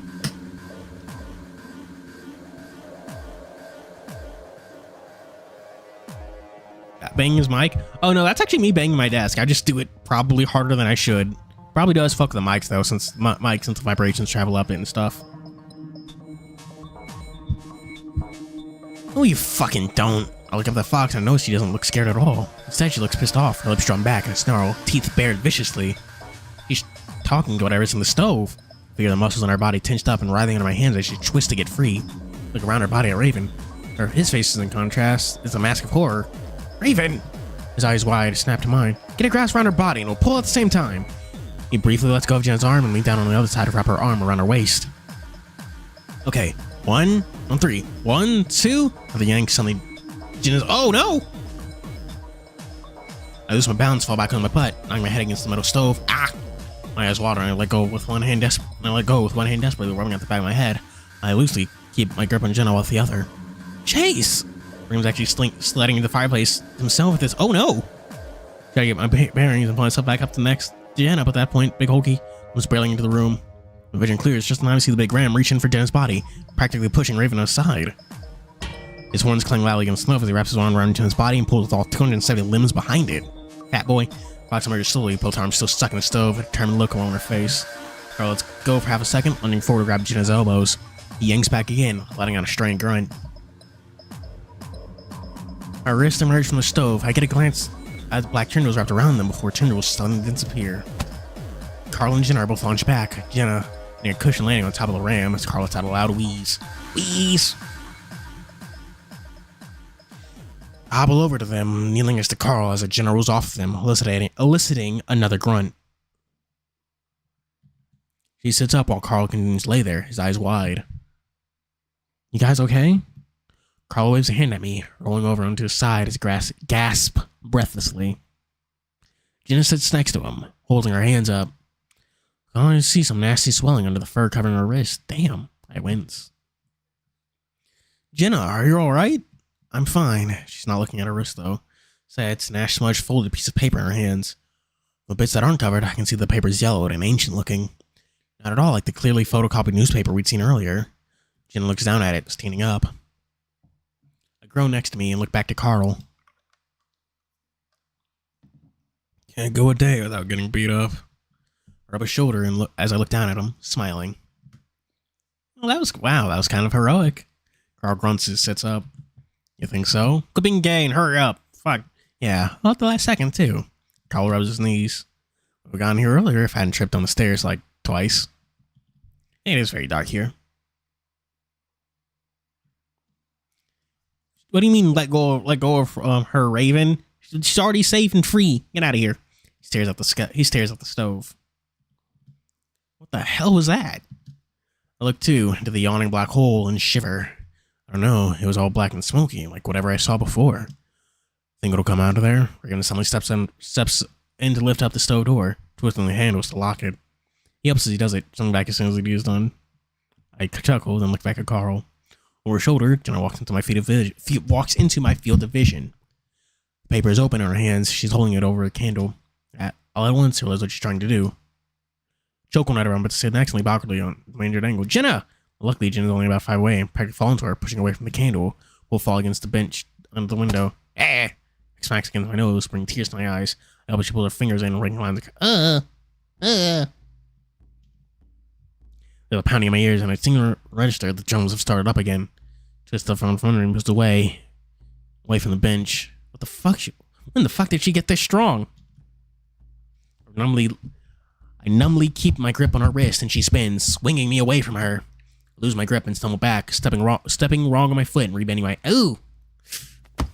I yelp again, much more loudly this time as I crumple to the ground. Carl swears and jumps over me at Jenna. Wait!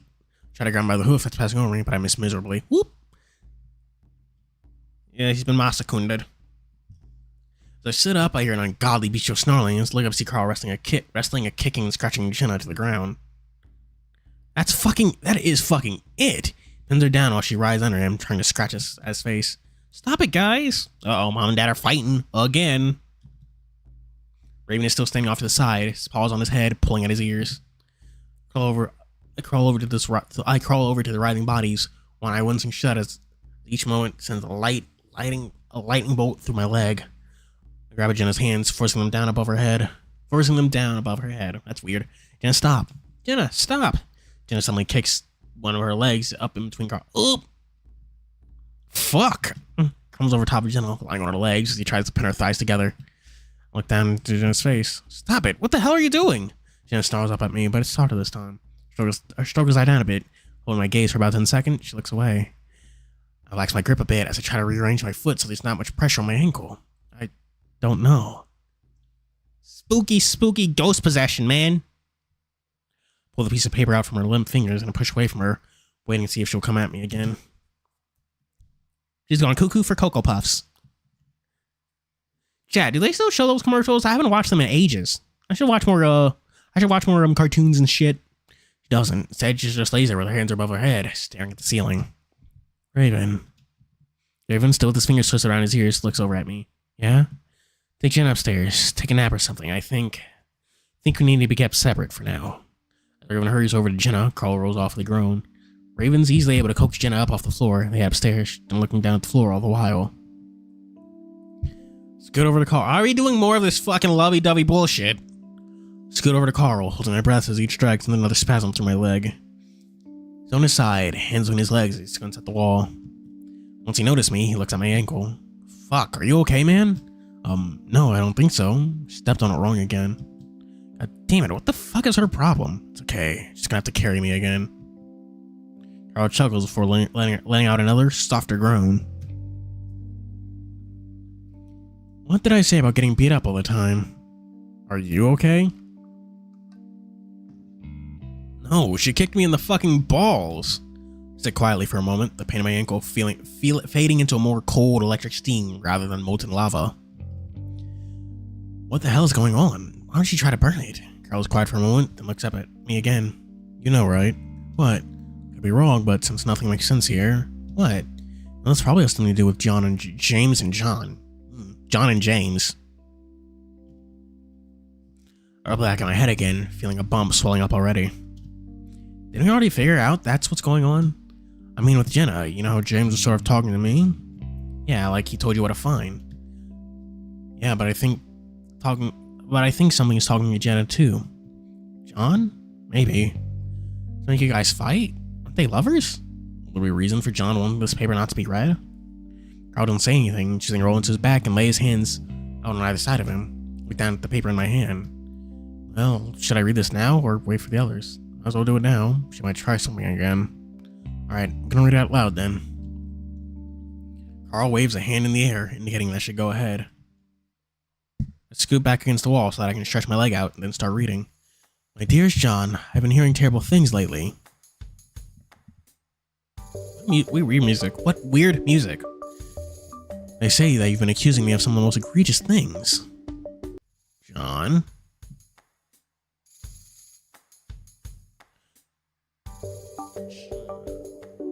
John B. Gay and James Hendricks. Okay. I dare not believe them. In fact, I will not until I hear your words for myself. I don't see some misunderstanding. Is one of my political enemies pitted you against me? Are they using the missing native boys as a weapon against my campaign? I would not think that to be below them, but what concerns me most is you. Please visit me at my mansion. We must speak on this. That was kind of giving me Wii Shop channel vibes. Welcome to the Echo channel. What kind of trauma would you like to buy today? You got the ghost of your great-great-great-great-grandpappies, your gay great-great-great-great-grandpappies, as are so common. I very much look forward to your company and believe that we can soon set this straight. Or maybe gay, set this gay. Yours forever, James. I look up at Carl. Looks back at me. So, what do you think that means? Carl rubs inconspicuously at his crotch. I guess something went wrong between James and John. Yeah, but it sounds like he tried to frame him or something. I remember how the newspaper clipping that had somehow gone in flames. Hey, that newspaper article that burned up said something about a Masita kid that went missing. So native kids were missing and John used it to get at James somehow? Maybe. Still don't know what John was doing. No, John was doing it anyway. James doesn't know either. James doesn't seem to know either. I wonder if we'd been better off if Carl had a little bit of James in him right now. At least then we'd have a better idea what is going on. Maybe. Then again, the situation's so volatile that I'm kind of glad we didn't have another ghost to deal with in Carl. Look up at the Ram, who's in the middle of pulling his waistband, now to look at his junk. If James still influenced Carl somehow, then he isn't really showing it. You okay? Kyle abruptly lets go of his waistband, and he snapped back against his waist. Yeah, I'm fine. Your balls okay? Carl smiles ruefully. They look fine, still gonna hurt. I'm fine. God damn. Think about making a joke about making them feel better, but that doesn't really feel appropriate right now. I'm actually more worried about Jenna, not just because she can beat me up. Yeah. At this point, Jenna isn't really Jenna anymore. Should we talk to her about, I don't know, resisting it? Worked for me. Look in the direction of the door, I thought, oh, loud click emanates from it. Carl's only ears perk up as he follows my gaze. Both stare at it for a few seconds. Do you think? Maybe? Slowly, Carl gets to his feet, still bow-legged, and hobbles towards the door. Careful. Stay a little apprehensive that something might open it from the other side. Carl doesn't say anything until he shovels towards the door, pausing in front of it for a few seconds. Slowly, he reaches out and rests a hand on the handle and gives it a slight push. Shifts open a few inches. Carl looks back at me. Damn it.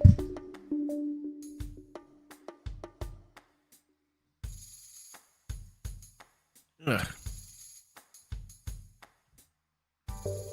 I think we should get out of here. I think we should get the others.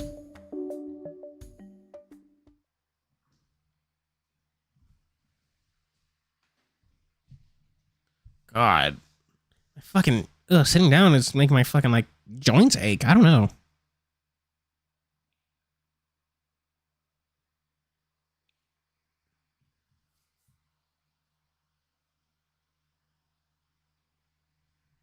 We all stand around the door, Carl to my right, Raven to my left, Raven and I making sure there's maximum distance between Jenna and Carl. Where's my chapstick? The door is still shifted open a few inches, and the vertical black void it reveals is a little ominous. So we just go through? Presumably. I don't know, man. I got my chapstick. I don't know, man. That's what we did last time, right? Yeah. Feels like I feel like feel like the real question is if we really want to go through the door in the first place. Is it just going to lead to another terrible place where terrible things happen? I feel a void similar to the one I'm looking at. I feel a void similar to the one I'm looking at open up in my chest. The thought of being trapped in a loop, going through door after door that leads to nothing but horror.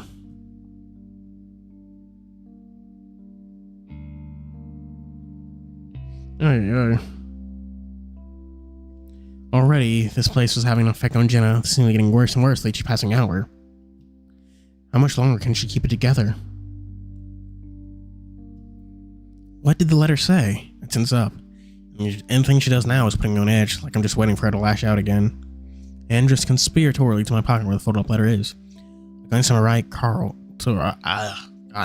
Glance to my right at Carl, but he's got his eyes on the door.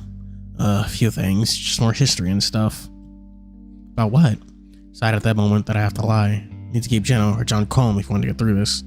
Now feeling that John wouldn't want to hear about James revealing what I assume are secrets. I didn't read anything about John trying to sabotage James in my research, but that's what James is trying to tell us. So I shrug my pockets and move my hand away from my pocket. Shrug and move my hand away from my pockets. Stuff about the mine, however, there was enough to sustain the town. I'm worried about Jenna might try to challenge my line for whatever reason. Doesn't say anything though, and Carl just keeps on staring straight ahead. So the Raven suddenly claps his hands together, making Carl and I jump. So, should we open it? Raven reaches out. Wait! Husky pauses and looks back at me expectantly. His black ears tipped forward. Should we do this? I mean, it's probably just going to lead to another place where you have to find another thing. Yeah. So maybe we shouldn't keep going? Stumble over my words, trying to piece together my feelings and put them into sense as I go. I just think they're not really on our side, you know? Make an effort to not look at Jenna. So if they're not, why are they doing what they want us to do? I realize I'm shaking now, and I make an effort to keep my hand still. That's when I feel something big and warm slide to my right hand. I glance toward Carl. Yay! Gives me a quick look and a small sigh before turning his attention back to the door. What else should we do? Raven's tone isn't accusatory, but it's genuinely curious. I don't have a very good answer. Well, maybe we can find a way back somehow. Maybe we can still in Carl's house right now. Carl's house, that place seems like 1,000 miles and years away at this point. Maybe we can, wake ourselves up somehow. Raven doesn't respond, neither does anyone else. Really how stupid I must sound. Sorry, I just feel like they're taking things too fast right now. I sure as fuck don't feel like that. Carl gives my hand another squeeze. Hey dude, we're all a little scared. We can talk about things. Carl looks past me at Raven and Jenna. No, I'm actually starting to feel the same way. No rush, I'm actually starting to feel the same way.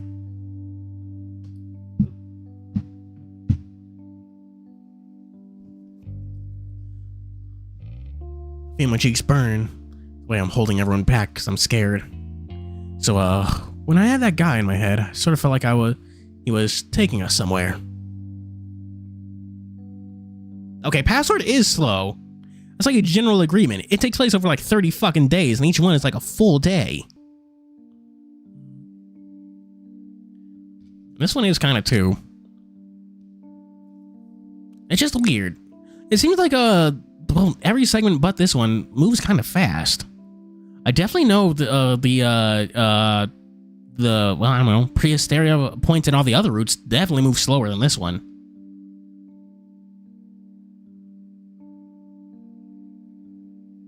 I don't like the only one, honestly, I think, yeah, it's weird. The part where the horror kicks in is fast, but the parts, pre-horror are oddly, the pre-horror parts are fast, but the horror parts honestly move more at a normal echo pace.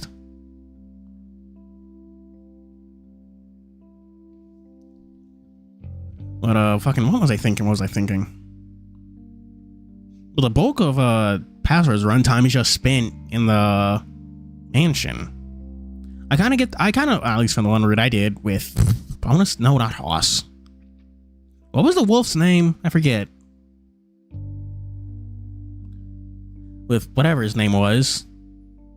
At least I kind of do like how it's not an immediate thing, but at the same time, there's only so much will they, won't they, that before it just kind of gets tiring. Tyson, that's what it is.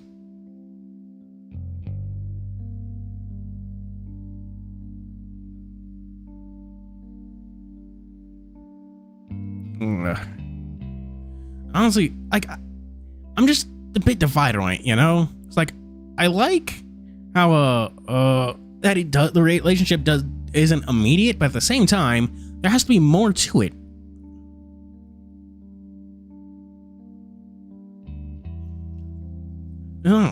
Honestly, I just kind of wish there was less relationship and more focus on the I don't know, I'm not sure if I want to call it supernatural, but I guess that's what we're doing. Supernatural plot of Password. God, I need to stop talking about two different VNs at the same time.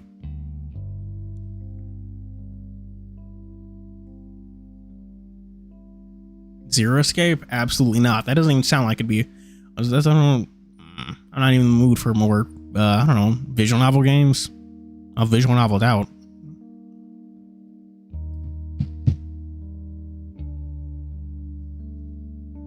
Yeah, I was, but this isn't necessarily about me being distracted. It's just that a lot of time is spent on something that wasn't necessarily engaging in Password. I feel like there were some beats that definitely should be kept, but I feel like a lot of it could have been removed. I feel like you could condense a lot of Password down into like just a week. Maybe lengthen out the individual days, but like, I don't necessarily say there's fluff. There's just a lot of stuff that I don't feel like is totally needed. So much redundancy with Tyson and God. I want to call him Hank, but I know that's not his name. What's his name's relationship? Like, there's a lot of I don't want to say like what, half the visual novel. They were like in this kind of like in this state where their relationship was unsure. Like, do they want to continue going? Like, do they want to continue it? Do they want to stop it? It's just like a whole thing. And I'm kind of divided on how I feel about that. Like, even my fucking other visual novel standards. Do you remember how long it took us to get through fucking Password? And how much of that was just, it's not clear cut. I know what's going on. I just don't think it's all that valuable. Like, I get it. I get that's what they feel. This is what they're feeling. Now, are we going to move on? Because for just a lot of visual novel, it was just, none of it. I don't think we were talking about Dragon Ball much back then. I don't think we're talking about Dragon Ball much now, even though Daima's. Has anyone actually watched Daima? Because I haven't. Yeah. Password is long as hell. I think it's the fact that all 30 days are like actual fucking days. So if I like this, it's taking us somewhere. Carl runs his hand. I think the most of what we did was talk about with Dex, the Password niggas will play.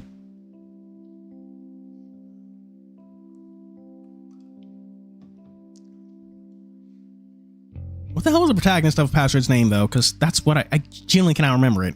Dave in his fucking pumpkin sweatshirt. I remember, I specifically... we didn't talk about it much, though. Talked about it like once or twice. Not a lot. That was like 2 years ago at this point. Carl runs the hand, not holding mine up, one of his horns scratching at it. Like an endpoint, you know? Raven fidgets with one of his ears. Like a good endpoint? Yeah, man, I think so. It was not 1 year ago. Maybe when like the late most recent Password stream, but it was definitely more than a year ago.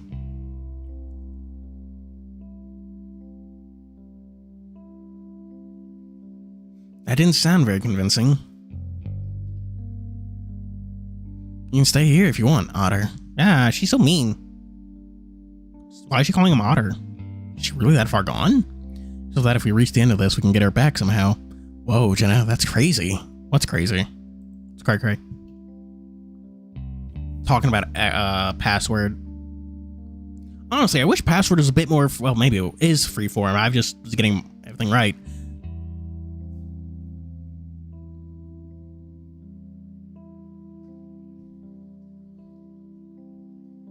I coughed to clear my throat. Honestly, I wish more visual novels focused less on relationships and more on, well, their actual supernatural plots. I do like, the thing with where the demon lurks.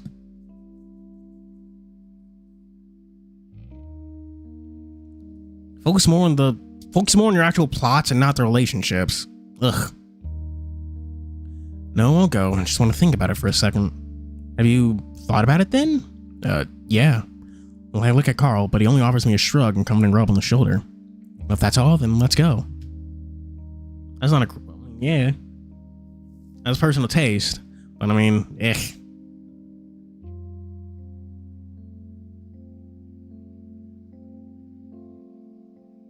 So much relationship drama. So honestly, I've never been one. Honestly, you can probably tell by the fact that I pretty much do not cover dating novels, well, dating sims or whatever. But honestly, I just do not like. I find dating sims kind of pathetic. But What do you mean by that, Slur Knight? Jenna steps forward to grab the door handle, and I bite my tongue to keep from saying we should wait again. The door swings open to reveal blackness, just like last time. Unlike last time, though, there's a spot of flickering light in the distance. The fire. Everything's quiet right now, no drum beat, but the darkness is unnatural. It's inky and thick, like it's alive. Like the stuff from Don't Starve, since we've been talking about that. Why have y'all been mentioning Don't Starve so much?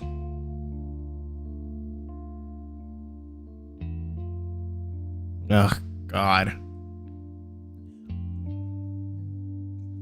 People who read VNs like that are kind of pathetic. Just do not vibe with romance or anything like. Ugh. I get the unnerving feeling that it's trying to eat the light from the fire. Maybe towards the fire? Jenna suddenly steps forward, and just like that, she's swallowed by the darkness. Stop! Damn! Jenna, wait! She ignores me. Carl gives her shoulders another shrug. Well, if she's being, persuaded, I guess she probably knows where she's going. See her form pass in front of the firelight a few times, then she's gone. Oh, God.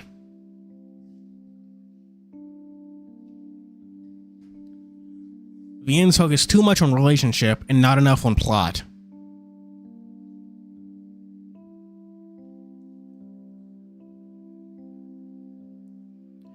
Jeez. It's like relationship is not the plot.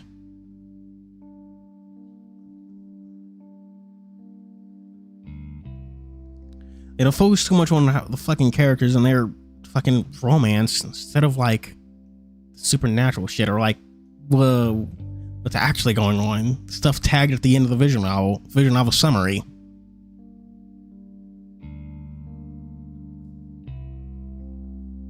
Focusing on getting into the dude's pants and figuring out the next password there. I see her from oh. Alright, here we go. Echo. Yeah. Despite his nervousness, Raven still sounds cheerful about stepping into oblivion. You ready, dude? Over our car and he's gazing back at me warmly, an encouraging smile on his face. Dude, I'm reaching my limits too. If we have to do another place like this. Tears droop, looking almost defeated. I nod, swallowing as quietly as I can. Pulls me to his side by my hand and wraps my arm around his shoulder. Just stay close, okay? Yeah. I step forward with him and immediately we're immersed in blackness. Not only do things go dark visually, but the change is physical too. Don't ever fall. Oh. Yeah, this is different from just like, this isn't just a black screen. This is like fucking a bit grayed. I don't know if it's all in my head, but I feel heavier, like the darkness is pushing down on my shoulders. Yeah, there are games I can play, but a lot of, well, at least fairy visual novels especially, tend to focus more on relationship than, well, moving the plot forward.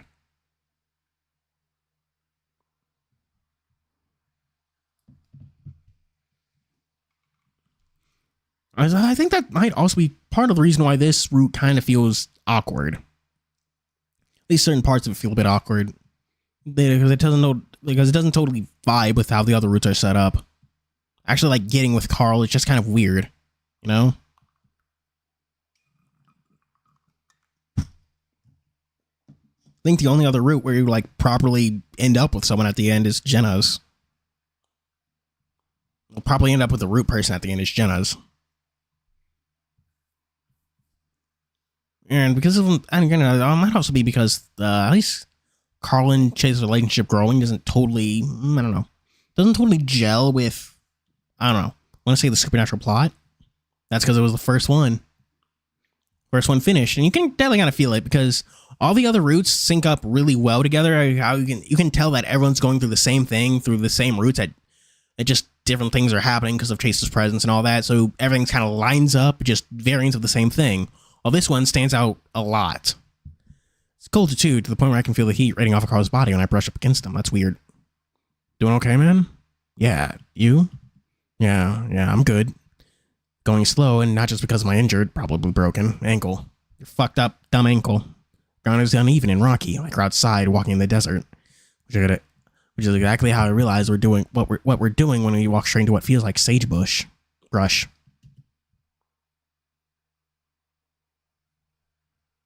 Carl thrusts around with a hand not holding onto me, and we're able to sort of stumble around it. Where the hell are we? I mutter as I stub my toe painfully on a rock. Where's shoes, you fucker? Outside? Yeah, but where outside? The desert, right? So do you think we're still in Echo? Carl's quiet for a moment. Maybe, but not really. I mean, I don't think we can just walk to our houses. I wonder if maybe all the others, TJ, Leo, and Flynn, are out here too, in the darkness. Kinda. I want to call out, but I'm too nervous that that's going to attract something to us. I still remember the black figure dancing around the fire we're walking towards at this very moment. We're close enough that I'm starting to be able to make out Carl in the darkness. Look back at the house, see how far we've gone. All that I can make out now are two rectangles of light. One for the door we came out of, and one for the kitchen window. In the latter, a dark figure stands framed by the faint light inside. Squint, not really sure what I'm seeing. Then it moves, disappearing from the window. I stop walking, and Carl stops with me, looking back over his shoulder. What? Did one of the others go back? Black figure appears again, this time in the door of the house. Don't have time to react to that before it steps forward from the door and the door swings shut with a distant snap. Press of blackness takes its place. Oh no! Grabbing Carl more tightly. What the hell? My mind flashes back to the black thing I'd seen crawling out of the wardrobe. Come on! Nudging to Carl's side, trying to get him to hurry alongside, resisting the urge, trying to run on my twisted ankle. Losing that I might come to that. Raven! Jenna! Call out the darkness ahead of us, wanting to warn them. Or our ragged breath, though, there's dead silence all around us, except for a drum beat. Bum, bum, bum, bum. Ah, Luffy's going gear 5th. I see. Chat, how did I not make that joke before? Either they can't hear us, or they can't respond. Carl's gripping onto me with both hands, practically hauling me off my feet as he pulls me along. Suddenly, he stops. What the fuck am I doing? Let's go with me, and crouches down in front of me. On my back. I'm there before you even finish the sentence, and soon my face is bouncing off his hard skull as he starts sprinting towards the fire. Either it's in my head or not. I can swear I can hear slithering around me like snakes sliding over dry leaves. I shiver, not wanting to look back, but I do anyway, trying to peer into the darkness. Of course, I can't see anything, but I swear something flashed in front of me with a lone rectangle of light coming from the cabin's kitchen window. The rustling sounds gets louder and louder, and now I can pretend that I'm imagining it. As the picture into my mind, that black shadow creature contorting and bending through the sagebrush Carl was having so much trouble moving through. Hold on to one of his horns leaning towards his ear. Carl, it's getting close. And my stomach lurches as it feels like the floor suddenly drops away. Next thing I know, my nose smacks into back of Carl's head before I flip over. I'm back on what feels like a sea of sharp rocks. I wait for a second, dazed, staring at the black ocean above me, wondering if any of this is real. Am I still dreaming? Yee. Maybe I'll just wake up in my dorm room, probably relates to legal and ethical issues in journalism class. Fuck, are you okay? No, I'm dying. A muffled voice breaks through the haze of confusion and pain. Then I'm being yanked back up as Carl pulls me to his feet and clumsily shoves me back into his back. Sorry. Fine. Thought I heard something. I can barely mumble through my numb mouth, which feels like it's full of pennies. I can see I'm making I can see I'm making dark stains on the back of Carl's shirt. Oh, fuck. Feels like my face is caved in. Wonder if my nose is broken, but the fear of pursuit is returning, and I quickly clutch at Carl's horns before he resumes the sprint. Finally comes back to something. Yeah, that wasn't just. Yeah, there's like a specific background for this, because this is actually black. Yeah. Finally comes to a stumbling halt in front of the massive bonfire, which looks so small from the cabin. We'll stare up at it, the heat almost unbearable. Oh no, bell's gonna ring in 4 minutes. Bonfire, throw ash on it. Whispers behind me to reach a crescendo, hissing just over my shoulder. What are we supposed to do? My voice raises in pitch as I look back behind us. Black shape now discernible in the firelight as it slithers around the sagebrush. It's like a person imitating a snake. Grip onto a Carl, Is mention of the snake, begs a question, like... So there are regular, like, no-leg snakes here, right? I guess. There aren't snake people, you know? Anthro snakes. Grip on the Carl as he turns to face it, then takes a step back, then another. I don't know. Cling to the ram, I can feel it trembling underneath me. As the creature reaches the edge of the circle of firelight, Carl turns and starts running past the fire. My muscles seize up, my jaw clenches, my eyes roll back, and I feel myself falling backwards. Oh! The heat is almost unbearable. My face damp with sweat, the skin underneath itching and uncomfortable. I feel the sun on my face, bright turning the inside of my eyelids a dazzling red. I don't want to open them, though. No, I just want to sleep. I almost do fall asleep, but a distant chorus of shouts and screams jolted me back awake. Now I do try to open my eyes, but I can't. Marshmallows, are you going to try using hot sauce on them again? That was someone in chat mentioned earlier, right? It's like they're glued shut. Reach up my paw at them, but my arms won't lift. God damn, Chase and your fucking sleep paralysis. So see dreaming, stuck in paralysis. So lay there, listening to shouting and screaming, imagining an angry mob. For what seems like hours, the voices fade and the red turns deeper, darker, blood-like as the sun is setting. That's when I can finally drift away, back to sleep. Soft, choking moan bringing me back to the surface. I'm still hot and sweaty, but the blazing sun isn't shining in my face anymore. I look at my finger and shift my arms a bit, feeling them glide over the fabric. At least I'm not paralyzed anymore. Yeah. Also, the sleep paralysis. They do mention it in other routes, but I don't think it's ever this prevalent in any of the other ones. Another moan followed by a coughing sound forces me to open my eyes. It's not part of a dream. Stare at the ceiling of a textured beige ceiling. Back in my room where I slept long ago. A few days? Doesn't matter because everything came back to me at once. I feel like a lead of weight has just dropped on my chest and knocking the wind out of me. Fuck, is this not over? Now I'm starting to become convinced that this is never going to end. We're stuck in a loop, just like in my dreams. Another moan, slowly weaker. I make me sit up and look around the room. I'm alone as far as I can tell. Where are the others? Am I actually alone? I can't stop a soft whimper coming from my mouth at the thought of being separated from the others. It's barely keeping it together with Carl, but without him... A loud cough makes it through the wall behind me and makes me jump again. Quickly slide on the bed and immediately cringe as the weight comes to rest on my swollen ankle.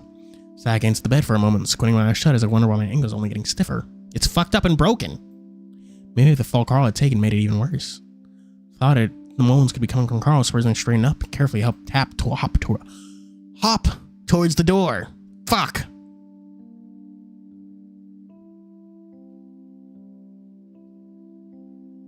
Damn, words are hard. Stupid. I hate them. I have to stifle a short yelp with every bounce out, but every time I reach the door frame, I have to lean against it to catch my breath. My hands shake as I rub my eyes. Pain making wonder if I'll ever be able to walk without a limp. No, you will not. You will not. Another groan from the room next to me forced me to move again. Yeah. Oh my gosh. Echo reference. Echo reference. That's me. An echo reference? In the hallway now, I'm able to make out the sounds a bit better and I realize it has a feminine quality to it. Jenna? My voice comes out in a cracky squeak and a grunt to clear my throat. Go see ya, Law. Jenna! I try again and wait, but I get no response in return. Force myself to step in the hallway, clinging to the wall for support. See y'all next stream? Yeah. When I look down at the hall door next to mine, I find something very familiar. A damaged wooden door, the middle bulging and splintered out as if something had hit it from the other side. There's a bad smell, a dark concrete room, and a noose outside of the doorframe, feeling my knees tremble, both from pain and fear. Yeah, smash it like went in the face like a boss. Give it a bro fist, to quote PewDiePie. Remember when he was big? I mean, I think he still is pretty big.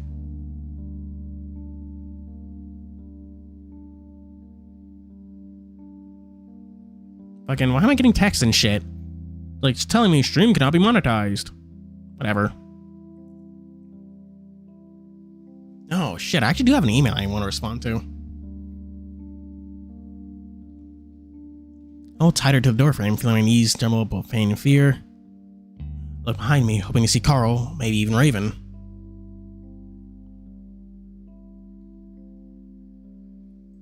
A shuffling sound followed by another cough and gurgle draws my eyes back to the door.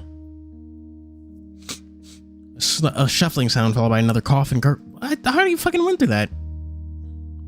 Jenna, I have to act now. I stand myself against the wall as I hop slowly to the door, eyes watering from the pain now.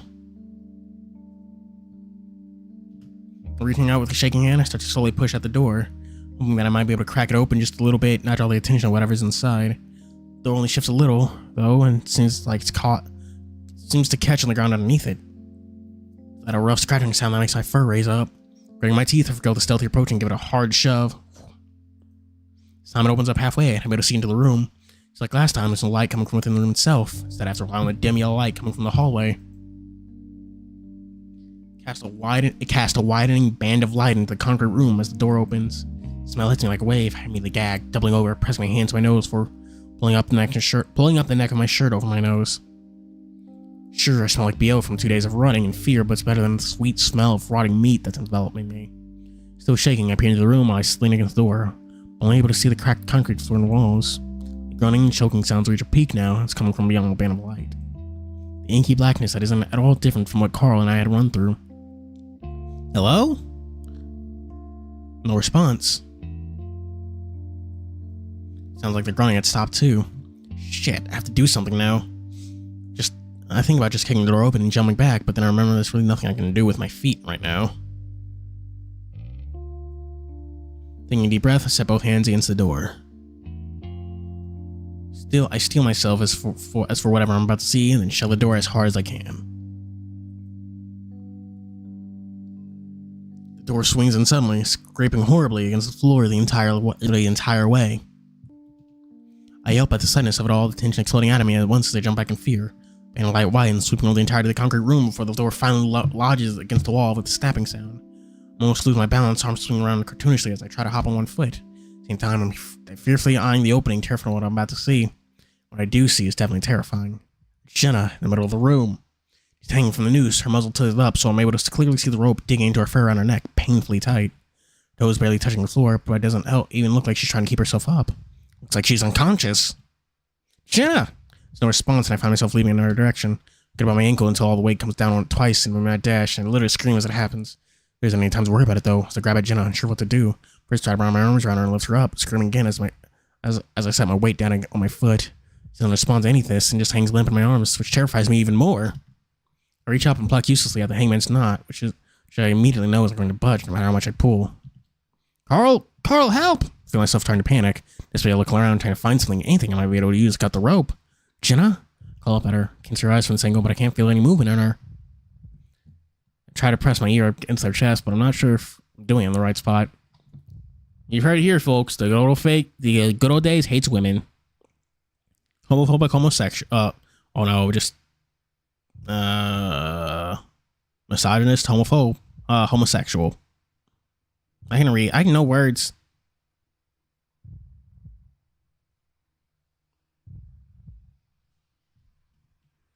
Try to quiet my breathing and actually listen, but I still can't hear anything. Shit, Carl! I feel myself starting to hyperventilate and try again to slow my breathing. If I pass out right now, I'm going to be less help than I already am. This world is starting to take on a real tint, and I think I'm actually dreaming. Hopefully. With any luck, you are. I think about running to the kitchen, but I don't want to let her go, especially since I feel like she's on the edge of dying right now. Reach up again and try to warm my fingers underneath the rope, but it's useless. It's way too tight. My eyes start to water as I realize I'm not helping her at all right now, aside from maybe taking a little pressure off her neck. But it might be too late anyway. Help! I suddenly hyper-aware of the screaming pain in my ankle, and I feel it giving out. So my arms are burning with strain of trying to hold Jenna up. Jenna weighs like 4 pounds. How can you not hold her up? I press my face against her chest, feeling everything start to give up, feeling myself start to give up on everything. And suddenly, the weight disappears, and I feel Jenna lifted up several inches into the air. Look up and see Carl next to me, his big arms still easily able to lift the fox off the ground. Not only that, but he's got a knife in one hand. Woo! I recognized it as the same knife Carl had used earlier in the hallway. Carl! I sobbed with relief as he sets it sawing at the rope. Soon, all three of us come crashing to the ground as Jenna's cut free. Eh. We lay there in a heaving heap. Only sound our gas as we try to catch our breath, Jenna being the loudest. After a while, I sat up and look over at her. She's already sitting herself up, one hand on her neck, rubbing at it. Are you okay? Reach out to her. I'm fine. Leans away from my hand. She leans away a little from my hand, so I drop it. I thought you were gonna die, Jenna. My voice is shuddering. I struggle to keep my emotions under control. Did not have a panic attack. Whatever was controlling this whole scenario just tried to kill one of us. Then I guess that's already happened with the shadow creature thing. Even with what's happened to Raven. She then picks up the knife and brings it up to her neck, starting to saw away at the rope. Careful, man. I can help. She ignores me. I look over at Carl, seeing that he's flat on his back, arms spread out. Thank you, Carl. I didn't know what I would have done if you hadn't showed up. Carl raises a hand in acknowledgement. How the hell did you get a knife? Carl takes a few more gasps to catch his breath. Heard you guys saw that? He gestures up at the hanging rope, and at the end of it frizzed and out after the cut. Remember the knife I dropped when we were here before? Thank God. Later longer, Jenna busy hacking at the rope, Carl choosing to stare up at the ceiling. God damn. The most peaceful silence is shattered as a husky stumbles in the doorframe, grasping at the wall as he practically trips in. Oh, hey guys! Little late, buddy. He grins, waving a hand out as he rights himself. Beside us, taking the scene. What happened? Jenna got hanged. Carl cut her down. There's really no way to sugarcoat it. Oh crap! He stares wide-eyed at Jenna. Well, I guess it's surprising it wasn't me this time, huh? He let out a high-pitched, nervous laugh. Now it's even crack a smile. You're okay though, right? Fine. Even looks around the room. Well, looks like we're still here. Carl lets out a big, shuddery breath. I don't know if I can do this anymore. What do you mean? We're stuck. I don't know where else we're supposed to do. What else we're supposed to do? Just keep looking around. We're finding stuff, right? Then what? Detecting another fucked up place where we'll be chased around and almost killed? Waves a hand in Jenna's direction. Look what happened. It wants us dead. Carl, I trail off. What? I think of something to say. Anything that might convince the ram to keep going. When we get out of here, I'll sit on it. Now let's go. Just a while ago, minutes, hours, days, I was having some doubts. But for some reason, Carl said a meter at a defeat has me more motivated. Because if Carl gives up, what else is there to keep me going?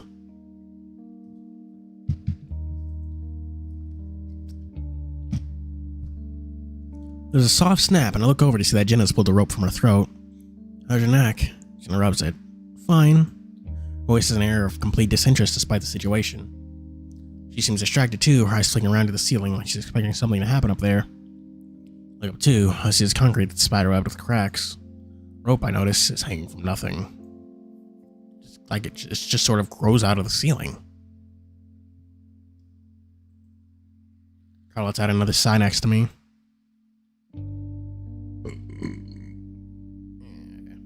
I wish I had a joint. A small flicker of annoyance. How will that help anything? Carl's quiet for a moment, clearly sensing the change in my mood. Chad, it is hot as balls in my room.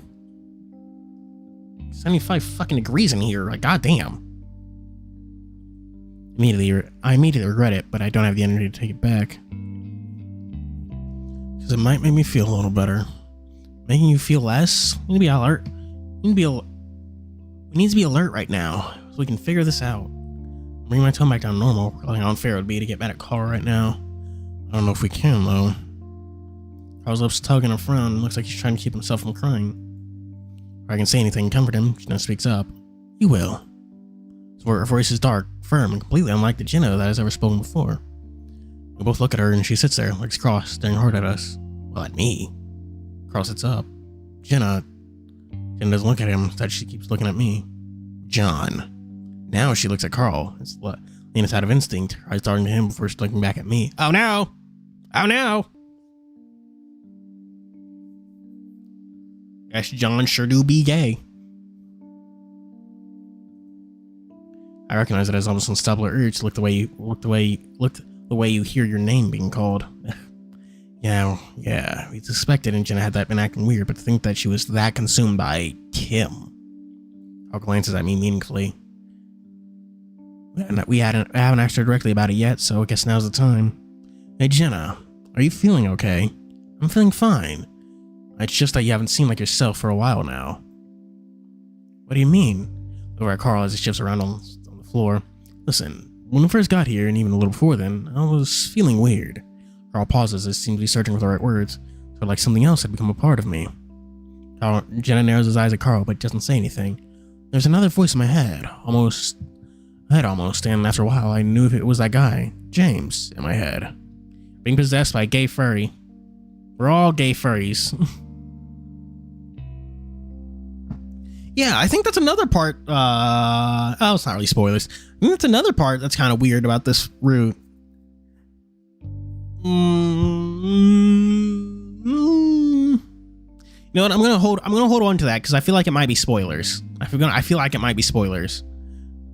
Another thing that makes this route feel weird.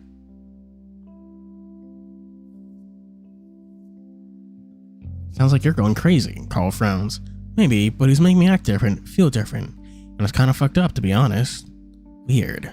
Yeah, weird. It was easy to get him out of my head. Carl points to his horns. And now he's not there anymore. Jenna keeps that stern look on her face, frowning at Carl. Keep bonking my fucking hand on things. What are you trying to say? Well, do you know a guy named John? John B. Gay? Not really. Keep mentioning him, but no one's told me who he is, aside from the fact that he was hanged. On the picture I'd taken of John back in Carl's crawl space. And feels for my phone's in my pocket as I almost reach in to pull it out before remembering that it's dead. He was in some of the pictures with James Hendricks, the founder of the town. Jenna stares at me blankly. James was Carl's ancestor, right? John was your ancestor too. He's a fox and has the same last name. So wasn't your family an echo since the beginning? Well, since before the beginning, considering they're native? Yes. So it seems like you're probably related to him, right?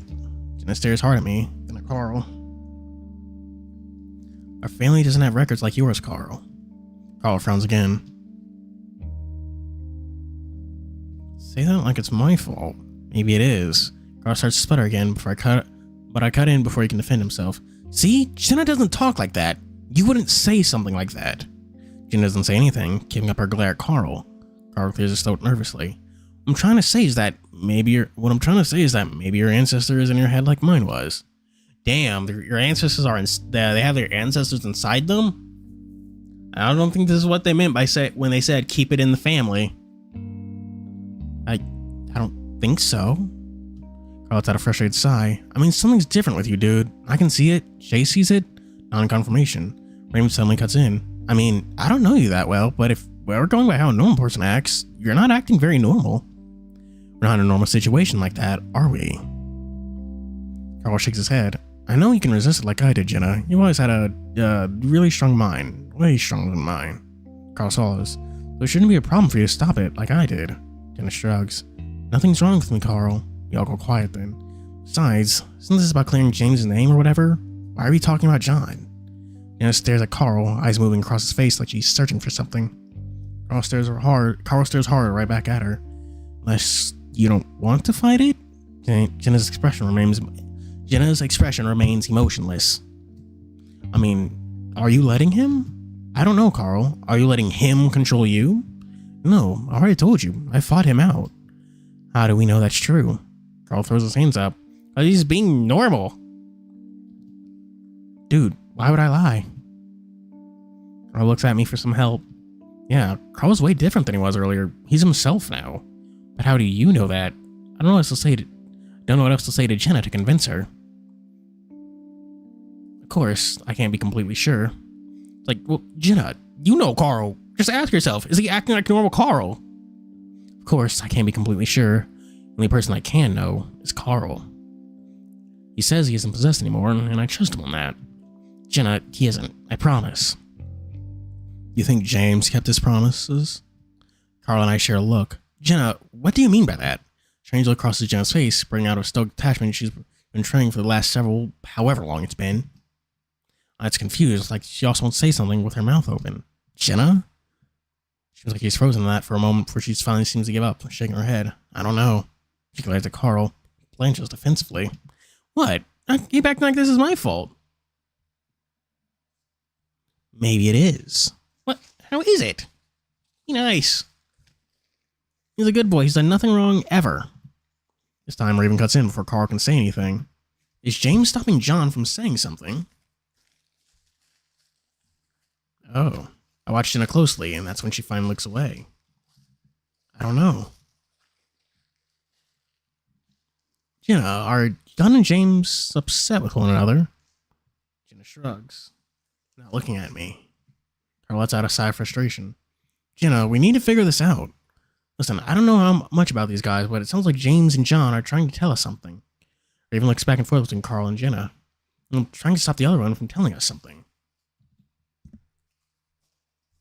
I rub my face with my hands, feeling frustrated, just wishing these two assholes could tell us what it is they want to say. They're trying to tell us something about the past, and they don't want us to know what the other knows. Gay lover squirrel. For a second there, I thought you said gay lover squirrel, and I was like, what the what squirrel are you talking about, man? But I expect you mean gay lovers quarrel.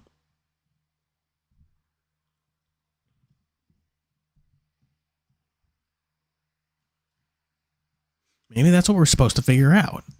It's not as simple as just clearing James's name. John has something to say too, and he sure as hell wants us to hear it.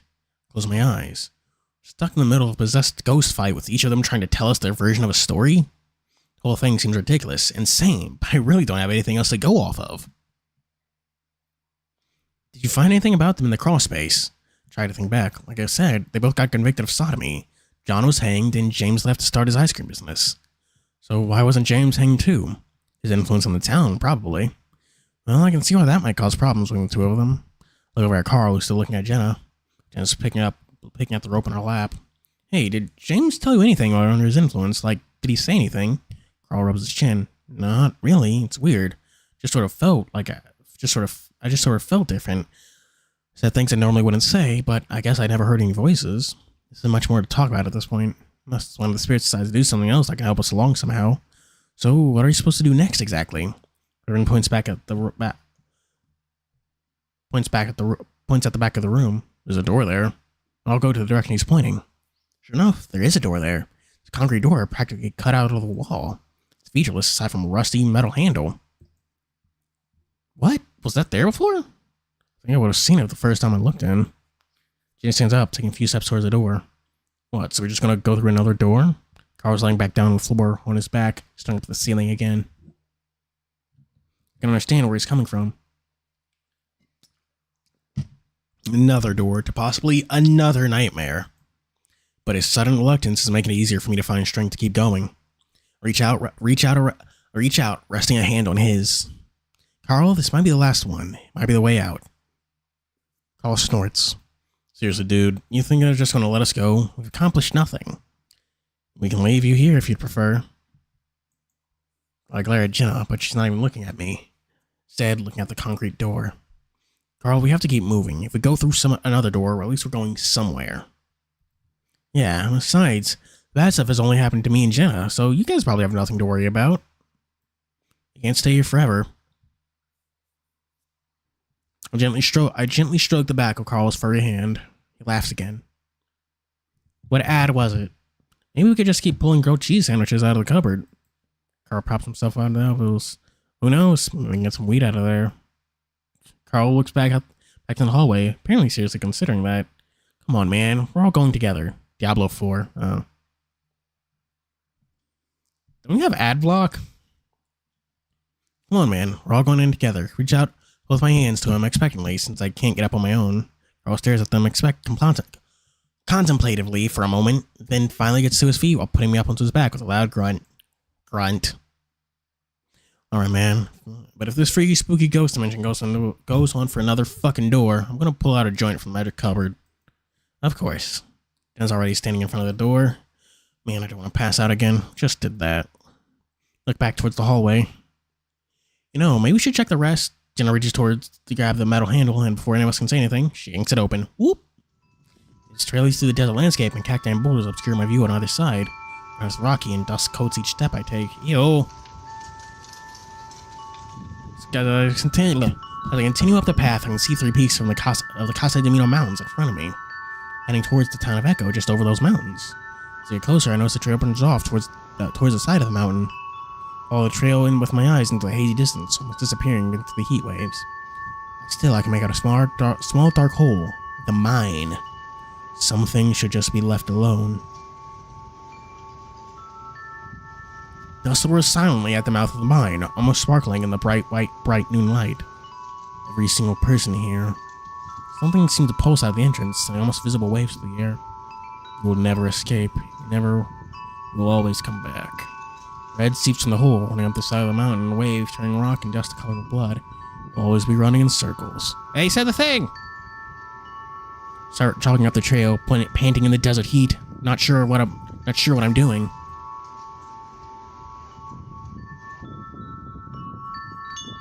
The sky in front of me lights up in the same ominous red color in the direction of Echo. So now I'm just able to scale the side of the mountain in just a few seconds. Get to the peak and look over the edge. See the town, but it's not the town I remember, at least not all of it. Lake Emma is in the distance to the left. The hotel and supermarket are to the right. But the ruins by the lake aren't just old foundation remnants anymore. They're fully standing now with log walls and roofs, several dozen more houses around the side of the lake, standing in stark contrast to the more modern buildings further away toward Main Street. Even a few buildings that I don't recognize. There, just below me, is Carl's house, but it's different. The mansion's bigger, with a lighter color. It looks older.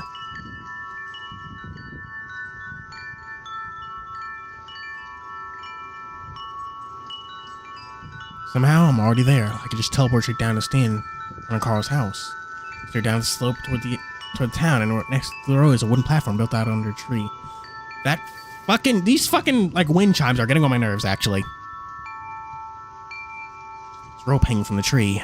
A noose. I look back down at the town, at all the different buildings. No matter which structure I'm looking at, one thing's the same. They're all lit up blood red. Watch as what looks like a spinning blades come slowly into focus above me. Tense up, but only for a moment, as I realize what it is. A ceiling fan. Wait. A ceiling fan? Isn't that... I sit up quickly, only to immediately swoon as the room starts to spin around me.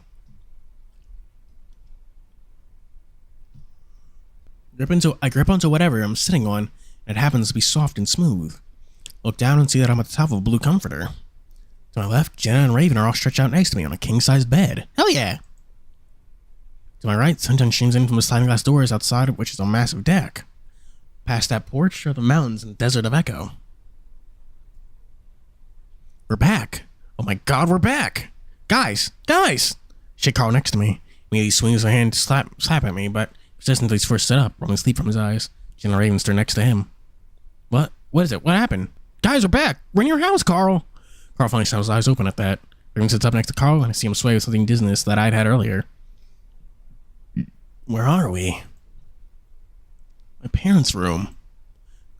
Carl's voice is hushed, quiet, as if afraid if he speaks aloud, it will all disappear.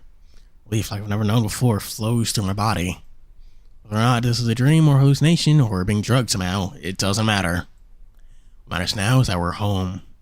Well, in Echo at least. Look over at Jenna, hoping to steer back to her old familiar, but I find her staring around suspiciously, that dark look still in her eyes. That would take longer to wear off? Slowly push myself off the bed, the height of it making it more difficult for my feet to reach the ground. Her short legs, good foot, a bit surprised the toes come into contact with the cold hardwood floor. I thought the room had a carpet last time I was here. By Carl sees confused look on his face, her arms out crinkling in the bright sunshine. Oh, we're still not done, chat.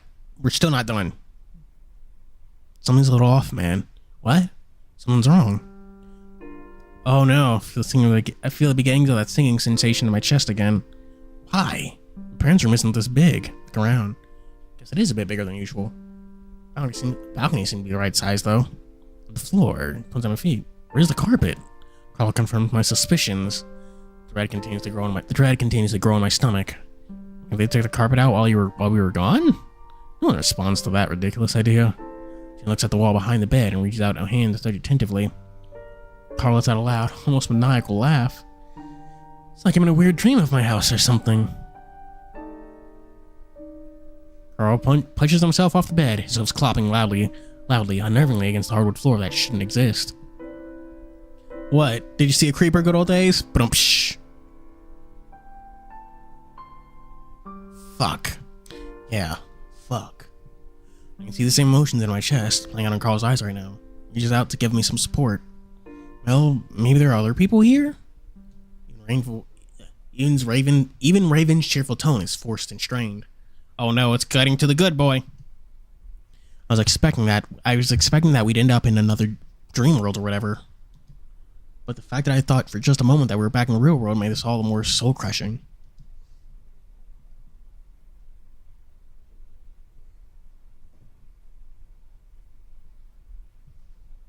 I feel so stiff, chat. Feels like those fucking ghosts are toying with us at this point. Penalty game. House of Horrors. I take a deep breath, willing myself not to lose it. Not yet, at least. Jace, I'm gonna move to the deck. I get a better grip on the car's side. It starts to move toward the glass doors, hooves clopping while I hop along. Stares out slowly toward the hand. Stares out slowly, reaching up with a hand to tug at the handle. To my surprise, it opens. So I thought I'd be in the same as the last place we're in. I would be locked in or something. I follow Carl as he steps out of the back balcony, taking slow, careful steps as if afraid that the deck may give out. The air is hot and heavy, almost humid. This isn't normal at all in Echo. Sure, it would get really hot, but it's a desert. Humidity is near non-existent. I reach the railing up and stare out at the town, falling below the foothills that Carl's mansion sits on. Is everything still good? The Wi-Fi didn't cut out or whatever, right? Because I swear I just heard heard like the fucking box or whatever.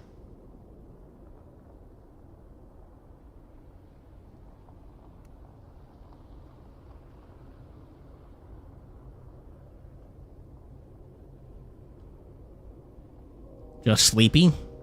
Yeah, my electric's just sleepy. Okay. We reach the railing and stare out at the town below the foothills Carl Mansion sits on. I take in a soft breath, just like the dream I had. The ruins of Echo aren't ruins anymore. Doesn't live old-fashioned wooden buildings dot the edge of the lake.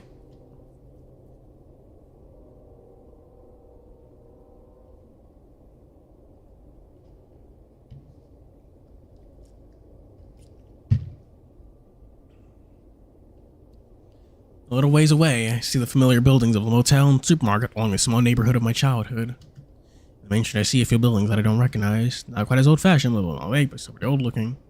What the hell? Almost winds out the word as I see him grip tightly onto the railing. I move close to the side, putting an arm around his shoulder. Come on, man. Gonna figure this out. This is just... struggle to figure out what this is, but I come up short. Listen, I saw this in a dream, and I think they were trying to tell me something. What dream? A dream I had before I woke up. I have them almost every time we pass out. Why are you the only one having these dreams? He's a neutral party. The neutral party. Gouda lala, suda lala. What is that? What the hell is that? I jump as Jenna speaks right behind me.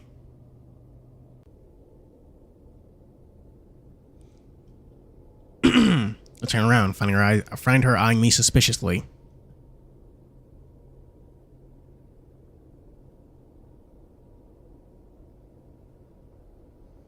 Chase has no wrong opinions one way or the other. No strong opinions one way or another. Yeah, true.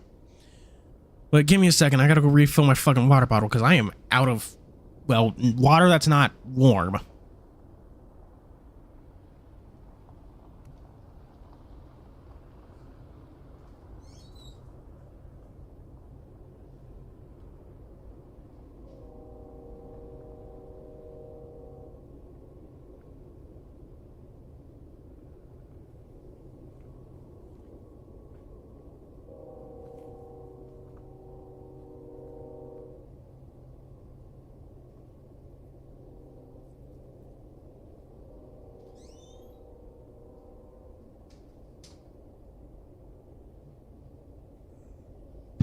God damn.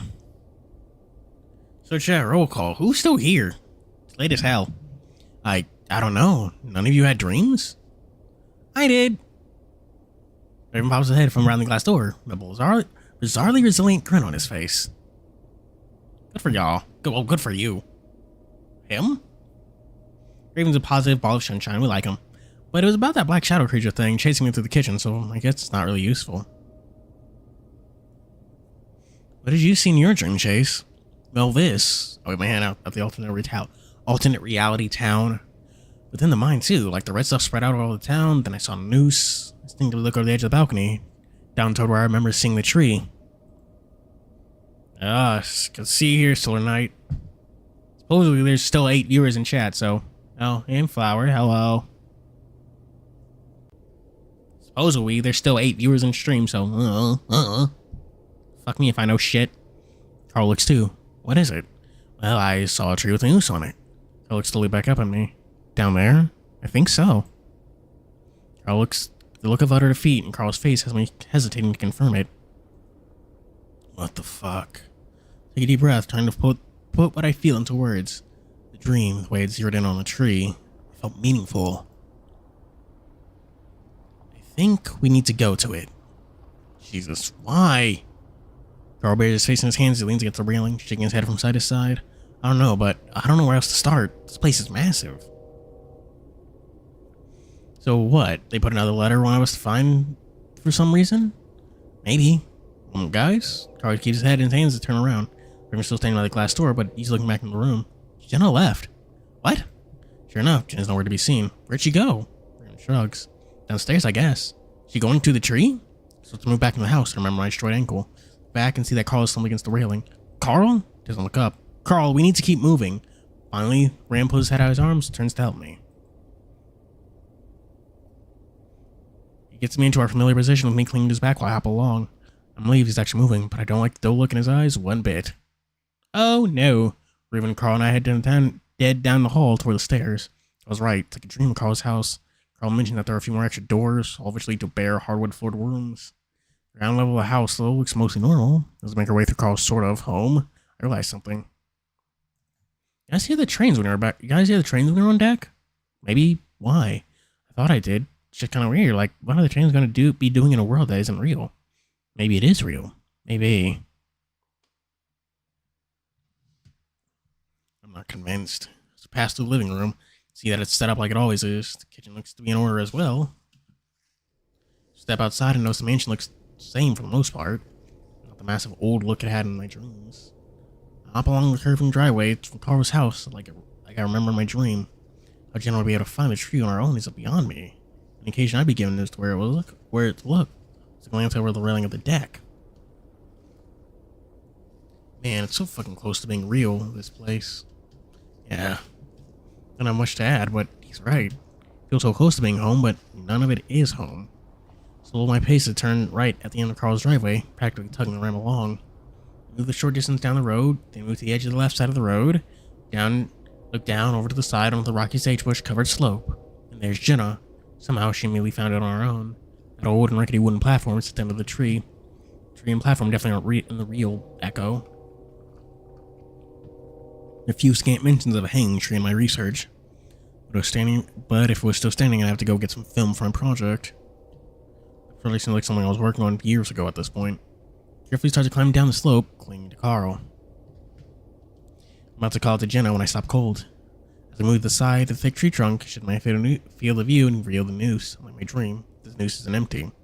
And from the noose is a body. Where I'm standing, I can see exactly what it is. Its back is to us, and I can just make out its head. I can make out as a head, hand, and feet of some old-fashioned clothes, overalls, and a cotton shirt of some kind.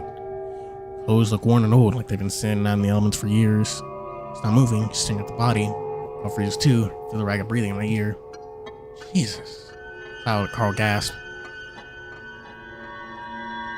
I stare for what feels like an entire minute before I find my voice. Jenna? She's also facing the body, so I can't see her face, but she holds her hands up towards me to keep me quiet before slowly pacing around the platform. Like she's moving towards the front, so I steal myself and slowly follow her. I want to look at the body as I move, but I can't tear my eyes away. It's old, very old. Fur is mostly gone, skin underneath black and leathery. Face is drooping and sunken, the eyes closed. It's been out in the sun for a very long time. I don't know much about corpses, so I don't know how long. I just know it's been a very long time. From what I can tell, it's a canine of some kind. Fox? John? For some reason, I look toward Jenna to see if she'll let us know who it is. She doesn't, instead, just staring at the body. Carl tightens his grip around my shoulders. Not sure if it's for support, only on the ground, or the horror in front of us. Raven has chosen not to follow, instead he stands back behind the platform, looking away from the body. So hard, trying to keep my nerves under control as I try to look at the situation like it's a simple task. Do you guys see anything? A note or something? Trying to search the platform and avoid looking up at the body. There's something in its mouth. Carl points up the corpse with a shaking finger. He's right. There's a flash of white in the mouth of the corpse, just barely sticking out from what looks like red, gnarled teeth. Piece of paper, maybe? I'm surprised at how successful I am at keeping my voice calm. I sort of feel a little numb to all this now. I think we both realize at the same time what this means. That we're going to have to actually get that piece of paper. Fuck, man. Why do we always have to do this? Why don't they just tell us what they want us to know? I cling to Carl as much as he's clinging to me, trying to keep him calm. Listen, I'll get it. It's just a body. No, it's not. Nothing just as it is in this fucked up place. Just suddenly turns the two of us, causing both of us to flinch back from her. Chase, you need to get it. What? Why? You can't even fucking walk. I can crawl. He had the dream. They want him to be the one to get it. He volunteered anyway. Well, I don't think there are any, what do you mean VN cutscenes? Because I kind of think visual novels are just one giant cutscene, but whatever. Ignore me. That doesn't make any sense. That doesn't make sense. It makes perfect sense. Why the hell don't you get it? Well, I adjusted myself so he's standing halfway in front of me protectively. Because that's what they want. That's bullshit. If you know something, Jonathan, why don't you just fucking tell us? Carl's snarling at Jen right now, which is all the more impressive because the Rams can't snarl. Can't be doing this right now. We're in this fucked up dimension in front of a mummified corpse arguing. Oh, CGs! Yeah. I think Leo's gets the most. My hand against Carl's chest. Listen, I'll get it. This is what they want, and this will help us move forward. Trying to think about actually going up to the one steps and standing in front of the corpse, but I don't really have any other options right now. Carl doesn't loosen his hold on me. Fuck no. Jenna, you get it, since you know what the fuck is going on. Carl squeezes me tighter against his chest as he leans in to glare at Jenna. Jenna glares right back. I can see her lips trembling as she appears to be holding back her own snarl. Stop it. Carl, let go. I'm gonna go get the paper. No, Chase. Carl, nothing bad has happened when it comes to getting these stupid pieces of paper. I'll be fine. He looks down at me, his face etched with stubborn resoluteness. At least a nice change from the almost dead look I'd seen earlier. What does CGs actually stand for? Does anyone know that, chat? He stares at me hard for a good look, for a good long while. Once to the point where I almost blush until finally. Fine, but I'm coming with you. I don't think. Shut up, Jenna. Each word seems to work hard to get itself out of Carl's muzzle. It's okay. Let's go. Computer graphics system. Wow. That what it stands for? I let Carl hold my hand as he moved toward the platform on any uneven ground. I noticed Raven standing off to the side, still facing away from us. I'll have to check on him later. The wood creaks softly under our feet as we make our way up the steps. I focus on my hopping foot, not wanting to look at the body. Once we reach the top, though, I realize I'm going to have to.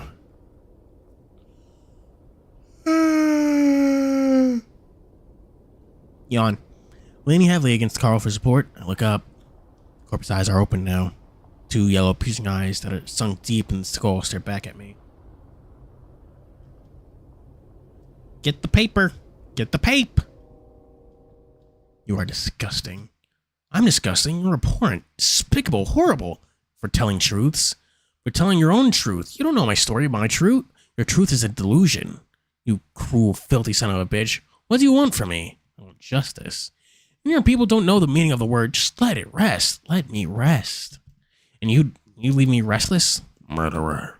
You know, I've killed me physically, but you murdered my life, you fucking... The otter hears us. So, if he hears us, then it wants to. Why does it? Think I know. Why does it create these places? Let us do small things, then take it away. It's a game. My life, my reputation is a game to it. Ah, a game. Go on. Why don't you tell him your truth? That works with you. Wanting to help. I wouldn't help him even if I could. But you can't, can you? But you can. Fucking, oops. But you can't, can you? You're nothing but smoke. Good thing, too. You and your fucking lies. I will tell him this. Otter, you're stuck here because you're not seeing the truth. And until you do, I will know the truth. If you only lie, you're disgusting. I'm 9 or 10 years old, and I'm sitting on a tree in the forest. I like the feeling you get when you just finish trying. Stuffed up nose and throbbing in my head, along with the feeling of just having run 10 miles. Like I just finished something really hard, and now it's over. And then, creaking the branches above me, I look up and see the fox hanging from a rope. His dead eyes are on me. Why don't you get your ass up here and dig it out yourself then? He's awake. Chase? Big hand is cratered below my head as I stare at the horns waving around above my eyes. Between them hangs the fox. You okay? What happened? I don't know. There were eyes? It's hard of the fox, but the eyes are closed. Yeah, me too, but you just sort of fell back. Sorry to drop you. I think you ate your head. That explains the headache. My head throbs with each heartbeat. Why don't you grab the letter, Chase? Are you kidding me? Flinch at Carl's loud voice and spit that flex from his face. He just passed out and that thing had something to do with it. Like I said, dig it out of the fucking mouth if you want to. Dig what out? Crack my head painfully to look at Jenna. She's standing in the exact same spot, staring stoically.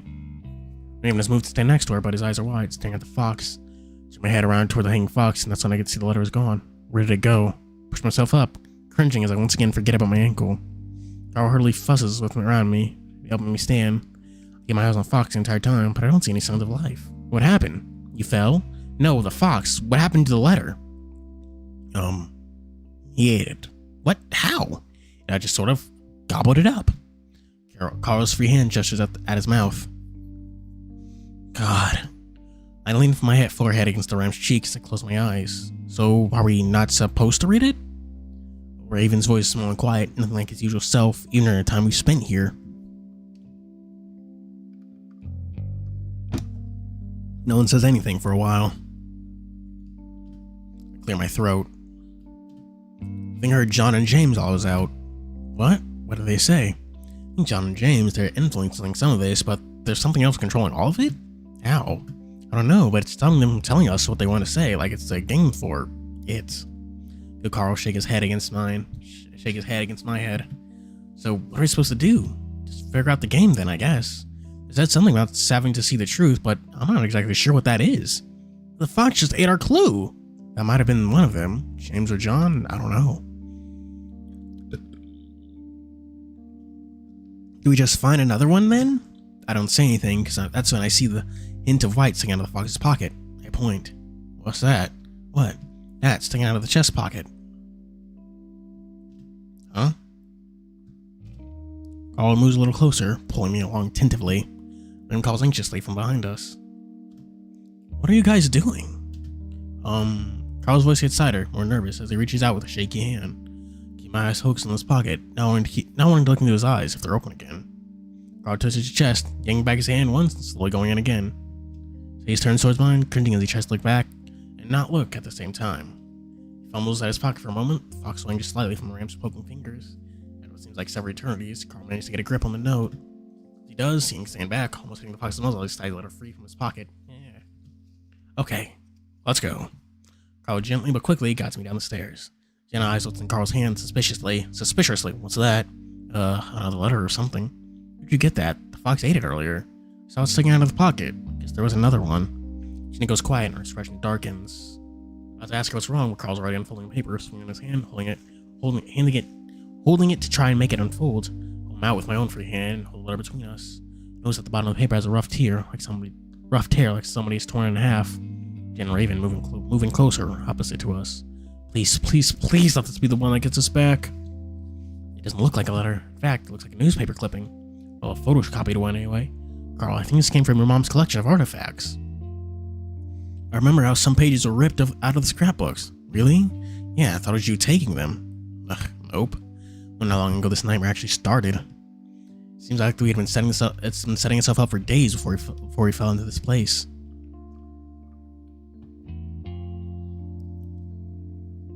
Well, I guess I'll give it a read. Hopefully this was the one. I start with the big bold title. Echo researcher uncovers town serial killer past. Most know Trisha Hendricks as the CEO of Hin's Ice Cream, but Echo locals know her to be the avid history buff as well. And I just love how it connects all of us without any reason, but even she didn't realize what her research would uncover. According to Hendricks, the town's founder, James, had an affair with another man. Both may have been hiding a darker secret. Never know what you'll find next, but to think James had a homosexual relationship with an alleged serial killer is really something. According to Hendricks' research, James may have been in a romantic relationship with a native fox by the name of James B. Gay. Wow, he really do be gay. Gosh. Chat, how many times can I say that joke before it gets old? Town records indicate that B. Gay was accused of committing multiple child murderers. Hendricks says the crimes were sexual in nature. It's the bottom of the page where the rough tear begins. Clearly there's more to the article, but Jenna! Ah! Knife comes from with. Ooh! Comes within inches of Carl's face before piercing the newspaper clipping we were holding with a smack. What the hell? Jenna, I have to ask what she's doing when she's attacking the news, but because I think she's attacking the newspaper for some reason. Her intention is unclear as she moves towards with the knife. Eyes set on Carl. Oh no! Jenna, stop! Rain bounces up, his hands pulling at his ears. Carl moves back as fast as he can while I limp along. Jenna, what are you doing? Jenna lunges at us, knife arcing down from above again. This time she's too close and Carl pushes me to the side as he jumps back. Hey! Go down. I go down on my butt on the rocky down. Featured lying beast. Where's my letter?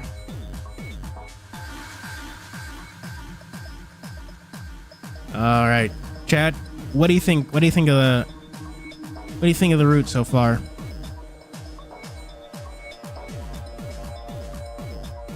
Like, yeah, what do you think of the route so far? I guess.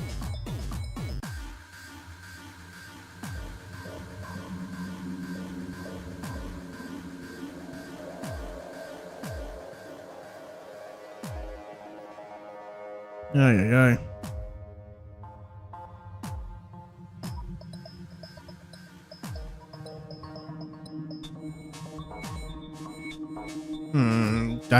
I don't know. What did I? I don't know. What did I do?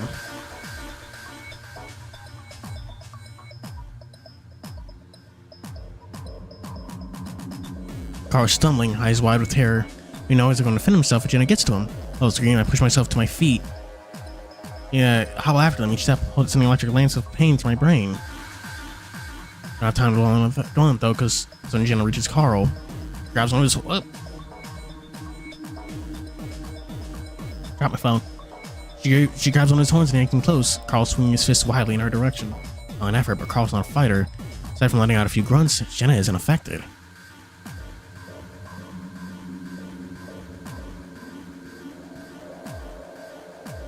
She raises a knife just as I reach them. No, stop!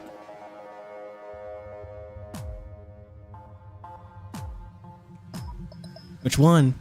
Well, Carl, watch out. Yells at Cam, carrying the box, hardest shove I can give. An angle so it doesn't directly hit Carl. Believes the side is time interesting. Jenna forward to faceplant, rocks and dirt. I reach out to Carl just so I'm glad goes blurring past me. Then Jenna pinning her down. Go, we'll figure something out later, but you need to get away, Carl! Raven snarling as he tries to keep Jenna pinned, something that doesn't match his cheerful face at all. Carl stumbles from his feet, then turns and starts jogging away. Carl, wait, help me up! Carl seems to hesitate before finally turning around before leaning over to pick me up. With that, we limp away toward the road. Go! I think we're getting toward the mansion again, but Carl turns us toward the road to town instead. Their growls and snarls go fainter behind us. We're worried about what's going to happen to Raven. Oh no! Hopefully Jenna just stops once Carl's out of sight. Seems to be the only thing she's interested in right now. Yeah, John's not. Yeah, that's fair. I will give James that. This is not Jenna being mean. This is John. He's being stab happy.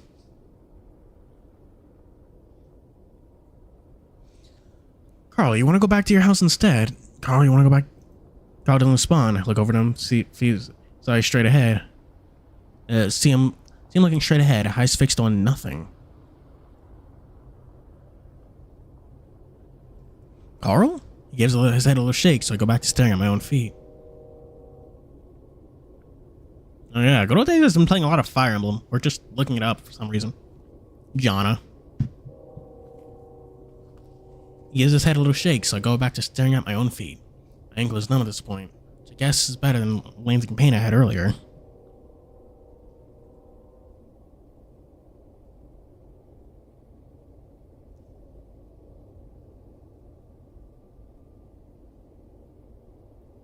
We're further down the road, now to the point where I can't hear Raven or Jenna anymore.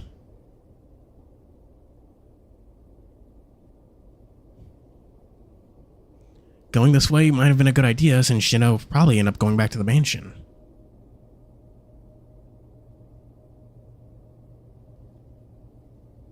Does she just need time to cool down?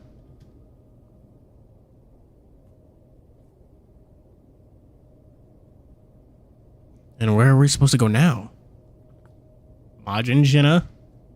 Fight Bobby's control, we gotta fight it.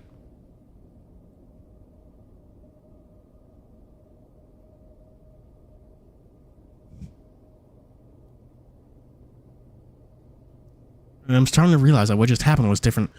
What just happened is going to affect everything. Are we going to be near each other now? Jenna just tried to kill Carl. Jenna. Or John. Shit's getting bad, yo. I feel a sudden burst of anger towards him. A fucking serial killer possessing her, forcing her to do this shit.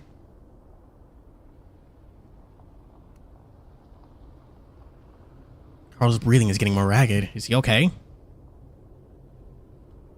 I look over at him again, and I'm not really surprised to see tracks of tears down his face.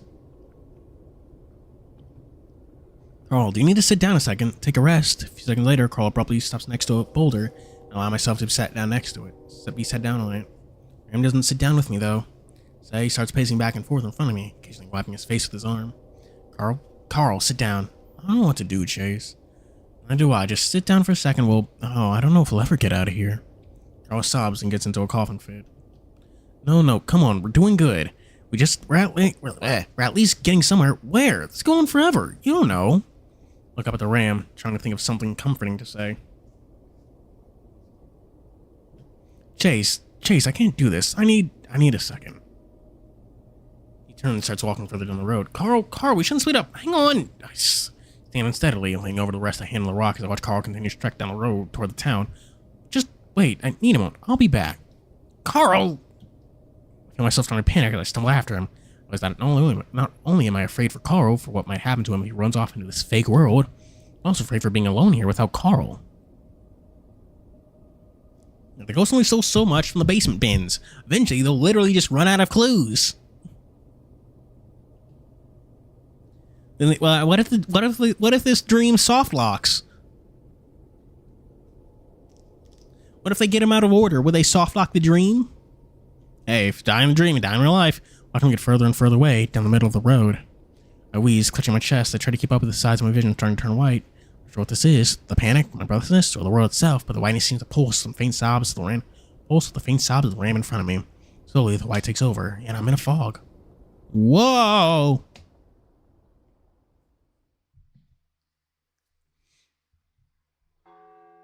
There's a distant rhythmic pounding that sounds like a gong. Where have I heard it before?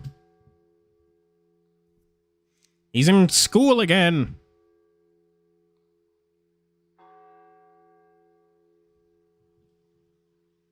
I feel a twinge of worry in my chest that I'm going to be late for next class. Oh yeah, school. That's a clock tower that chimes every hour. Relatable. Freezing cold leaks through my fur and stings out my nose. I bring my hands up and I rub on my shoulders, shivering. The ground is covered in snow, even though it never snows here. At least not this much. I had a flurry once a few years ago, and even that was a surprise. But here, it's piled on the ground.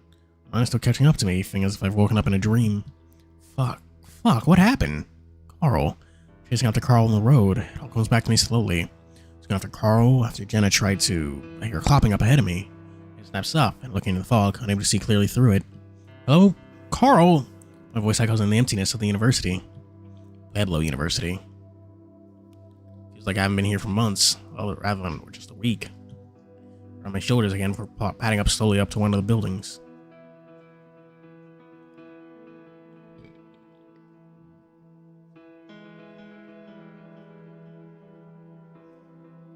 Damn. The pain in my ankle is now a dull, throbbing feeling, like it's almost like it's dead.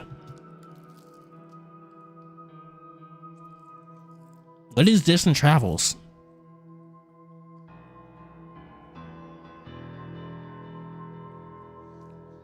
Hang on, chat. I'm finishing up some garlic bread.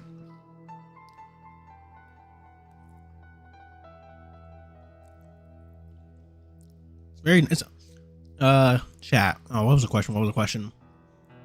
Actually, since it's, well, all right. What's the best Halloween candy since it's actually coming up real soon?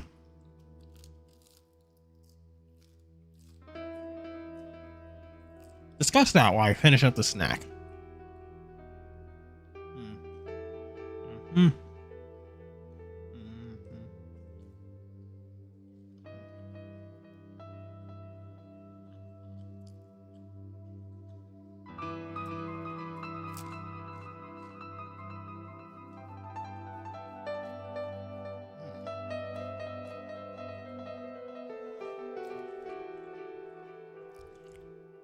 No, I don't really remember this music showing up anywhere else. Not off the top of my head. That doesn't seem like a good thing, but at least I can walk. So I have to limp, feeling like I'm walking with a giant log instead of a leg. Focus on the building in front of me. I remember this one. In fact, I don't remember any of them. Buildings are different shapes, just both the same materials and the colors of the buildings of the university. Reach out, grasping at the handle. It's locked. Stare at the door for a while, unsure of what to do.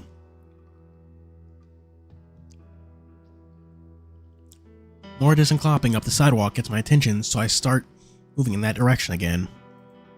Carl? Call out softly now because I'm starting to feel afraid of where I am. I can't see anyone, the front of my neck is prickling. I'm somehow extremely vulnerable.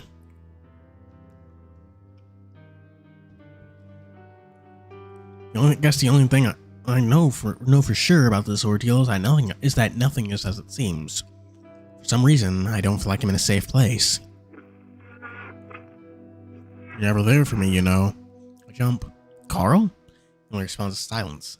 It almost sounded like Carl, kind of. It's crackly and muffled, like it's coming through a phone. So I jog up through the sidewalk and notice that I'm stepping through the snow like it's not really there either. We're not gonna hurt you. Voice comes right over my shoulder and I cringe out with a yelp, stumbling in my run to turn around and face whatever just whispered in my ear. Stare at nothing. Same crackly mechanical sound to it. My fur's now standing up all over my body and I rub at my shoulders again, hugging my chest. A soft sound, maybe a footstep.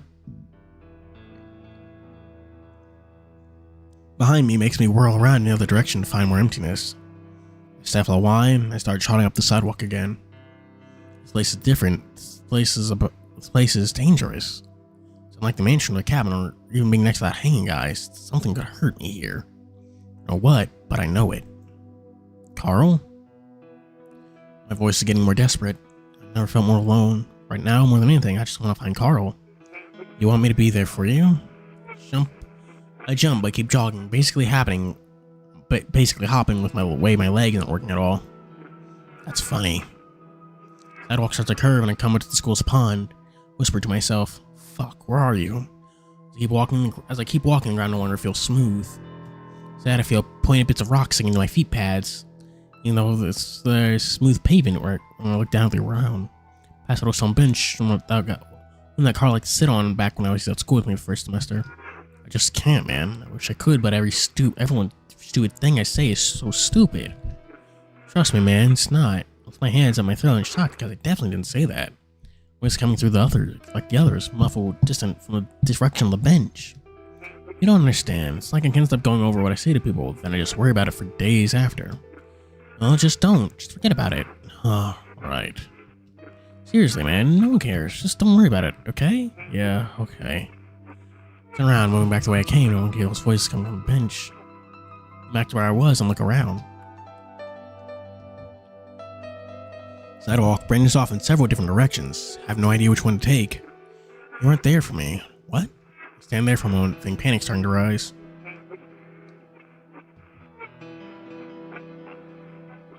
What's the matter, cunface? We're not gonna hurt you. It's not Carl, that's not me. I'm hearing things.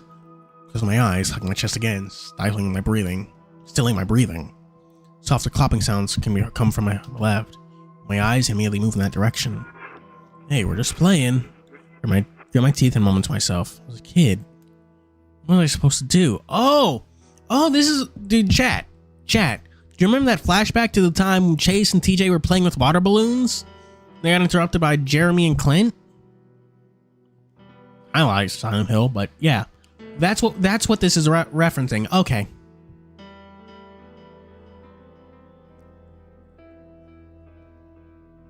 There's no response as I keep moving. A loud pop makes me jump and cover my head. What the hell was that? Is that a gunshot? Ugh. Y'all never gave me an answer to what Distant Travels is, or your favorite Halloween candies. Crouch on the sidewalk and left and right, but not seeing anyone. Was someone shooting at me? It had seemed kind of far away. Whatever it was, just sitting here isn't going to help me, so I start moving again, a little faster, half bent over. On the left, I see a football stadium riding up into the fog. I've been gone there for a few games, and a dance that I held on the field for homecoming. Dude, I'm not feeling very good. I want to go back and play something. Come on, told you not to be like this. Can't really help it, man. Just stuff it out. Another hour. Sci-fi again. Oh, that's cool. There's not a lot of those. Nah, man, I'm gonna head back. Alright, then. Alright, later. Keep going, whispering to myself to Carl. Is that you, Carl? Can you actually hear me? No response. Keep going, listening for clops. Clop, clop, clop, clop. When you hear them, I follow. After what happens about 10 minutes, I come up to a smaller building. One that the path leads it directly into. So my pace until I come to it, staring at the door. It wasn't for a long while, but there aren't any more clops. I reach out my hand in the handle and give a slight pull, expecting it to be locked, but when she's open smoothly. Starting for a long while, I finally pull the door open and find her old dorm room. Like most things in Sniper, it doesn't act the same. It's actually probably about 3 times longer than the interior, and its interior of a stretched limo or something. At the very end of it, I see Carl splayed out on one of the beds. Didn't have a mattress in it, so he's just laying on a flat board.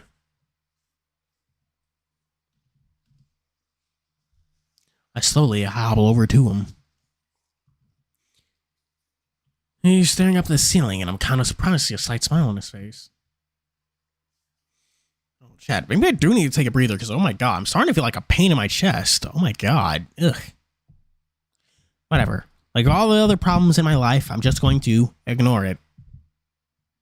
Hey, Carl. Carl looks over at me, surprised. Oh, hey, dude. What's up? He laughs over the last few words. I stare at him. What? Are you okay? Actually, yeah, I kind of am. Are you sure? Moving to the opposite bed. My old bed. Yeah, for the first time all week, actually. Push myself up into the bed, push it off the ground a good 3 feet more than at the university. The feet dangle over the edge. Is your ankle okay? Told you to wait. I just need a minute. You can't just fucking abandon a dude like that. Don't have heart disease, I have lung disease. Actually. I frown. Seriously, you just left me there. A place with smoke monsters? Carl grimaces. Yeah, sorry about that. What happened? I slide around on the bed to face the ram, noticing that while they're tall, they're a lot shorter in length. Sure enough, the Carl's hooves stick out over the edge. Well, Jenna tried to kill me. Rubbed my shoulder, looking away. Yeah, but you know she's not in her right mind right now. Talking about how maybe John... Oh, it's definitely John. James sure did the same thing to me. Yeah, I was going to ask what that was like. Carl pokes a finger at the wall above his head, tapping it with his finger. Well, he basically just told me that I need to find some stuff, keep the lies from getting out, that he couldn't tell me why. I wonder what John's telling Jenna. Carl shrugs. Can't be good if he's a serial killer. Yeah. Another period of silence. I don't mind it. Feels kind of nice. Not at all like outside where I felt like I was in imminent danger. The problem was right now is that something smells kind of bad. It's something else that's not really bothering me. So, we're at the university, huh? Yep. Wonder why. You hear the voice out there? Yeah. They're quiet again. I wonder what the hell Carl might be thinking. It's ridiculously peaceful. Okay, did you find weed somewhere? Because you're looking as chill as I've ever seen you. Oh, yeah? Yeah. Carl scratches his nose. Well, I guess I just realized some stuff. Oh, wait, but it doesn't go on. Like what? Well, Chase, that I don't need you. I frown. What? Carl laughs. No offense, man, but I realized that I rely on people too much, you know? I still don't really know. Did something happen? I guess I always sort of held it against you with what happened with Clint back in the day. Oh, the fight. Yeah, some things at college, but then I realized that isn't fair. Pauses, but I don't say anything. I realize that I'm really responsible for myself in the end, and that I need to help myself. That's good. I will wonder if that was the best time for the epiphany Carl was having, but it explains the setting we're in right now. Did he do this with his own mind? Is everything we've been through the result of our own imaginations? Ah, I see. So this is Carl's Hill, or Silent Hill. No, all people ever talk about is Silent Hill 2. What the fuck was the plot of Silent Hill 1? What was that about?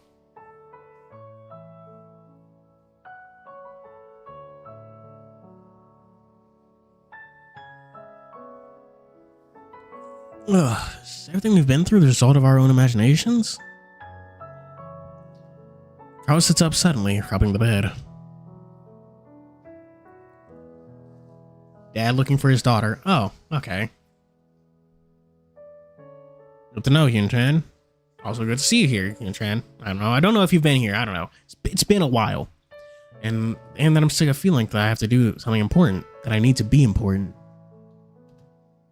He turns on his butt to face me and spreads out his hands. Because I'm not important at all. I'm a rich-ass, spoiled little shit, and that's about it. Come on, Carl. Oh no, it's a good thing. Because I realize I'm okay with that. Carl smirks at me. I want to go to college, but I want to get another degree. And I just want to get some job I can halfway stand and play games in my free time. He stares at me and I stare back. Okay. Carl laughs again. I know this sounds stupid, but realizing this just feels good. Comfortable in my own skin. I've been comfortable for so fucking long. Oh, so that's good. I try to smile for the ram, but I mean, you need to get out of here if you're gonna do anything.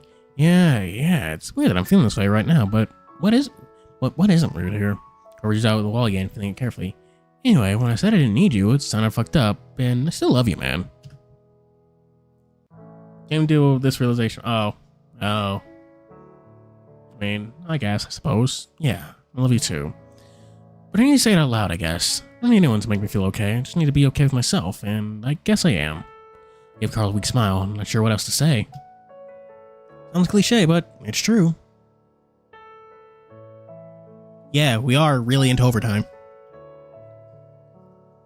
It is like 70 fucking degrees in this room. Like, my God. Sounds cliche, huh? But it's true. I'm on the Space Jam. Indeed. Sharon, when did you fall asleep?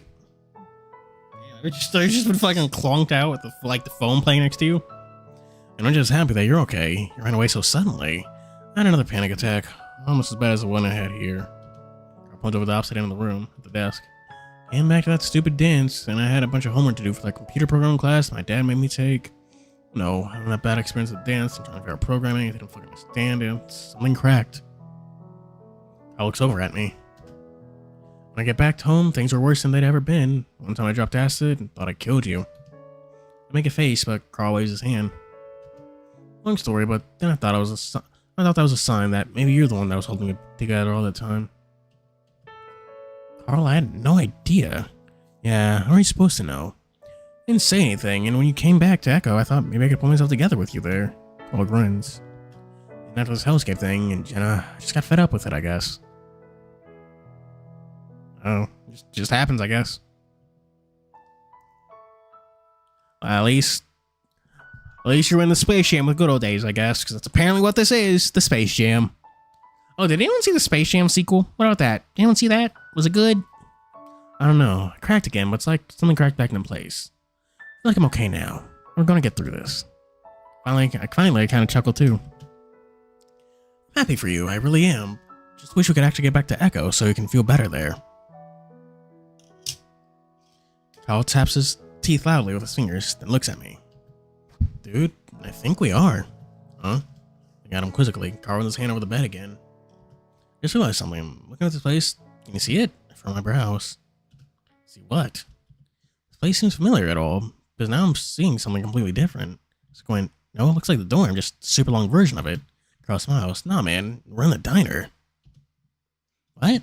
But I can't go on, because as soon as I see the shape of the diner, the dorm melts away like a mirage. Huh? I'm on a table and Carl sits across me on the opposite table. Oh. Carl smiles, stretches into a grin. Guess we see the truth now, right? The sequel there's a sequel to the OG song? What? So we've been here the whole time? I gasp heavily, like leaning on to Carl as we make our way up the road toward the mansion. Looks that way. I think it all happened in my house. I look around me in the darkness of the night. The surreal feeling of the dreaming is gone. I still feel like I'm in some kind of nightmare. Chat, does Good Old Days telling the truths? There's a sequel to the Space Jam song? See ya, Chalron. Oh, fuck. Did I misread that? Carl tried his phone the second I realized we were back, but it was dead. Outside, no one was around, though. I did see a few bodies, and that's fucked up. What the hell is happening? I think everyone's going crazy. Carl seemed mostly talking to himself. We're seeing Janice running through the street just before everything went to shit, and I'm inclined to think he's right. Should we maybe go to Leo's place instead? I don't know. I kind of want to find Raven and Jenna, but we'll break them out of this first. I mean, she's got that knife. Maybe she's calmed down. Then we can tell her to snap them out of it. You think the others would come to us or something? The fact that they haven't. Carl grunts in acknowledgement, but doesn't say anything more. Meanwhile, the mansion looms ominously in front of us. There's no sign of Raven or Jenna in front. Then there's the tree that we saw the body hanging from, thankfully empty. They go into the newspaper clipping that the corpse is still there somehow. Carl half dragging me to the driveway. He hesitates. Listen, maybe you should wait out here. I'll wake the others up, grab the keys, and we can finally drive to Peyton. Get away from all this. I think they are still saying things. Shit, Raven might be dead. Jenna did have a knife. I laugh, despite myself. Yeah, right. After everything we've been through, besides, I saved your ass when John was after you. I might have to do it again. Carl smirks. Yeah, alright. If she comes at us, I'm going to get the hell out of here. Get into your car and get to Peyton. Einstein, maybe we should have gotten my car from the hotel and left that way instead. Carl shrugs. I would have come here anyway. I'm more worried about Raven right now. You're on the steps now, and Carl is listening intently, his long ears poking up. He's dead silent. Heart rate starts to pick up as Carl reaches for the door, finding Jenna, John running out of the darkness, knife in hand. Very slowly, Carl twists a knob and pushes open the door. Thanks to the well-oiled hinges, it makes hardly a sound as it slowly swings open. Out in the darkness, aside from a few LEDs from the TV set, Carl leans close to my ear. Leaves the power still on. I'm gonna try the landline first. Now, as Carl and I step over the foundation to the house. Happy to see that Carl's kitchen just looks like Carl's kitchen. Despite the terrifying atmosphere, there's a relief that comes knowing what's we've broken free of the nightmare, whatever that was. That's not good. Yeah, his ankle is still broken. That's real. Just then, a distant soft pop echoes from the town. We'll look back for a moment, then I remember that I heard a sound while running through Pueblo. Someone shot at me? I don't have long to dwell on that as Carl tugs me into the kitchen, purposely leaving the door open behind us. He's probably more worried about what might be in the house rather than what's far away in the town. Ram reaches in for the light switch and thinks better of it. This leaves me to lean against the counter before moving to the phone. Look around, holding the table set up with a few plates with what looks like squares of drywall on them. In fact, the whole table is covered with dust that probably came from the crawl space. I found I've noticed a clear cup, counting some kind of black yellow liquid. At the same time, I see a piece of paper laying next to me, standing out on the spotless counter.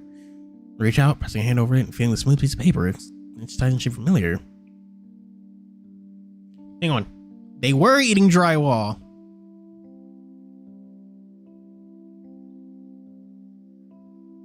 So some kind of clear yellow liquid. Okay, what do you think what do you think that yellow liquid he was drinking was? But like, okay, discuss that because I like really gotta go pee. I've been guzzling. I'm almost done with my third water bottle, so that's not good.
Alright, I'm back.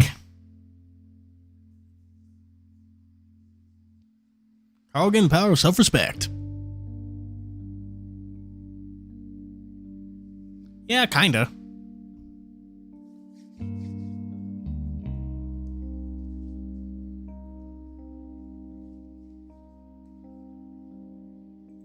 At the same time, I see a piece of paper laying next to me, standing on the spot's counter. Reach out, pressing a hand over it, feeling smooth, safe, familiar. Pick it up, looking around for a light source before seeing the fridge and hobbling over to it. Line's dead. What are you doing, dude? Open the fridge, letting the dim yellow light spill out. Hold up the paper, which seems to be a copy of a newspaper clipping. It's a photocopy from the cabin. I whisper loudly. Setup boy missing. Native settler tensions rise. Fifth native boy goes missing in 2 years. Native chief says disappearance did not happen until settlers arrived. James Hendricks has been confined to the county jail pending further evidence. Look up at Carl. Wait, so was it James that was kidnapping children? Carl shrugs at me. I don't really know, man. I don't think it matters right now. Did have a point, considering we weren't trapped in Nightmare anymore, although it still feels like something is missing. The paper the corpse gobbled up, you know? Yeah, you're right. Fold up and shove the paper into my pocket anyway. So the phone's dead. I think I just grab the keys and Carl's ears pick up. The same mine if I could. You hear that? No? Carl moves to the stairs. Stay here. I'll be right back. I shout, whisper. What? I'll be right back. I think you're Raven. I bite my lip. New boost to confidence that Carl's gone is great and all, but his hero complex is about to get him killed. Yeah. I bonked the mic. Sorry. Meanie Bobini. I follow around to the top of the stairs, watching him start downwards before jabbing him in the back with my knuckles. Look back at the almost dark kitchen before making up my mind and hopping the stairs after the ram. He jumps. Holy shit, you scared the hell out of me. He also shout whispers. Well, fuck you for thinking of leaving me up there. I told you outside, we're sticking together. Aw, oh, okay, just hold onto my shirt or something. Okay. With that, Carl starts making his way down the stairs, with me limping behind. Slowly but surely, I start to hear something too. It's muffled and quiet. It sounds very much like a voice. The voice is calm and reasonable. Pretty sure it's Raven's. Carl steps next to a door on our left where your voice seems to be coming from. Wait, maybe I should open it. Jenna's there. She's not gonna go after me, right? Carl seems to hesitate in the darkness. I don't know, man. Don't worry. You'll be right next to me, right? It's a moment of silence before Carl is just to me, to the side of the door. Alright, but get behind me if she goes after you. I nod as well, but even if he can't see me, take a breath, stealing myself for what might be behind the door. Slowly, I push it open. Also in the dark room, the weight room. It's also dark in this room, the weight room, I realize. I'm talking steps immediately before it turns into a line. Oh my god, I'm the door by myself. This is insane. I feel for a light switch and connect the door and flip it on.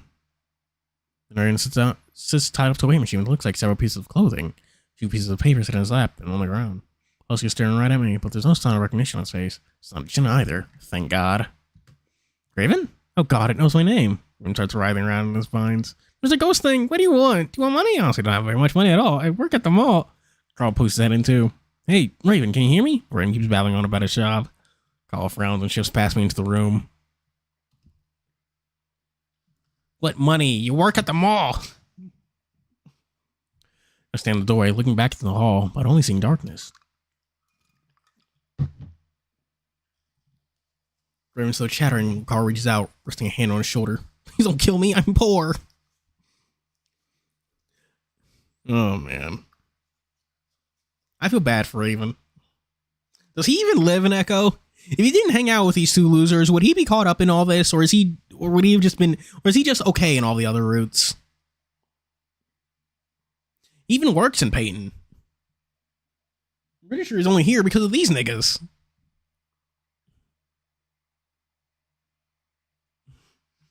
I feel so bad for him. We accidentally dragged him into all this bullshit.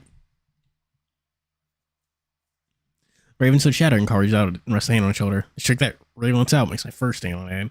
Oh my god, no. Shh. Carl presses a hand into Musty's mouth, holding his nose just a bit. And that's when Raven's eyes widen. Whoa. Hey, Carl. He stares around, eyes wide. Where? Whoa, wow, where am I?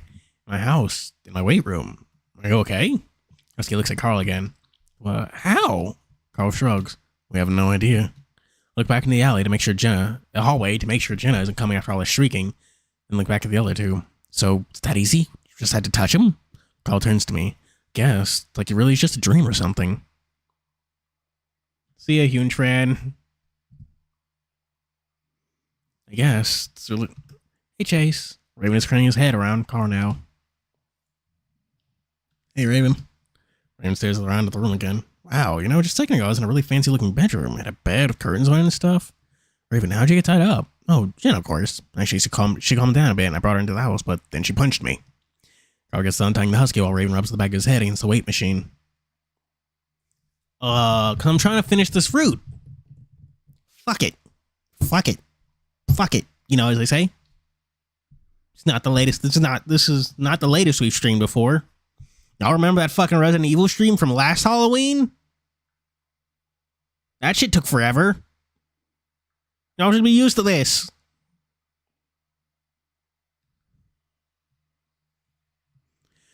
And I fell down the stairs and she dragged me into the room and tied me up. Raven smiled sheepishly.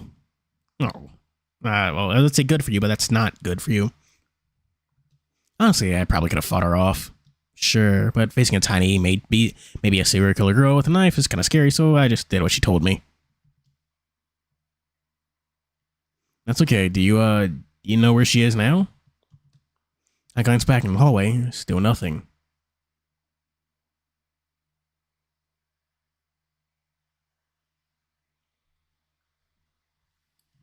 No, she went back out. She had to come back like 10 minutes ago, though, and shoved these papers in my face.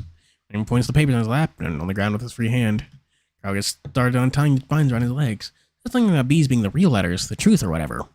Let me into the room, probably because I don't want to get caught by Jenna if she suddenly comes in, and also because I want to look at the two letters. For short, one of them is about a paragraph, the other only a few words. Because it's second nature, I pick up the longer one and read it out loud. I don't know what to say after finding your dungeon. No, there are no other words for it, James. It is a dungeon. After finding the boy's body, finding out what you'd done to it, there truly are no words, James. I only now know why you were never satisfied with me. All your sweet words have turned to poison, moving you to the law and leaving this wretched town behind. I only hope that God has mercy on your. I only hope that God has no mercy on your soul.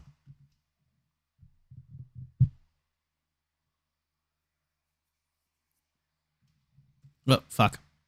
Pick up the other letter, placing it over the first. You are disgusting. Don't have James' letters, so I don't have James' letters. So I have no idea what John was responding to. Also, I don't know who to believe anymore. John or James, or even the thing they were talking about could alter the notes left. Even the thing they were talking about could alter the notes left around in that dreamscape. There's no way I can even begin to piece together who was manipulating what. Maybe it's because I'm in the real world now. Well, this is certainly real. This could be the actual truth. I also noticed a collection of pages dust on these photocopied pages. Taken from the scrapbook and stashed somewhere, probably in the crawl space considering the state they're in. Is Jen in the crawl space right now, searching for letters? Raven finally pulls his feet out the ropes from his arms. He nods at me. Said she wrote that one in jail after James had written to him. I gotta say, since that whole knife thing, seems like she doesn't know who she is.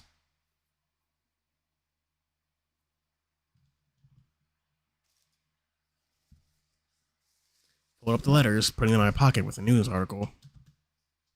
I mean, she keeps going on about James and letters. Did you say anything else about the letters? Raven frowns, looking at the ceiling. She said something about not being able to finish the game because one of them burned the other, and the other got eaten. Put my hand in my pocket. Well, I found the one that burned on the counter. I don't think it burned. We just saw it burn. I think the tree outside in front of the house, but Carl shakes his head. Doesn't really matter now that we're free of this shit. Let's find the keys and get the hell out. Carl starts and last restraints around Raven's ankles. Get up and limp to the doorway again, looking out towards the crawl space. The moment I hear a whisper of movement down the hall. Limp out a bit more, watching those two tall ears slowly materialize out of the darkness. For a moment, I see a young male fox in overalls in front of me. Then that image dissolves as Jenna slowly lit up the hallway, lit up by the light coming from the weight room. She's covered in dust on the crawl space. Oh no! I'm startled, but I'm not scared because I know she can't see me. At least she shouldn't be able to see me now, but her eyes are right on me. She can see me. Maybe it's the fact that it's not Jenna at all. Maybe it's because she's completely possessed and it's just John looking through her eyes. Or it is, she can see me, that's clear, because she immediately raises her knife and bares her teeth at me. Good job, dumbass.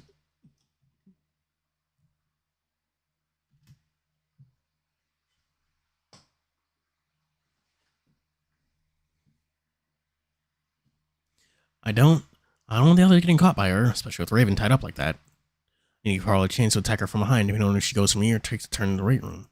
She's coming! I back into the hallway and I back out into the hallway and away from Jenna, hoping to give one of us the advantage. But she's coming so fast. Otter, you're not with James, huh? Her voice is rough and deep, unlike anything I'd heard from Jenna before. I realize that there's no waking Jenna up from this. Oh, fuck. It's not Jenna anymore. That's what she said. Yeah, gotcha, good old days. Fucking gotcha. It's not Jenna anymore. Jenna sure as hell isn't waking up. John lunges, and I turn and run. Fox doesn't even glance in the weight room as he comes for me. I limp and leap through the darkness, left hand stretching out, desperately feeling for the end of the wall that signifies the stairs. I hear the Fox breathing around me, bumping into the walls. Is he okay? Is he a little drunk? Why is he bumping into the walls? Finally, my hand falls through nothing, and I turn simply up and run up the stairs. I mean, at least you don't feel any pain in your leg, so you can just do whatever the fuck you want with it. As I stumble upwards, I start to wonder what the hell I'm going to do. I try and go for the bathroom, lock the door. That doesn't exactly help Carl. I can't stop thinking about the newspaper clipping that John's corpse ate. If I can get all the pieces that it wants us to get, then maybe I can end whatever this is. Thoughts are interrupted by something cold goes down my back. Oh! Alright, that's fine. Grasp falling water, continue upwards. Your Carl shouting too at the base of the stairs. Much distance between me and him. I am afraid to turn around to help. I reach the top of the stairs and there's a loud thwack. Just on the left of my head, just as I stumble into the kitchen. I look against my shoulder and see John yanking the knife from the wall. Uh-oh! I'm sobbing now. I jump, limp away from the front door, and John screaming curses from behind. I want Carl's help right now. I also don't want him to catch up. I don't want John turning on him. Struggle with the door for a moment, for some reason trying to push on it rather than pull. A few seconds, but enough for John to gain on me, swinging the knife again as I pull open the door. I scream and duck, hearing the metal clang against the door hinge. Lunge forward out the door into the cool, early morning. Go, boy, go! Go, you fucking swimming sea clown! The sky is a soft blue as dawn breaks. Holy shit, was that all one night for them? Limp as fast as I can, because like just now dawn. Limp as fast as I can down the steps, down the driveway toward the slope past the road, but John catches me again as I'm on the road. Oh no! This time he grabs my shirt, holding on to me. I turn to face him as he draws the knife back for another swing, but at that moment, we go over the slope. Oh! Due to my adrenaline-fueled state, the fall is painful. And each time I roll, I can feel the stab of rock sticking into my skin.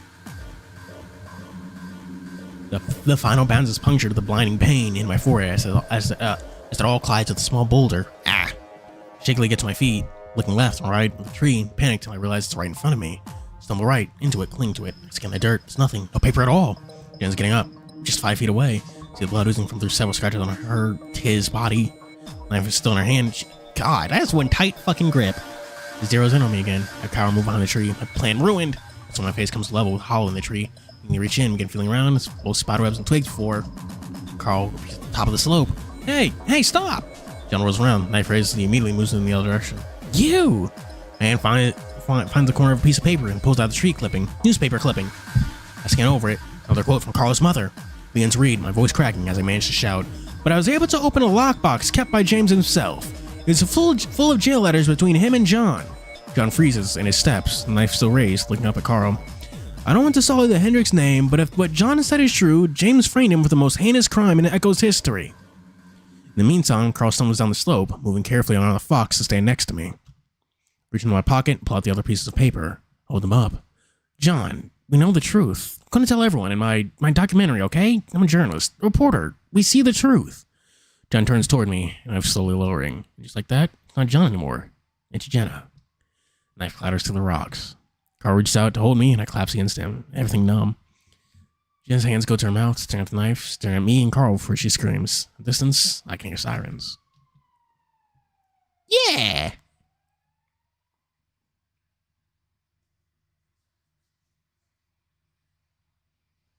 Is history subjective in nature? The story of James and John sure seems to be. All we have are a few written letters. From these, we must try to draw some sort of conclusion. In the end, it can't really be said what exactly happened 150 years ago. Instead, we can only provide the facts. Several native children went missing. James was accused of the crime before claiming that his secret lover, John, was a culprit. In his jail letters, Jonathan claims that he was framed by James. Because of the vigilante justice thought out by the town, John never had a trial and no record of the evidence collected exists. James, because of his influence, was allowed to leave and live hundreds of miles away on the west coast, where he eventually died. Never wrote of the incident again. Many believe that, as a journalist, we're supposed to be unbiased and only state facts. It's not exactly true, as long as it's clear that we're stating an opinion. So I'd like to do that now. In my opinion, it's my opinion that John is innocent. We should be presumed innocent or proven guilty. After all, Jonathan has never even had that chance. According to the accounts written by other townspeople, James was a deceitful and emotionally manipulative man. There are many accounts on his prejudices against the native people. In the end, the records that exist of John give us no reason to disbelieve him. Well, James has given us every reason to doubt him. Because time is evidence worst enemy has been 150 years, the definite answer will likely never be known. Like much of Echo, story is lost to time. Hey, never stabbed Chase with a knife. We dodged that bad ending. I'm Chase Hunter at Pueblo University, and this has been a special report on the town of Echo. Yeah! I look over the report again. I sting staring at the monitor for too long. Terrible writer, the words from the script seem so clumsy. I shrug and decide that I have time tomorrow to polish it up a bit. It's weird, writing last word of the script I started almost 1.5 years ago.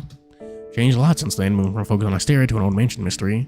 My wanders back to the spring back in Echo. Still shaking my head when I think about it, how completely shattered my view on reality, my view on life. Of course, I'd gone back to school right afterwards, hadn't finished my project after all. Heh. Actually, I needed therapy. We all did. Except Carl, he's gonna have come out of it better than he had been going into it, somehow. Yeah, and that's like another weird part about... I think that's what makes Carl's route so weird. It just doesn't jive with all the rest of them. Not in an intentional way. Like usually there's a moment we get at least flashbacks to Sydney's perspective, and there wasn't one here. We don't see Samuel. There wasn't anything like that here. Town is not really touched upon. It just feels off.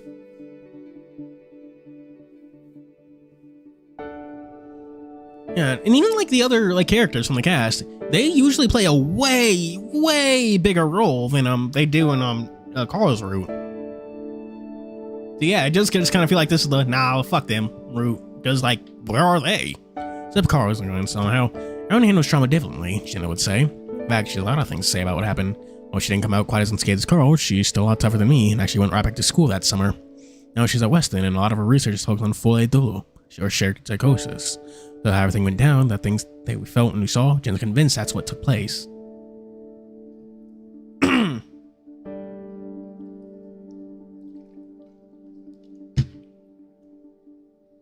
was fucking magic, man. Jenna's coping. She brought up the way we primed each other to hear and see things. The way things we saw didn't seem to have any rhyme or reason for what they saw. However, while I do believe a lot of what we saw came from ourselves, I'm not fully convinced that explains all of it. Only because the rest of the townspeople went through their own nightmare that night. Still can't believe the things that Leo and TJ went through. Still, I'm glad she can find a way to explain it to herself. She told me that over the phone just last week she hasn't forgiven herself, that she should have been stronger than that. Told her over and over that's not her fault. We were literally possessed by a ghost, don't worry about it. Told her over and over that it was her fault, but I guess after coming to with a knife in her hand and her friend stabbed, it left an impression. Rest my hand on the thick skull. Oh, she did stab him. Shirt that runs all the way down my back and wiggle my ankle that causes me a permanent limp. Still, this whole incident actually brought us closer, at least for Jenna, Carl, and I. Hell, even Raven. Still painful to think about how Flynn, Leo, and TJ, poor TJ, aren't really even talking anymore. Just the fact that we went through completely different things during the incident. Of course, we told the police that there was someone else that stabbed me while she was having some madness. Echo, a name now famous worldwide after the mass hysteria incident that truly brought a dying town to its ultimate end. At least in terms of being a failed town. While no one really lives there now, it's certainly become a tourist attraction. Endless news reports, TV shows, and paranormal investigators descend on the area. Especially once the news story changed from spree killings leaving 9 dead to whole town went nuts. Luckily, not a lot of focus on us since we weren't exactly living in Echo. We weren't exactly living in Echo anymore. We just got into an ambulance and left. Carl, on the other hand, along with the rest of his family, are still harassed by the media.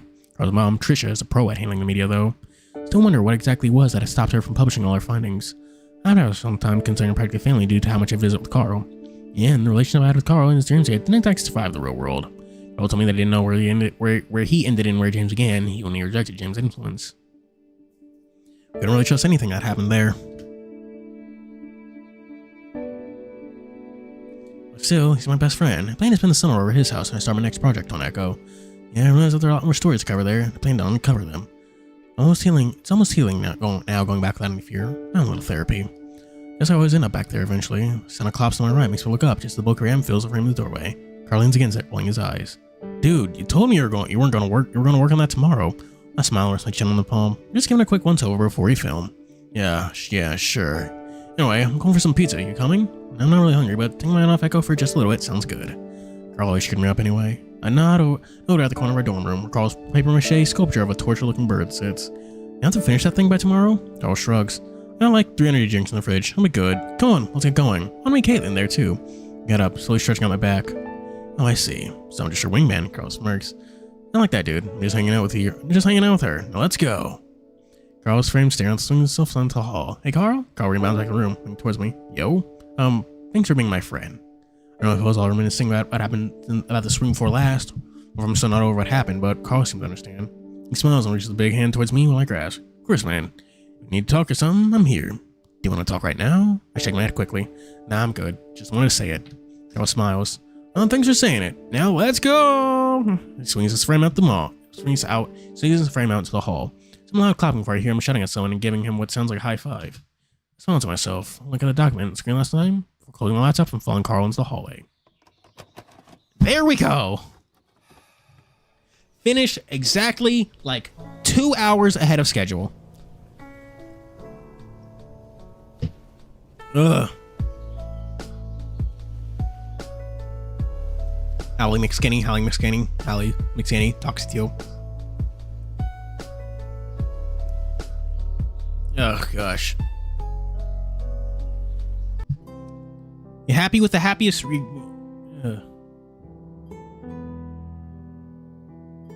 Top chatted? What is that? What's top chat? Alright, chat. It's fucking late as hell. I had to crack open my door because it's getting too hot in here. I don't know. You missed most of it? Dang. Did you? Because if you're here, because we were only 2 hours into overtime. Well, 2 hours and a minute now. Alright, do you have anything to say? Say your piece now, because I'm ending streaming like fucking now.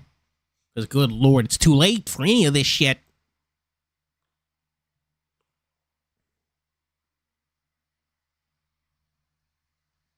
Oh, so tune in on Friday for when we start Leo's route.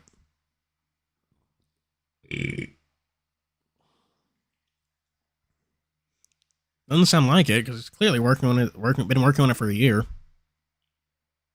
And even then, it's not necessarily plagiarizing if he's transforming it into a new material, like doing visual stuff. But, Any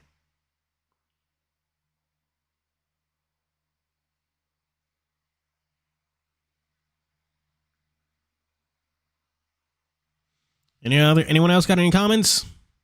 Anyone else? Do type something in chat if you want me to say your name. Goodbyes and stuff. Touch is the two main chat. All message show all what we say. Oh.